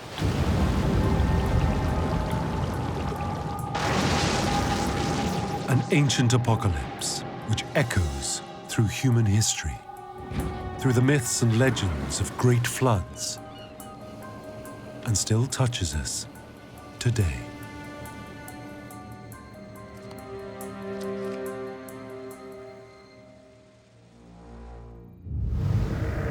The Bible. It's one of the most influential texts ever written. For millennia, it's shaped the lives of billions of people. It holds stories of great civilizations, miraculous events, the Word of God. Many people see them as parables for how to live their lives. But for some, these stories are historical truth. Of all the events the Bible details, one remains shocking, even today: the destruction of Sodom. According to the Bible, Sodom was one of the 5 cities of the plain. It was remarkable for its wickedness. The tradition is that the sin of Sodom was what the Bible describes to be sexual perversity, specifically homosexuality. But is this really true? In the Bible story, God appeared before Abraham and told him his plan to destroy Sodom and the cities of the plain. For Abraham, it's a shocking revelation. His nephew Lot lived in Sodom. According to the Bible, Lot and his family were different than the other people living in Sodom. They would be considered righteous people. Abraham pleaded with God not to destroy the innocent and guilty without distinction. God assured Abraham that he would spare the city if just 10 decent people could be found there, and devised a test of Sodom's hospitality to strangers. The Bible says specifically that the sin of Sodom was arrogance, gluttony, and apathy, and specifically that they were not kind to the poor and the needy, that it was inhospitality, this general unkindness towards other people that made Sodom an evil city. God sends 2 angels disguised as travelers to meet with Lot, who takes them in and treats them well. Lot passes God's hospitality test. But when the news of the foreigners' arrival spreads through Sodom, the city descends on Lot's house and demands he hands them over. Immediately, all the neighbors are banging on the door saying, "Send out these 2 men so that we may know them." And in biblical terms, that usually means to sleep with them. Lot says, "Absolutely not. You can have my daughters instead. They're virgins. You can do whatever you want with them, but you cannot have my guests." At that point, God steps in and says, "No, the test has failed." It's damning. The angels allow Lot and his family to leave, but when they are gone, God levels the city with the remaining inhabitants inside. Would have been positively terrifying. God destroyed them in a shower of fire and brimstone so terrible that no man could live in this land.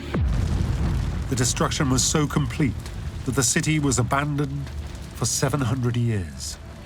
It's a profound punishment for the city's perceived sins. God sends these two angels down to Sodom and the cities of the plain to test their hospitality, to see would they be welcomed, and they failed that test. So it's less a story about sexuality, and it's more a story about hospitality. Hospitality was so important in the ancient world.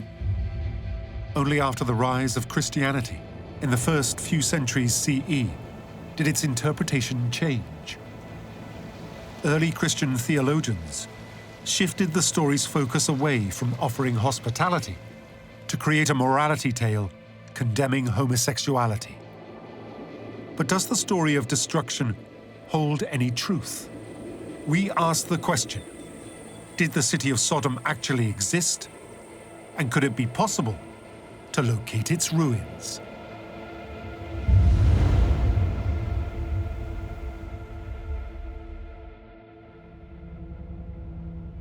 According to the ancient writings of the Bible, the Quran, and the Torah, Sodom was supposedly part of what's known as the 5 cities of the plain.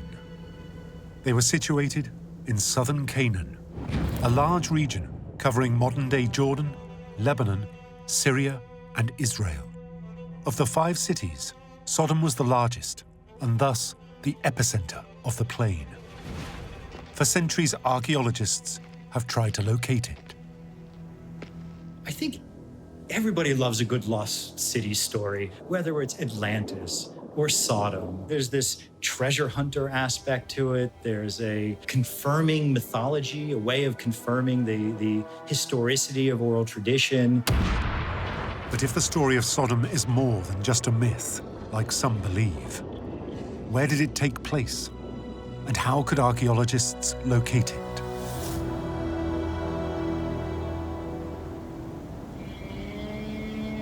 Renowned biblical archaeologists Dr. Thomas Schaab and Walter Rast carry out surveys of Bab-edh-Drah. It is an ancient site southeast of the Dead Sea. Thomas Schaab and Walter Rast were actually very well-respected archaeologists and academics in the field, and both had a keen interest in biblical archaeology and historical geography. Schaab was actually a priest, and Walter Rast actually led many expeditions to the Dead Sea. As the two break ground, they discover 4 more sites nearby: Numera, Safi, Pfeiffer, and Kanazir. For Schaab and Rast, the number of sites could be a crucial indicator for whether Bab-edh-Drah is Sodom. The Bible says that Sodom was one of 5 cities of the plain. And if 4 other cities were discovered near Bab-edh-Drah, it increases the likelihood that Bab-edh-Drah is the city of Sodom. The discovery of these 5 ancient sites in close proximity to each other is key. And through excavations at Bab-edh-Drah, the archaeologists date the site to around 3,300 BCE. This is significant because some people think this is when the city of Sodom existed too. And during excavations, the team unearthed evidence that not only was Bab-edh-Drah the largest of the 5 sites, but it was also once the location of a thriving community. There were fortification walls around the town. Archaeologists were able to identify people's houses, workshops. It would have been a place of some significance. For Schaab and Rast, it's looking more and more likely that Bab-edh-Drah is Sodom. And when the archaeologists examine the site more closely, they make a crucial discovery. There is evidence of widespread destruction. The archaeologists discovered piles of collapsed mud bricks and also large piles of ash and charcoal, and the town walls had been destroyed by fire. At the second site, Numera, Schaab and Rast make similar findings. But most astonishingly, archaeologists find the skeletons of several people. The bodies were buried under all of this burnt debris. So these were people who had died and been crushed while they were still either fresh corpses or while they were still alive. Some experts believe that Shab and Rast's findings match the biblical description of the destruction of Sodom through fire and brimstone. There's one camp who think that Bab-edh-Dhra and Numaira are evidence of destruction from an earthquake and catastrophic fires, that we found our target. The claim that the southern site of Bab-edh-Dhra could be the former city of Sodom becomes known as the Southern Theory. But had biblical Sodom finally been uncovered? Over the years, new evidence has emerged which casts doubt on the theory. When excavations were carried out at the other three sites, archaeologists found that there were no occupational structures. What they had found was a bunch of cemeteries. This is a place where people buried their dead. And radiocarbon dating of the two largest sites, Bab-edh-Dhra and Numaira, cast further doubt on the Southern Theory. These two cities were destroyed 2.5 centuries apart from one another. That's 250 years in between the destruction of Bab-edh-Dhra and Numaira. To match the biblical description, these sites should all have been destroyed at the same time. They don't fit the time. So, yeah, to me, it's 2 strikes and you're out. You don't need a 3rd strike. The Southern Theory just does not hold water. Did Sodom ever exist?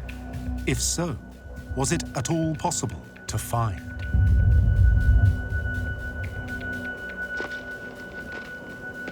In 1996, archaeologist Dr. Stephen Collins takes up the challenge.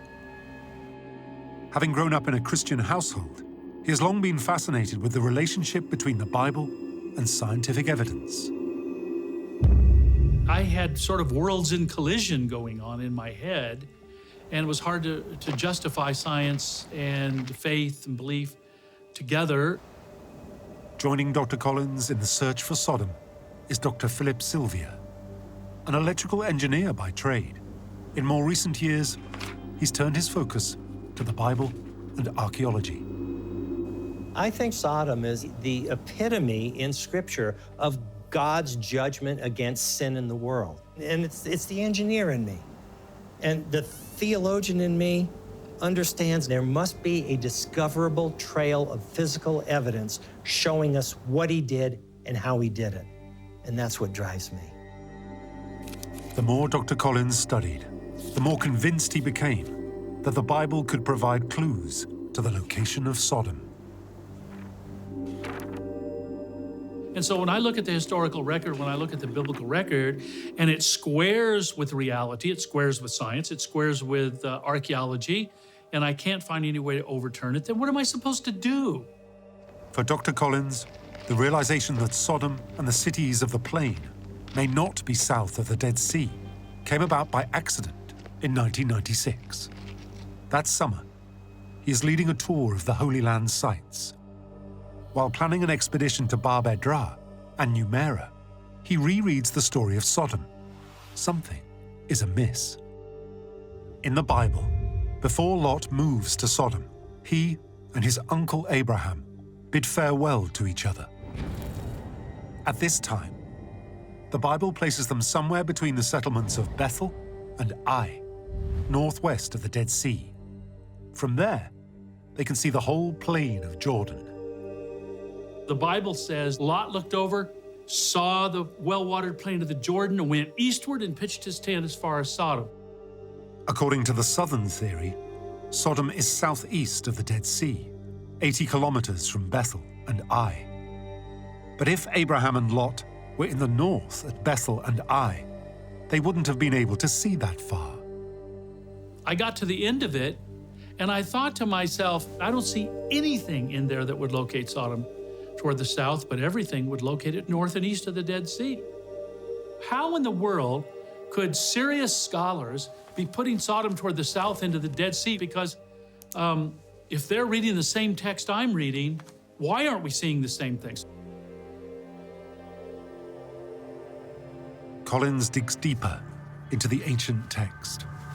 His focus turns to identifying the correct location for the plain of Jordan.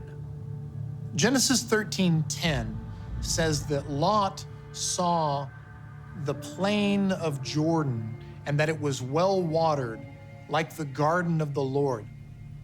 So if you can find the plain of Jordan, you can find Sodom. After meticulous studying, Collins finds a clue to the whereabouts of the plain of Jordan. In the Hebrew language, the word for plain is kikar, which means round.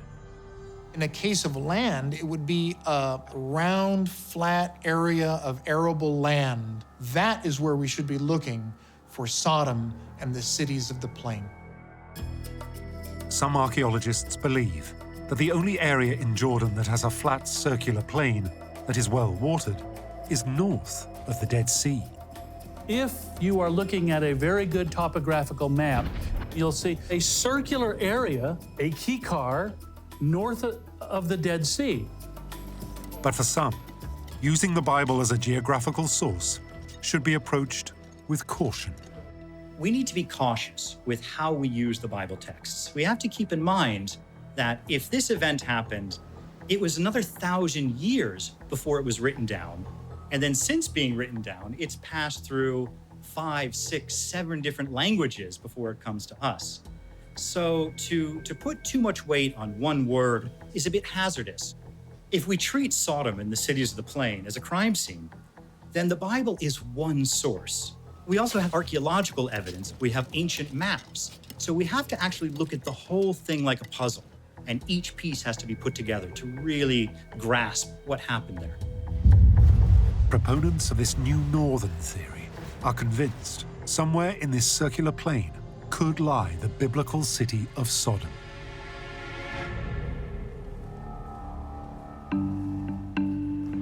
Further evidence may lie in the oldest surviving map of biblical sites, the Mardaba map. It dates from the 6th century CE and is located in the Byzantine Church of St. George in Mardaba, Jordan. Now, we have to understand that the Byzantine period was the biggest Holy Land tourist industry ever in history. And so this map was on the floor of this church for the singular purpose of showing people where to go. The map is incomplete, but crucially, it features a key name, Zoar. Along with Sodom, the Bible lists it as one of the 5 cities of the plain. Zoar is significant because it was the only city of the plain that wasn't destroyed. And it wasn't destroyed, according to the Bible, because it was the city to where Lot and his family escaped. The map doesn't feature Sodom, but it does feature something else north of the Dead Sea. Partially intact depictions of 2 cities. For Dr. Collins, they're key geographical markers. I have a sneaking suspicion that those 2 representations of cities on the north end of the Dead Sea are Sodom and Gomorrah. But if the missing piece of the map is Sodom, where exactly is it? In 2005, Collins and his colleagues head to Jordan in search of hard evidence. And that was a little bit scary at first because I couldn't find any map of archaeological sites done by anyone in America or Europe or Israel, and it really bothered me. I said, what am I going to find when I get over there? But then, at the American Center of Oriental Research, a breakthrough. As the team pore over maps and surveys, they come across a book, The Antiquities of the Jordan Rift Valley. In it is a map showing ancient sites in the Kikar region of Jordan, northeast of the Dead Sea. The team put boots on the ground and begin a process of elimination, hoping to identify the most likely site for Sodom. And what did we find? 14 major archaeological sites. Well, here was the problem. I was only looking for 4 or 5 sites. Now I had 14. Some seemed to be too small, too insignificant, or the wrong period, and so we eliminated them. After a week of surveying, only one candidate remained, Tal el-Hammam. It's situated 13 kilometers northeast of the Dead Sea. The Bible had told me that Sodom should be the biggest Bronze Age city on the northeast side of the Dead Sea. And guess what? It was just absolutely huge. How in the world had people not put this on their radar? Why was it not on any map? After almost a decade of research, Tal el-Hammam is Collins' prime suspect for Sodom. I was walking down on the top of Tal el-Hammam, and I grabbed a handful of that sand and sort of let it run down through my fingers. And I said, someday you're gonna tell me what you know. But to reveal the truth behind this ancient site, he needs to start digging.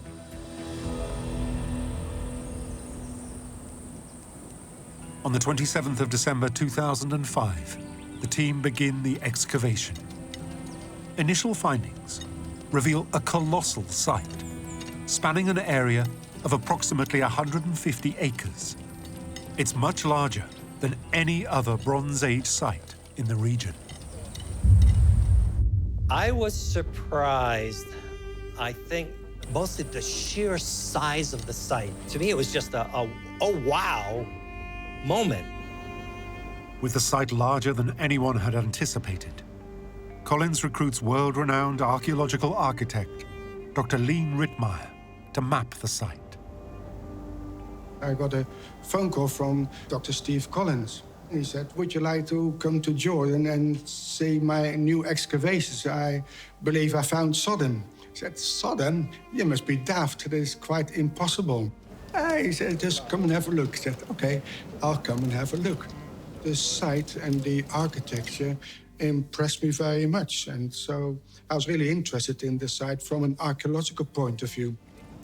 During the first few seasons of excavations, the team unearthed fortified walls 5 meters thick and up to 12 meters high.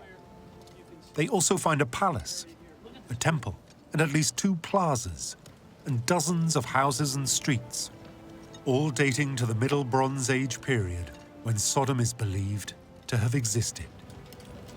The Middle Bronze Age fortifications were stunning to me. We estimated the rampart system itself took somewhere between 40 and 60 million mud bricks to make. It was obviously a highly centralized government who could put such a project together and complete it. I've worked on many archaeological excavations. I've never seen such a huge site. Tal el-Hammam is about 6 times as big as the old city of Jerusalem. Crucially, the team discover layers of ash throughout, ranging from 0.5 meter to 2 meters thick. Evidence that Tal el-Hammam was destroyed.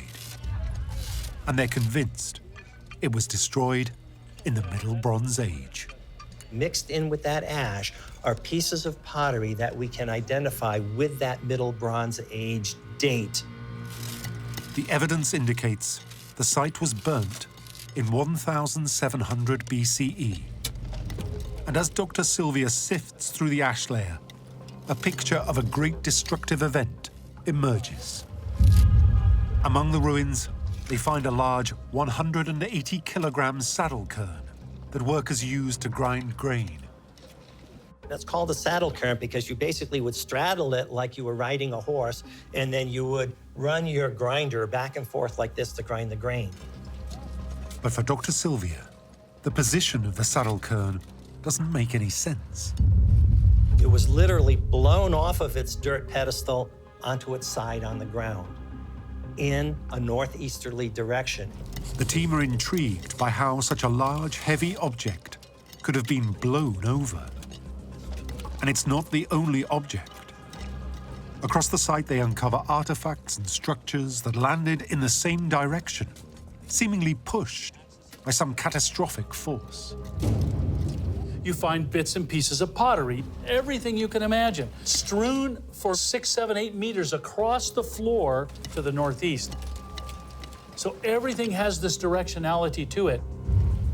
Everything inside there is churned up and full of ash and pottery and broken mud bricks, and everything about it is catastrophic. The team has uncovered evidence of a great destructive event hitting Tal el-Hammam. Dr. Collins calls it the Middle Bronze Destruction Event. What could have caused it? In 2011, the team make a chilling find. We started finding human bones, piece of a pelvis, piece of a knee bone, piece of a femur. One of them was only existing from the mid-femur down. Everything else is missing. And the place where the separation occurred is severely burned. It's almost like they were burned off. They appear to have been bodily slammed up against one of the very thick walls and then fell to the ground and were covered in ash and in material there. These were not lovingly placed burials.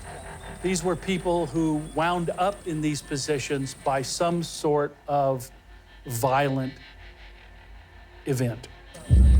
In another section, they find further evidence that the inhabitants were killed by an intense force. In the Middle Bronze Palace area, 2 skulls emerged. We have no lower jaw bones on either one. One, we have the entire skull, and it is smashed down.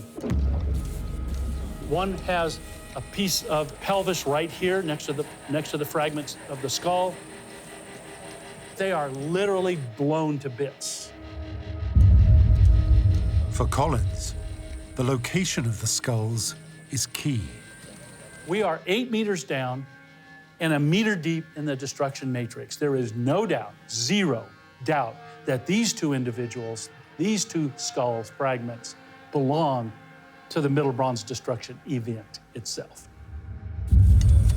The body is just not designed to stand up to that kind of force. And it's both shocking, it's both traumatizing, but on the other hand, as an engineer, as a scientist, it's absolutely fascinating. The team believes they are getting closer to discovering what destroyed this city. But so far, nothing conclusive, which tells them this might be biblical Sodom. But the more they excavate, the clearer it becomes that they're dealing with a monumental site. Along the outside of the city, they uncover the foundations of a much larger structure, a 3-meter thick wall. We asked them to dig a bit further to the east, and there they found the beginning of another wall coming out. Same type of bricks. And as the other one was 3 meters wide, I kind of paced it out. But then it clicked to me, because here a massive tower extending out from the city wall. Dr. Rittmeyer and the team have just come across the ruins of a colossal gateway complex, 21 meters wide and 14 meters high, with towers on either side and up to 6 chambers. The Tal el-Hammam team are gradually unearthing the secrets of a vast metropolis spanning an area approximately 150 acres, with an estimated population of up to 65,000 inhabitants. It had all the features of a major city center. I mean, with its palaces, its temples, its residential areas, its streets, its massive fortifications, its satellite towns, its massive agricultural areas that it could take advantage of. It had everything to make it great. And this is what the Bible describes, and this is what the archaeology confirms. It fits the geographical clues in terms of location. It fits the time frame in terms of its occupation history. To me, I don't see what other conclusion you can come to. But if they want to convince the wider community that Tal el-Hammam is biblical Sodom, then their work is far from over. I have to say, the site is really interesting.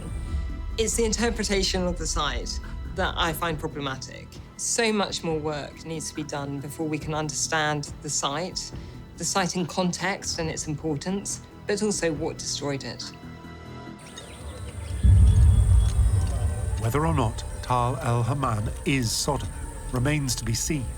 But what's clear from the team's findings is there once existed a large and thriving civilization in this area. In Tal el-Hammam, we got a very definite layout of the city. There you got a lower city and upper city. The lower city were the common people, near the upper city, which had its own separate defense system. It was a totally secluded area used by the king to have his palace and his royal officials.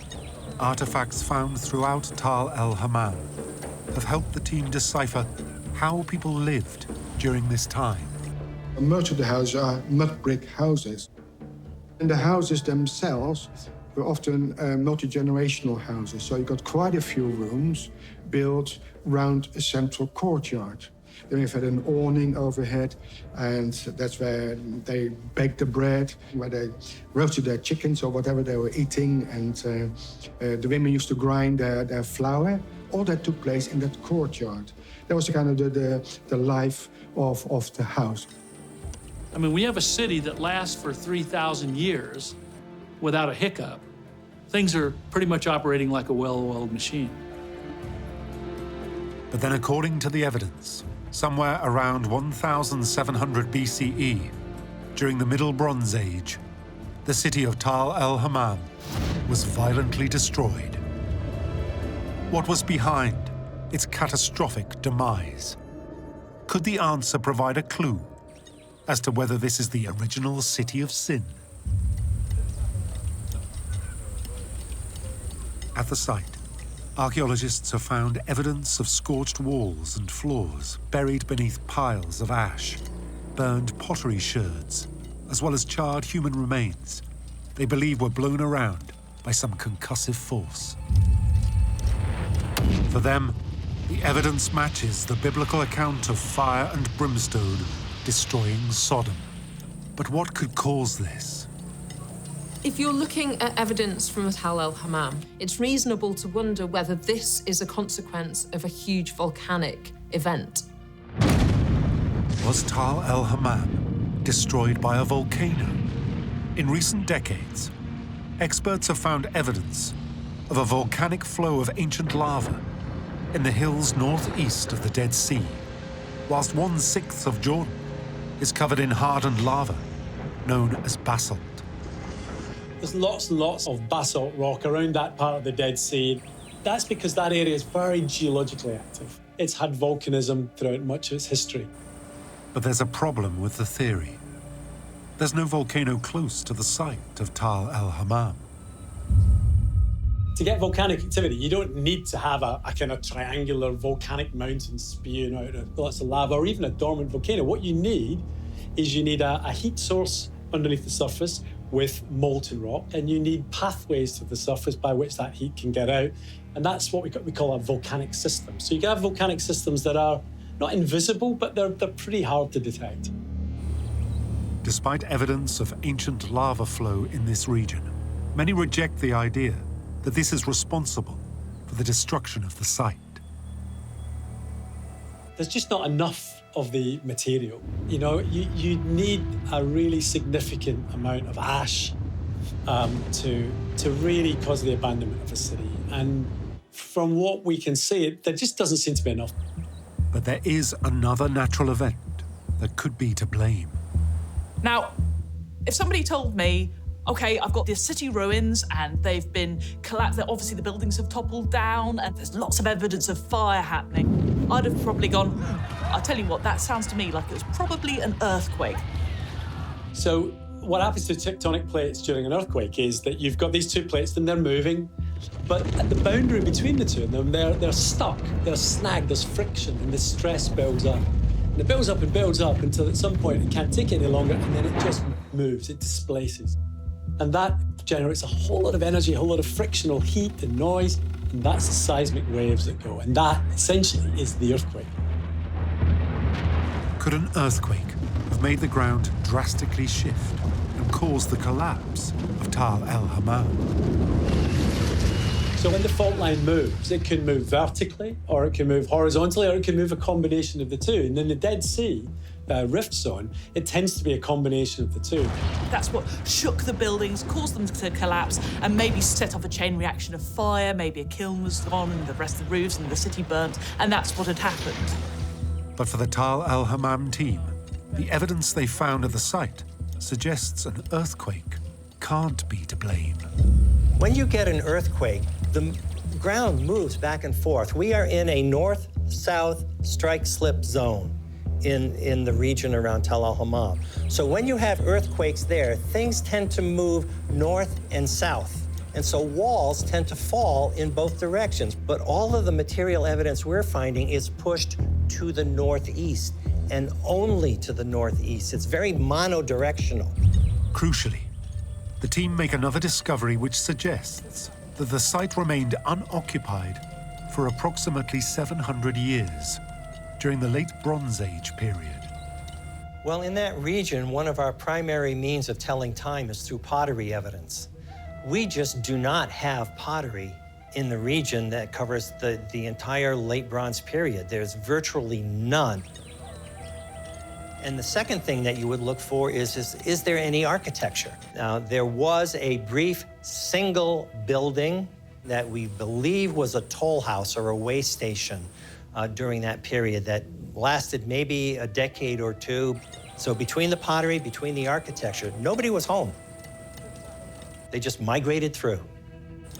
The team have uncovered evidence of a thriving Middle Bronze Age city, destroyed by a violent event, followed by a 700-year period where the site remained largely abandoned. For them, the location of Tal el-Hammam and its scale indicates it could be Sodom. But they're no closer to explaining the cause for its catastrophic demise. Then, in 2011, whilst excavating a section of the upper city, Dr. Collins's team make an extraordinary discovery. When the excavators of that square called me over, they said, "You have to come and look at this." They found a piece of pottery in the Middle Bronze Age layer. Thousands are scattered throughout the site. But this piece is different. On one side, the fragment looks like regular Bronze Age pottery, but on the other, the surface is green and glass-like. It looks like one side of it is superficially melted. It's just lapping over the edge ever so slightly. For Dr. Collins, it looks like a piece of glazed Islamic pottery. But this form of pottery wasn't produced until thousands of years after the destruction of Tal el-Hammam. Collins is intrigued by the find. The fragment looks as though it's time-traveled from a later era. What in the world is a piece of glazed pottery doing down here this deep? Could it offer any clues for the cause of Tal el-Hammam's destruction? Collins takes the strange-looking piece of pottery for analysis at the U.S. Geological Survey Laboratory in New Mexico. When the results come back, they are quite literally out of this world.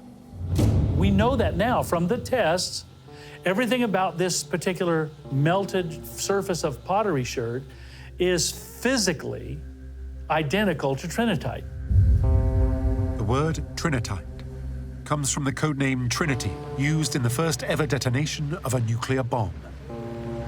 The test took place on the 16th of July, 1945, in the Jornada del Muerto Desert, New Mexico. When the Trinity bomb was detonated, it released the equivalent of 21,000 tons of TNT. That's actually slightly more than the nuclear bomb they dropped in Hiroshima in World War II.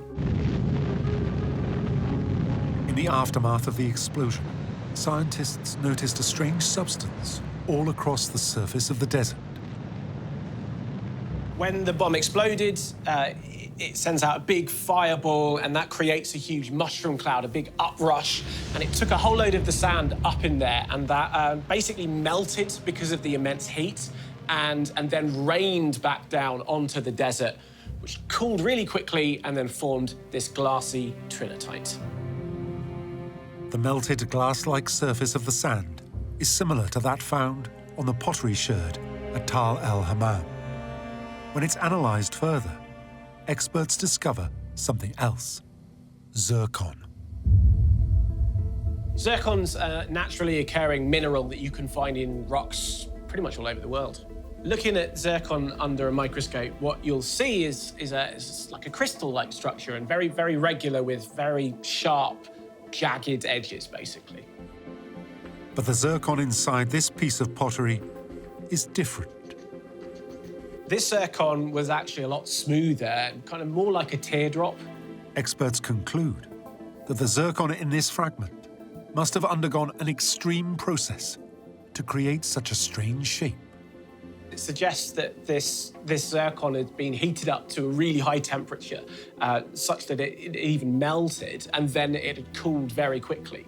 Because otherwise you'd get, the more regular looking zircon that usually takes, thousands of years to cool down. The fragment must have been subjected to extreme heat for it to have melted this way. A normal fire will burn at somewhere between 600 and 2,000 degrees Celsius. For zircon to melt, though, you're talking at least 4,000 degrees Celsius there. That's over double the hottest fires. Now, the surface of the sun is about 4,000 degrees. So you're talking about temperatures equivalent to the surface of the sun. And as the excavation continues, the team unearth more and more pieces of extreme heat-blasted pottery. Every place we've excavated across the site, we have found indicators of these high heat events. Every place we find bits and pieces. What kind of thing could do that?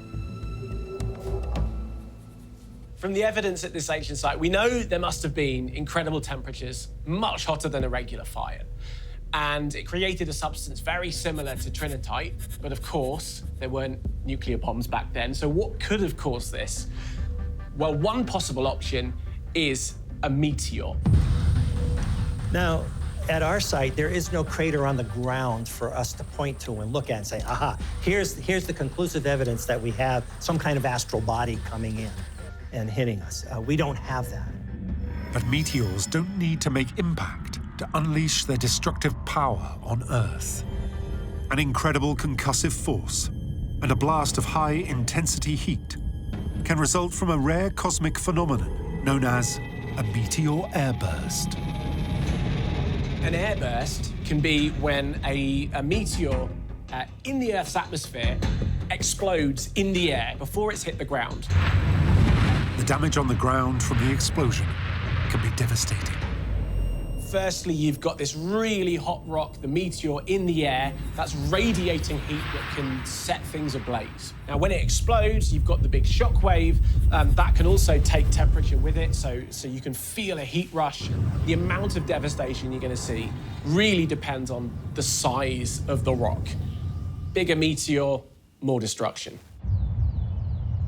Meteor airbursts are rare, but they have occurred in recent history. In 1908, in a remote uninhabited region of Siberia, an airburst is believed to have wiped out an area larger than Los Angeles. An eyewitness described the sky appearing to split in two and being covered with fire. It destroyed about 80 million trees. In the nearest town, about 60 kilometers away, residents could feel the heat of the blast. Windows smashed in the buildings, and some people were even knocked off their feet because of the force of the airburst strike. It would have felt like the end of days. More recently, in 2013, cameras caught the moment an airburst exploded over the city of Chelyabinsk in southern Russia. 1,500 people suffered injuries, and thousands of buildings were damaged. The team at Tal el-Hammam believe that the evidence they found points to an airburst, which left a path of utter destruction in its wake. What we're looking at is a very large site that was literally the buildings blown off of their foundations. Artifacts, the pottery, the tools that they were using are shattered. And this basically vaporizes and incinerates everything in its path. And what we see is that all of that ash and all of that material is blown into a northeasterly direction. The only known source of the kind of concussive profile that we're seeing in the evidence, of the kind of thermal profile that we're seeing, is a meteoritic airburst.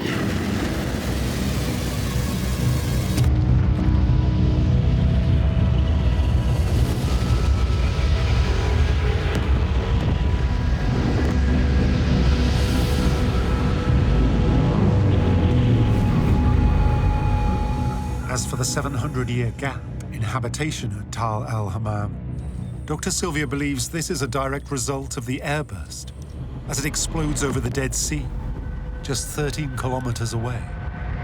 If you have an airburst event over water, it will actually produce a tsunami effect where a wave will be pushed across the landscape. You have a very high volume of now superheated brine spray of Dead Sea water that's traveling with the blast front.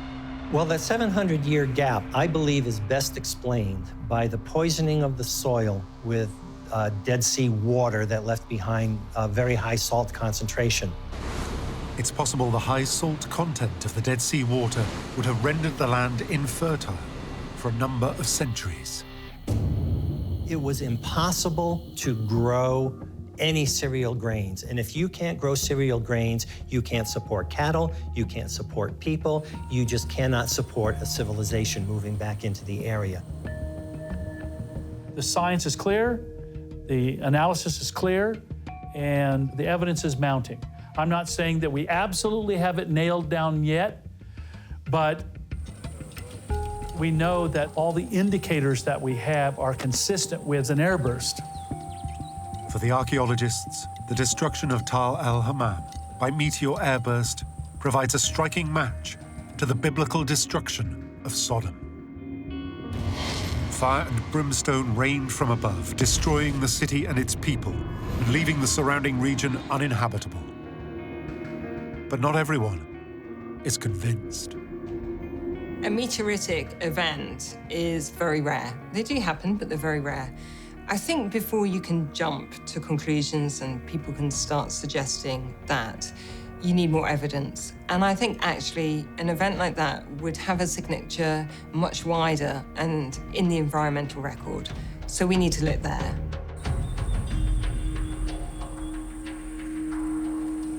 Since 2005, Dr. Collins and his team have excavated at Tal el-Hammam.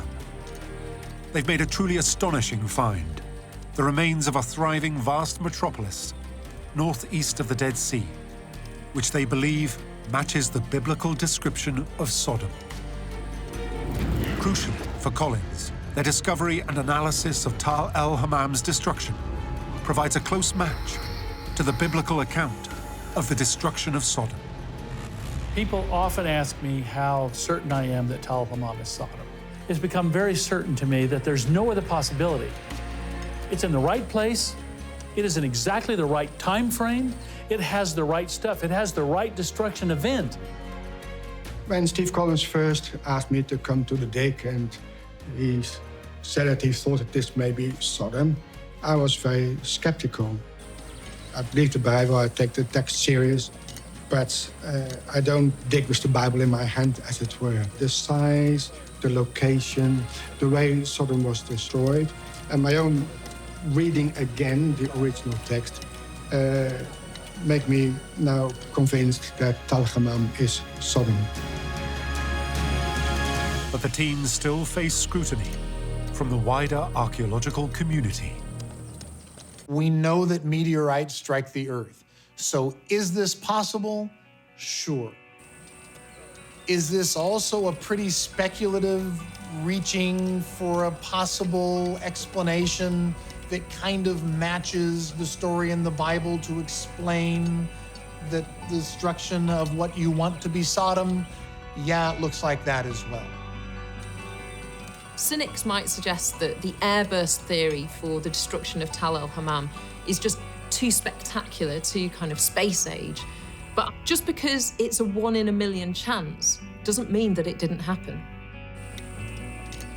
The team continues to dig for evidence. To answer the question beyond doubt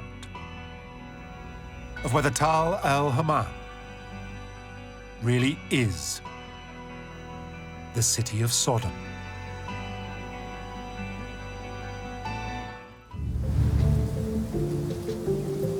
Ancient Greece.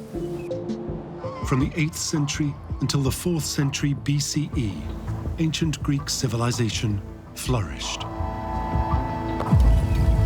It gave the world democracy, philosophy, and art and architecture that still dominate our lives today.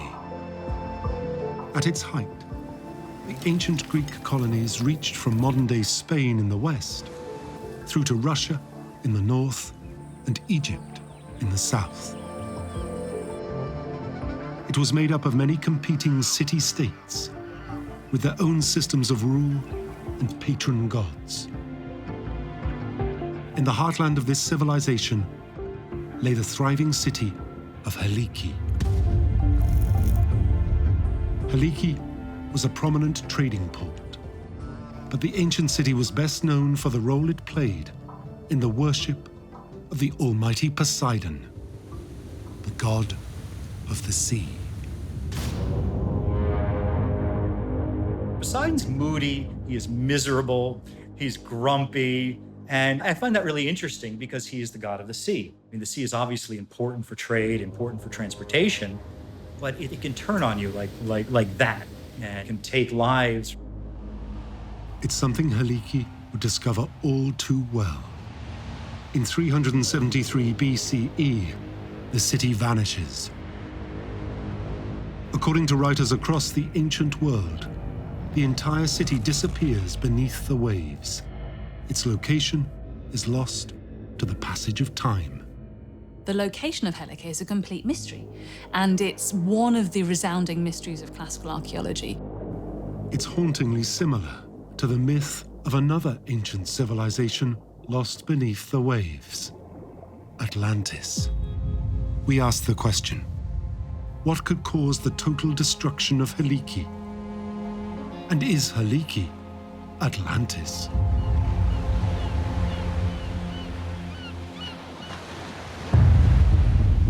The lost city of Atlantis.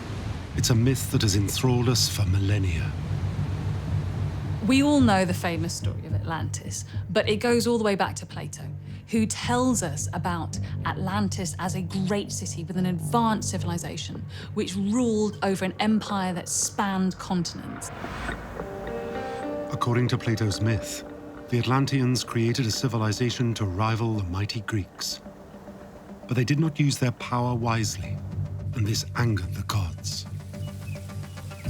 The Atlanteans grew cruel, they grew harsh, they grew hubristic, and for this they were punished by the gods. The city was destroyed and submerged and lost beneath the waves. For centuries, it's driven explorers to search the seafloor, uncovering shipwrecks, lost treasure, but none have found the fabled lost city. It's even eluded famed oceanographer Jacques Cousteau, who led underwater expeditions in search of Atlantis in 1975. But there is another lost city, mentioned by classical Greek historians, that may offer clues. Helike. Just like Plato's myth of Atlantis, these authors record how Helike was submerged beneath the waves. If we look at the story, Helike and Atlantis both disappeared from the face of the earth. They both disappeared into waters. Helike and Atlantis also share the same patron god, Poseidon. and Plato wrote the story of Atlantis around 360 BCE, just after Helike was destroyed. Could Helike actually be Atlantis? The only way to know for certain is for archaeologists to locate the lost city of Helike. In the 4th century BCE, a period of time known as the Classical period, the ancient Greek city-state of Helike thrived on the shores of the Corinthian Gulf. It's a city with a rich history. The first time we ever hear about Helike, it's in Homer's Iliad. The classic Greek myth, the Iliad, tells how Helen, the queen of Sparta, was abducted by Paris of Troy. Agamemnon, the king of Mycenae, commanded the united Greek armed forces and set sail to bring Helen home. Helike is listed amongst the many cities of the Peloponnese which send troops for Agamemnon's army to campaign in the Trojan War. Agamemnon's forces besieged Troy for 10 long years. When this failed, they unleashed their secret weapon, the Trojan horse. This giant wooden horse was left as a gift for Troy. They accepted it and brought it inside the city walls. With the people of Troy asleep, Greece's finest soldiers emerged from inside the horse and opened their gates. Agamemnon's forces could finally breach the city's walls, and Troy fell. Homer's Iliad is a myth, but Helike's role in ancient Greek history is well documented. Helike was the leader of the Achaean League, a democratic confederation of 12 city-states in the Achaea region of Greece. Helike established colonies at Priene in Asia Minor and Sybaris in southern Italy. Trade from these created a period of great prosperity. The people of Helike believed their city was watched over by their patron god, Poseidon. Their temple dedicated to him brought pilgrims to the city from across classical Greece. Helike was a powerhouse in the ancient Hellenistic Greek world. It was a major religious hub, a pilgrimage spot. It was a political seat. It was a pretty significant city-state. The temple to Poseidon gave Helike influence in the Greek world, and they benefited economically from this pilgrimage. As war engulfed the region, it placed Helike in a unique position. Between 492 and 479 BCE, the Persian Empire launched a series of invasions with the aim of conquering all of Greece. The allied efforts of the Greek city-states repulsed the Persians, but the Greek world was now on a collision course with itself.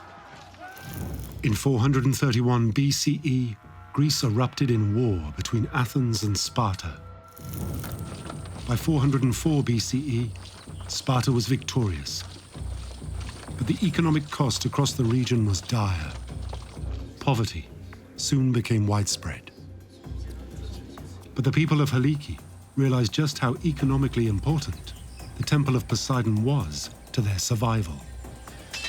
They remained largely uninvolved throughout this period of turmoil for fear of alienating either side. This decision served them well. As the dust settled, Helike and its colonies survived, along with the Temple of Poseidon and the income this brought them.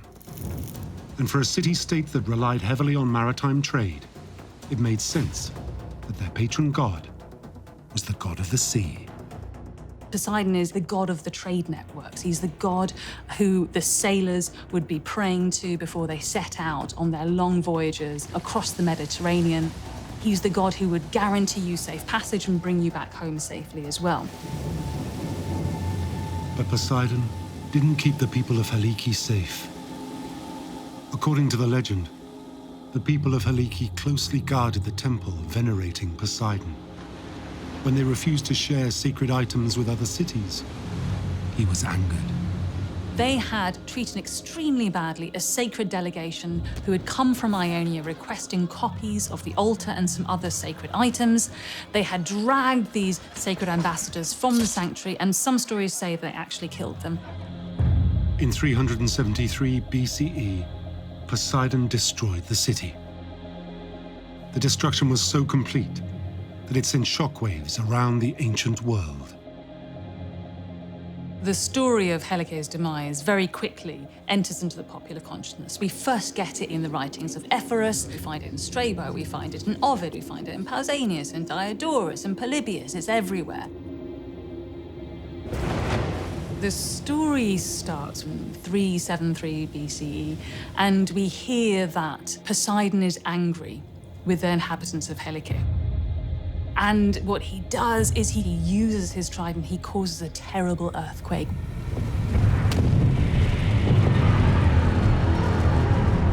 A tidal wave rolls in from the sea and completely submerges the city.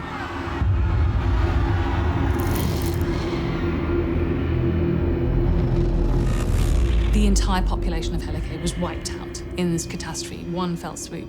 And not only that, but there were 10 Spartan warships which were anchored in the bay, and they were also dragged down to the bottom of the sea. So this was total wipeout.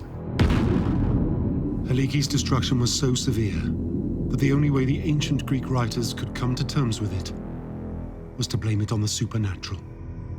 Poseidon, the god of the sea, caused the city to vanish beneath the waves. In the years that follow, its location is forgotten, and the story of Helike becomes Greek legend. The parallels between the myth of Atlantis and Helike's destruction are striking. But what actually happened? And could Helike be Atlantis? The only way to know is to find Helike. For archaeologists to have any hope of locating the lost city and determining what caused its destruction, they need to discern what is fact and what is fiction. Was there any physical proof that Helike had actually existed?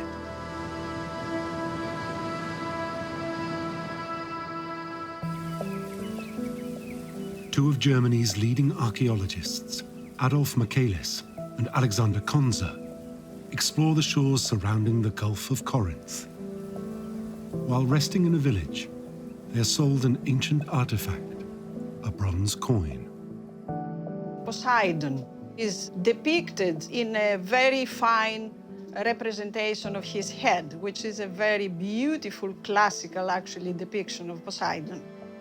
And on the reverse, we have the main attributes of Poseidon, that is his trident, and the two dolphins swimming upwards, all included in a wreath, within a wreath. But as Michaelis and Konza examine the coin more closely, they make a startling discovery. The coin bears the letters Elik, which is an abbreviation of Helike. This was the first tangible piece of evidence that the city of Helike actually existed. Up until this point, all we had was the testimony of various authors and the story of Helike's destruction, but this was an actual piece of evidence. Michaelis and Konza have identified the first piece of archaeological evidence that Helike actually existed. It marks an incredible turning point. Was the lost city of Helike more than just a legend? Could there be some truth behind its destruction? And could it help solve the mystery of Atlantis? Archaeologists need to re-examine the ancient texts describing Helike's destruction. Could they find anything else written here that might help them sort fact from the legend?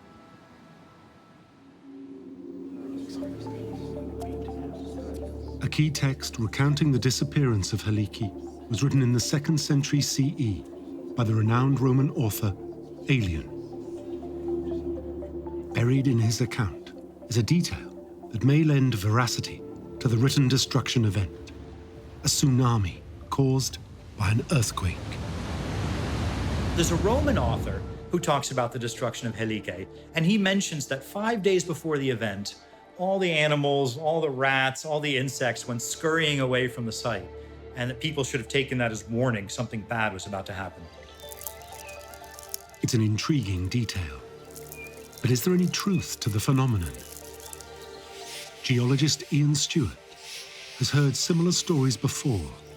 An animal exodus right before a major earthquake. In 1995, I was in northern Greece, and we were starting to get reports that there had been this earthquake down in the Aegean area. I spoke to fishermen who talked about catching the equivalent of their whole yearly catch in the night before the earthquake struck. And also in their catch, strange fish that they hadn't seen, deep water, squid and things that were very rare. And one of the things that we know is the Earth's crust gets prepared for earthquakes. The stress gets pent up and there's fluids and lots of things change.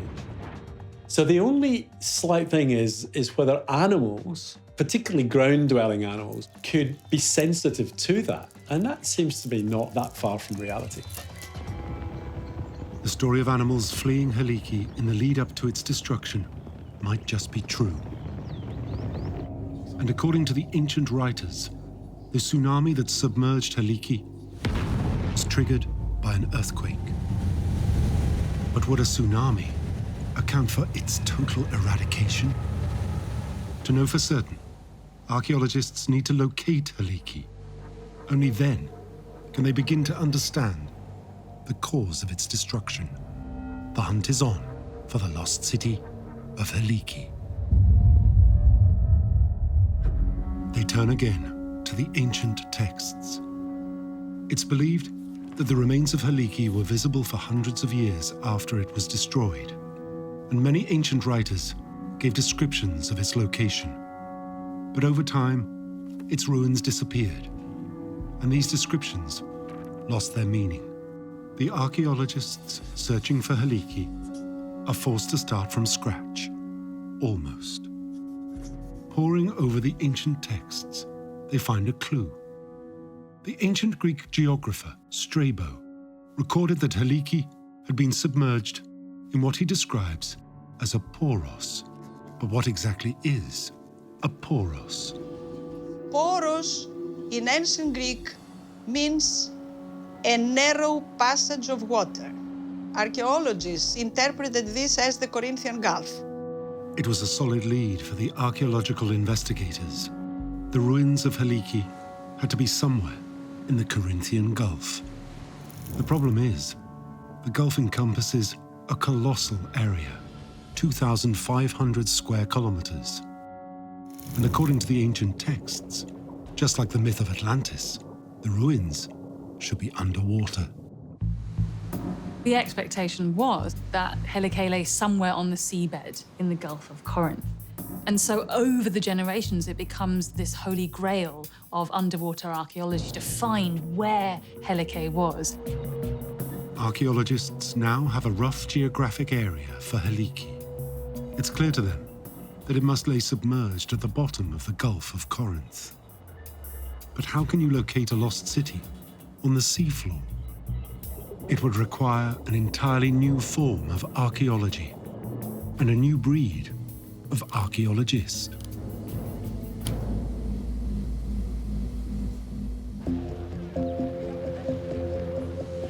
The hunt for the lost city of Helike is taken up by one of Greece's most famous sons, celebrity archaeologist Spiridon Marinatos.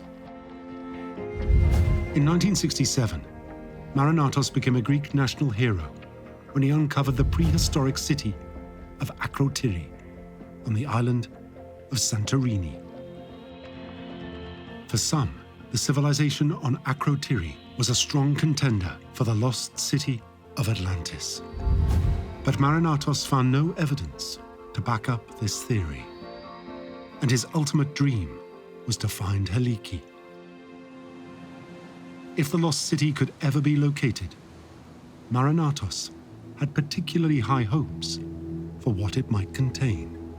He believed that Helike would be a kind of a Greek classical Pompeii, that is, everything you would find in Helike would be there exactly as it was at the moment it was destroyed.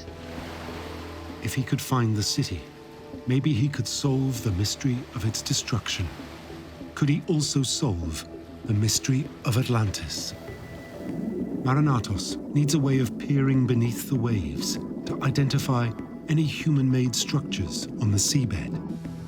He turns to a cutting-edge piece of technology, sonar imaging. In 1973, oceanographer Paul Cronfield is brought onto Marinatos' team. He is tasked with scanning the sea floor. He remembers his time with Marinatos well. Professor Marinatos was very excited about Helike. He said, because it's an undisturbed classical city that's basically been buried under the ocean and undisturbed for thousands of years, with all the artifacts totally undisturbed. For this grand expedition, no expense was spared. Marinatos commandeered a Greek Navy landing craft and outfitted it with a drilling rig. If the sonar scanners identified any structures, the team would drill an exploratory core sample to see if they held any ancient remains. The drilling ship was anchored offshore, and it would come in out of the mist and drop the ramp on the beach. And all the scientists and engineers would come charging down the ramp like invading the beaches of Normandy or something, except we were invading local tavernas for lunch. At that time of year, the not blooming jasmine is blooming and the fragrance is in the air, and we'd be sitting there listening to Greek music, looking up at the stars. You know, this is exactly how this was 2,000 years ago when the people of ancient Helike were having their dinner, and it was a very magic time. Back at sea, Marinatos' team scanned the seafloor, hunting for any anomalies or signs of structures. It's like looking for a needle in a haystack. But incredibly, they identified something. We picked up pockmarks on the seafloor, and they were very intriguing in straight lines. God generally doesn't draw straight lines. So this could mean it might be man-made. It could be a road or it could be a wall. We didn't know. With the possibility of ancient Helike lying in the depths beneath their ship, the team deployed the drilling rig to retrieve core samples. Had they finally found the lost city?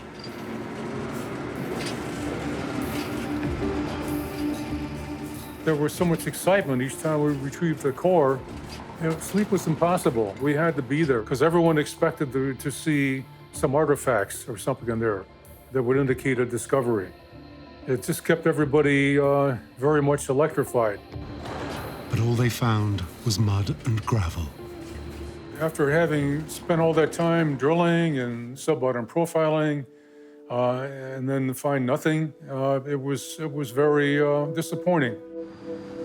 Despite working through the night for days on end, there was absolutely no sign of Helike. And with the excavating season ending, another chapter in the hunt for Helike came to a close. For Spiridon Marinatos, he would never get the chance to search again. The following year, in 1974, he died of a stroke while excavating on Santorini. He is buried at the site. The location of the lost city of Helike remained a mystery for now.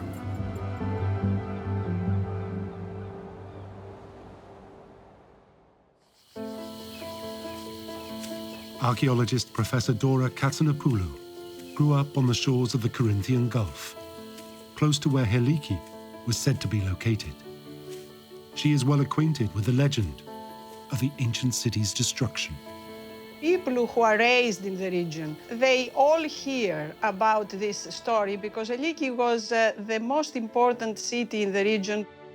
When I was a child, I was always dreaming of becoming an archaeologist someday in order to try and find this famous lost site.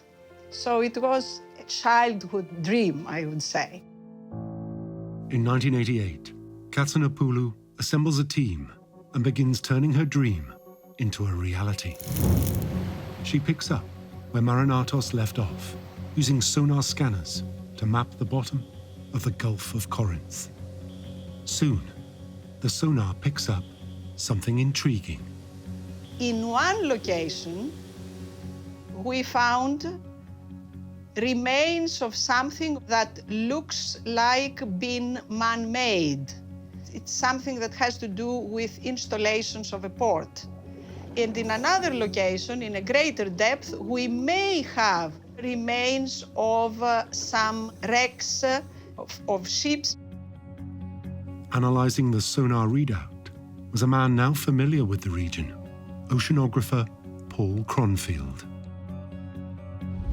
We saw 10 of these features, 10 parabolic type features under the seabed. It was very exciting. According to Aelian, the Roman writer, the night that Helike was destroyed, there were 10 Spartan ships at anchor in Helike's port. For Katsinopoulou, it was starting to look like they'd uncovered an ancient port. If they could identify the 10 shapes shown on the sonar scans as the 10 sunken Spartan warships told in the Helike legend, then surely they'd have finally located the lost city. But sonar scans alone aren't proof. To be sure, the team needs to dive and examine the structures. But here, they run into a problem. The Corinthian Gulf, particularly in this area, is very muddy, and when divers go down, as soon as they move toward the target, it's, a real cloud of mud that is raised in front of them, so they cannot really see. It's a very difficult sea to explore. The muddy conditions on the seabed make it impossible to identify these structures for certain. Still, Katsinopoulou has a hunch these underwater features represent the ancient port of Helike. But how to be sure? She needs a way of narrowing down the search area. Were there any clues that located Helike near these sonar hits?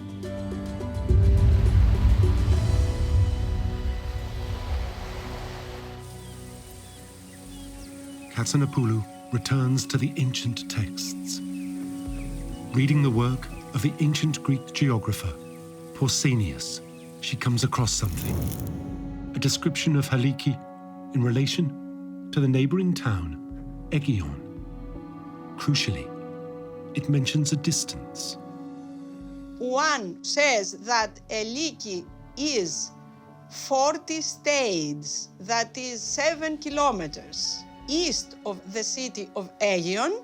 Going further east, he also comes to another monument in the area, which is known as the cave of Heracles Vouraikos. And he gives us a distance of Helike from the cave of about 5.5 kilometers. It's said that the people of Helike came there to leave offerings to the demigod Heracles. The location of the cave is still known today. It's a key clue for Professor Katsinopoulou. If Helike is within 7 kilometers of the town of Aegion and 5.5 kilometers of the cave of Heracles, then the lost city must lie in the area where these measurements cross over. The port features that Katsinopoulou uncovered are well within this region. They match the location of the ancient geographical texts. But despite repeated sonar scanning, all they could find was evidence of a port. Why wasn't the rest of the city visible on the sonar scans? Katsinopoulou looks again to the ancient descriptions of Helike's destruction. These texts had been studied again and again by archaeologists before her. But Katsinopoulou has an advantage. She can read these works in ancient Greek as they were written. Had any clues been lost in translation? As she pores over the ancient writings of Strabo, she realizes incredibly this might be the case.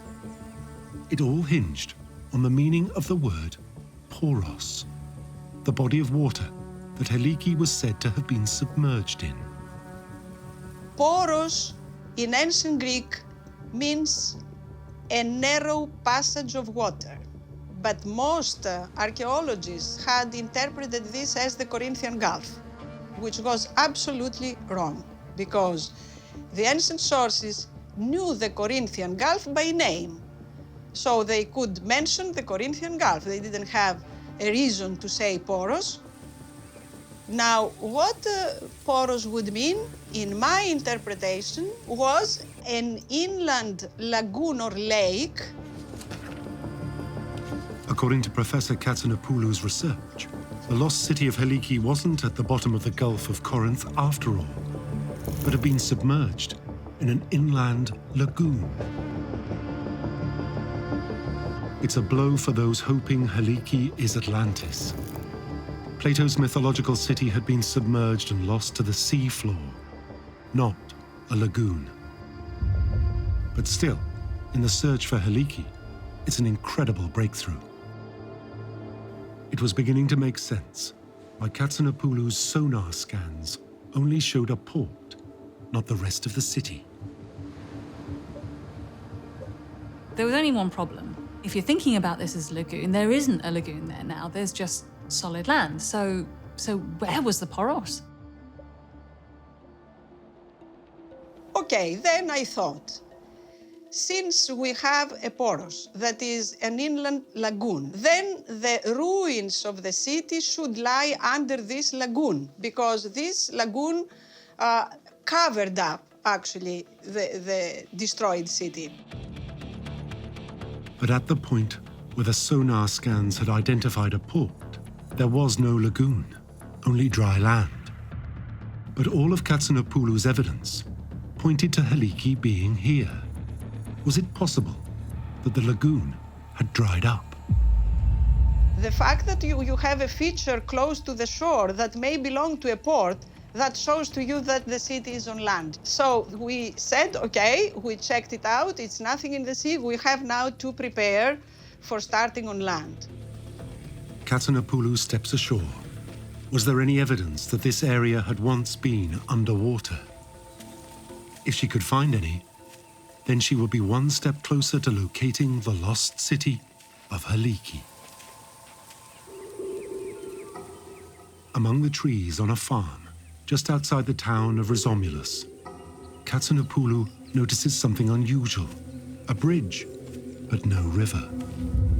Examining the geology of the surrounding area, it becomes clear this bridge wasn't always over dry land.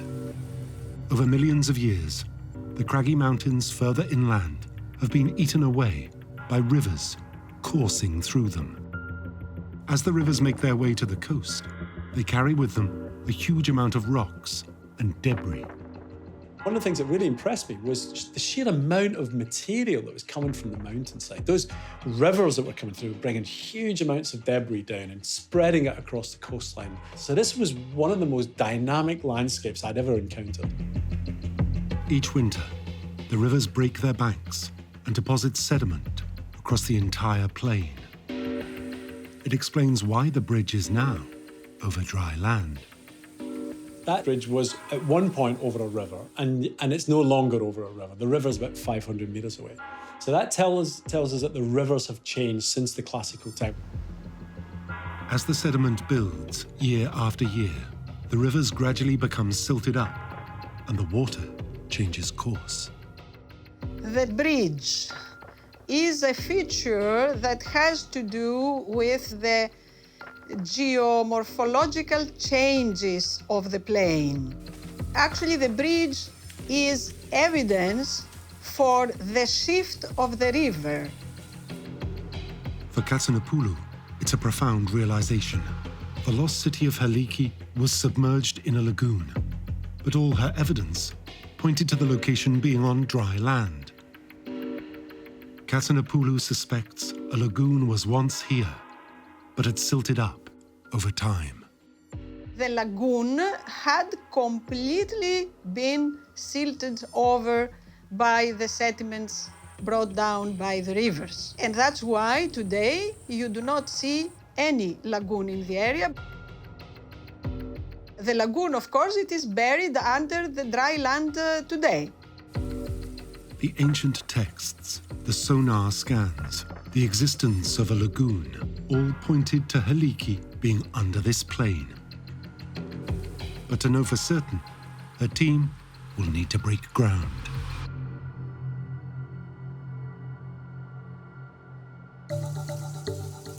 Katsinapoulou and her team conduct a series of extensive surface surveys along the coastal plain. They drill boreholes down to a depth of 15 meters and examine the samples for any signs of ancient life. In 1993, they find some pieces of pottery. Inside these soil samples were found the first pottery fragments. Until then, nothing was known from this area. Even to find some first small pottery fragments, it was something to rejoice at. For Katsinapoulou, these finds indicate an ancient settlement is likely to exist beneath their feet. Could these be the ruins of Helike? The team prepares to excavate.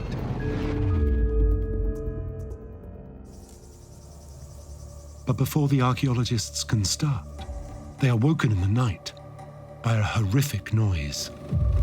We were conducting our first excavation in the area when this earthquake happened. The Aegean earthquake of 1995.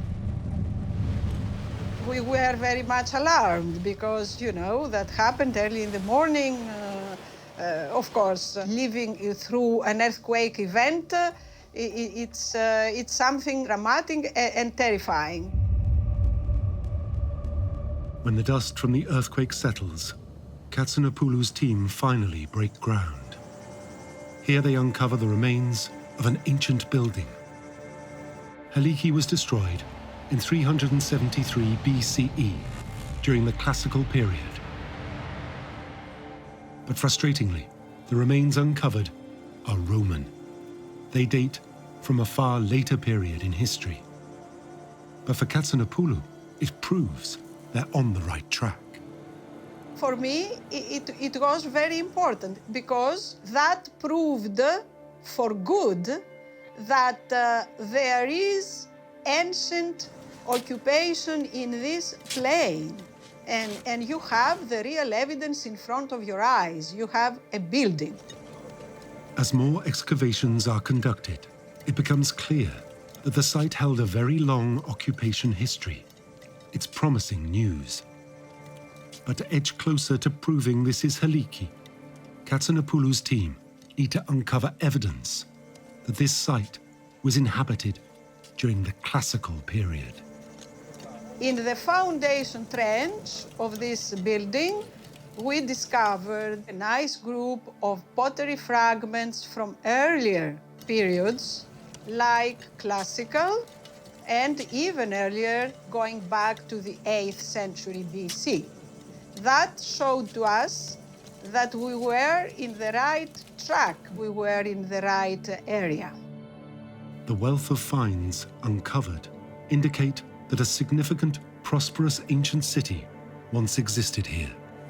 But although the team have found traces of settlements from the Roman, the early Bronze Age, and Helladic periods, they haven't found any structures from the classical period, the era that Helike existed in.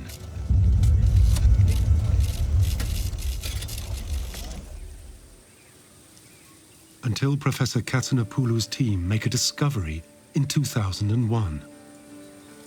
Beneath an olive grove, they uncover a series of structures teeming with artifacts. When they date them, it becomes clear they've hit the jackpot. We can date these buildings as classical because of the finds, that is pottery, coins, and other that date to the 4th century BC. The artifacts fit the time frame for the story of Haliki's destruction. And as Katsunapoulou sifts through the remains, she comes across a timely reminder that people once lived here, an object which appears to be a family heirloom. One of the most special finds is the terracotta painted head of a female idol, which actually chronologically is not classical, is earlier than classical, because this is a 6th century BC find, and obviously this belonged to the people who owned this building, and this was something like they had inherited from one generation to the other, and was still remaining in this building in 373 BC. Finally, Professor Katsunapoulou has proof that a large city existed here in 373 BCE, the year that Haliki is said to have been destroyed by a tsunami. Had Katsunapoulou finally uncovered the lost city? The ancient ruins her team have uncovered match the historical and geographical descriptions perfectly. But a key question remains unanswered. Was there any proof that this site had been destroyed by a tsunami and submerged in a lagoon? Without this, it's impossible to know for certain whether the lost city of Haliki had finally been found.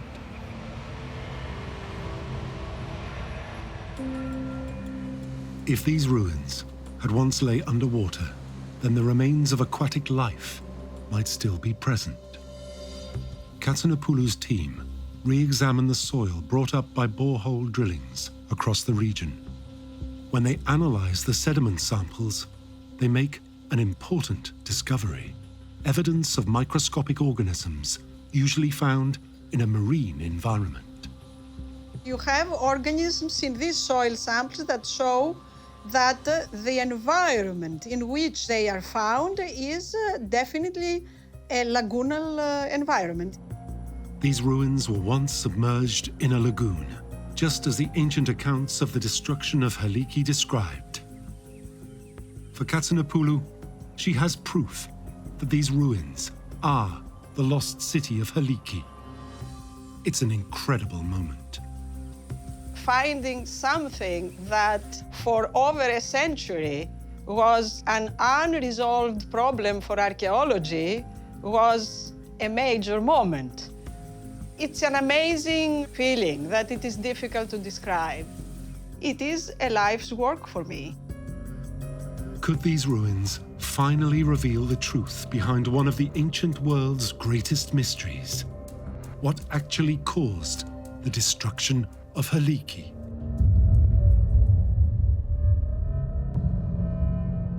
According to the ancient texts, Poseidon was angry with the inhabitants of Haliki and caused an earthquake, which triggered a tsunami that overwhelmed and submerged the city.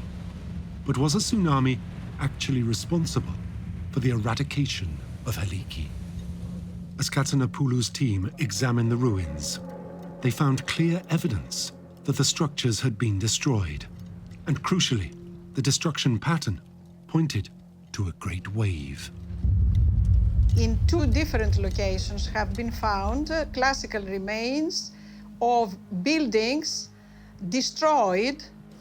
And the interesting thing is that in one case, the way one of the walls is fallen shows that it was perhaps the result of a backwash of a tsunami. It was looking like the ancient texts were correct. A tsunami had engulfed Haliki. But a closer analysis of the destruction layers shows something else.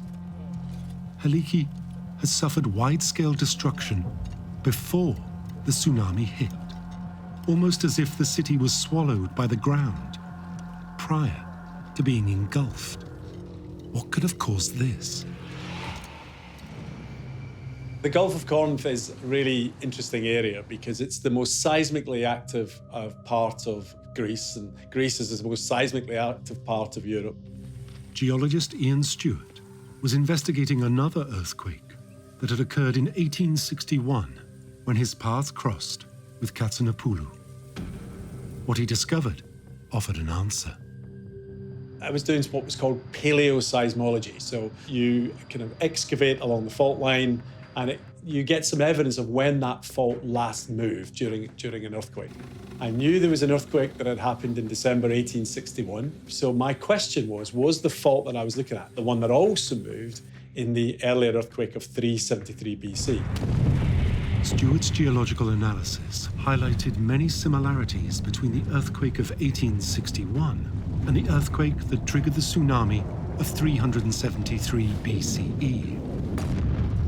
His findings match the destruction seen at Helike. There was large-scale coastal submergence, large areas of flooding. There was lots of mud and water that had erupted out. There was fissuring of the landscape.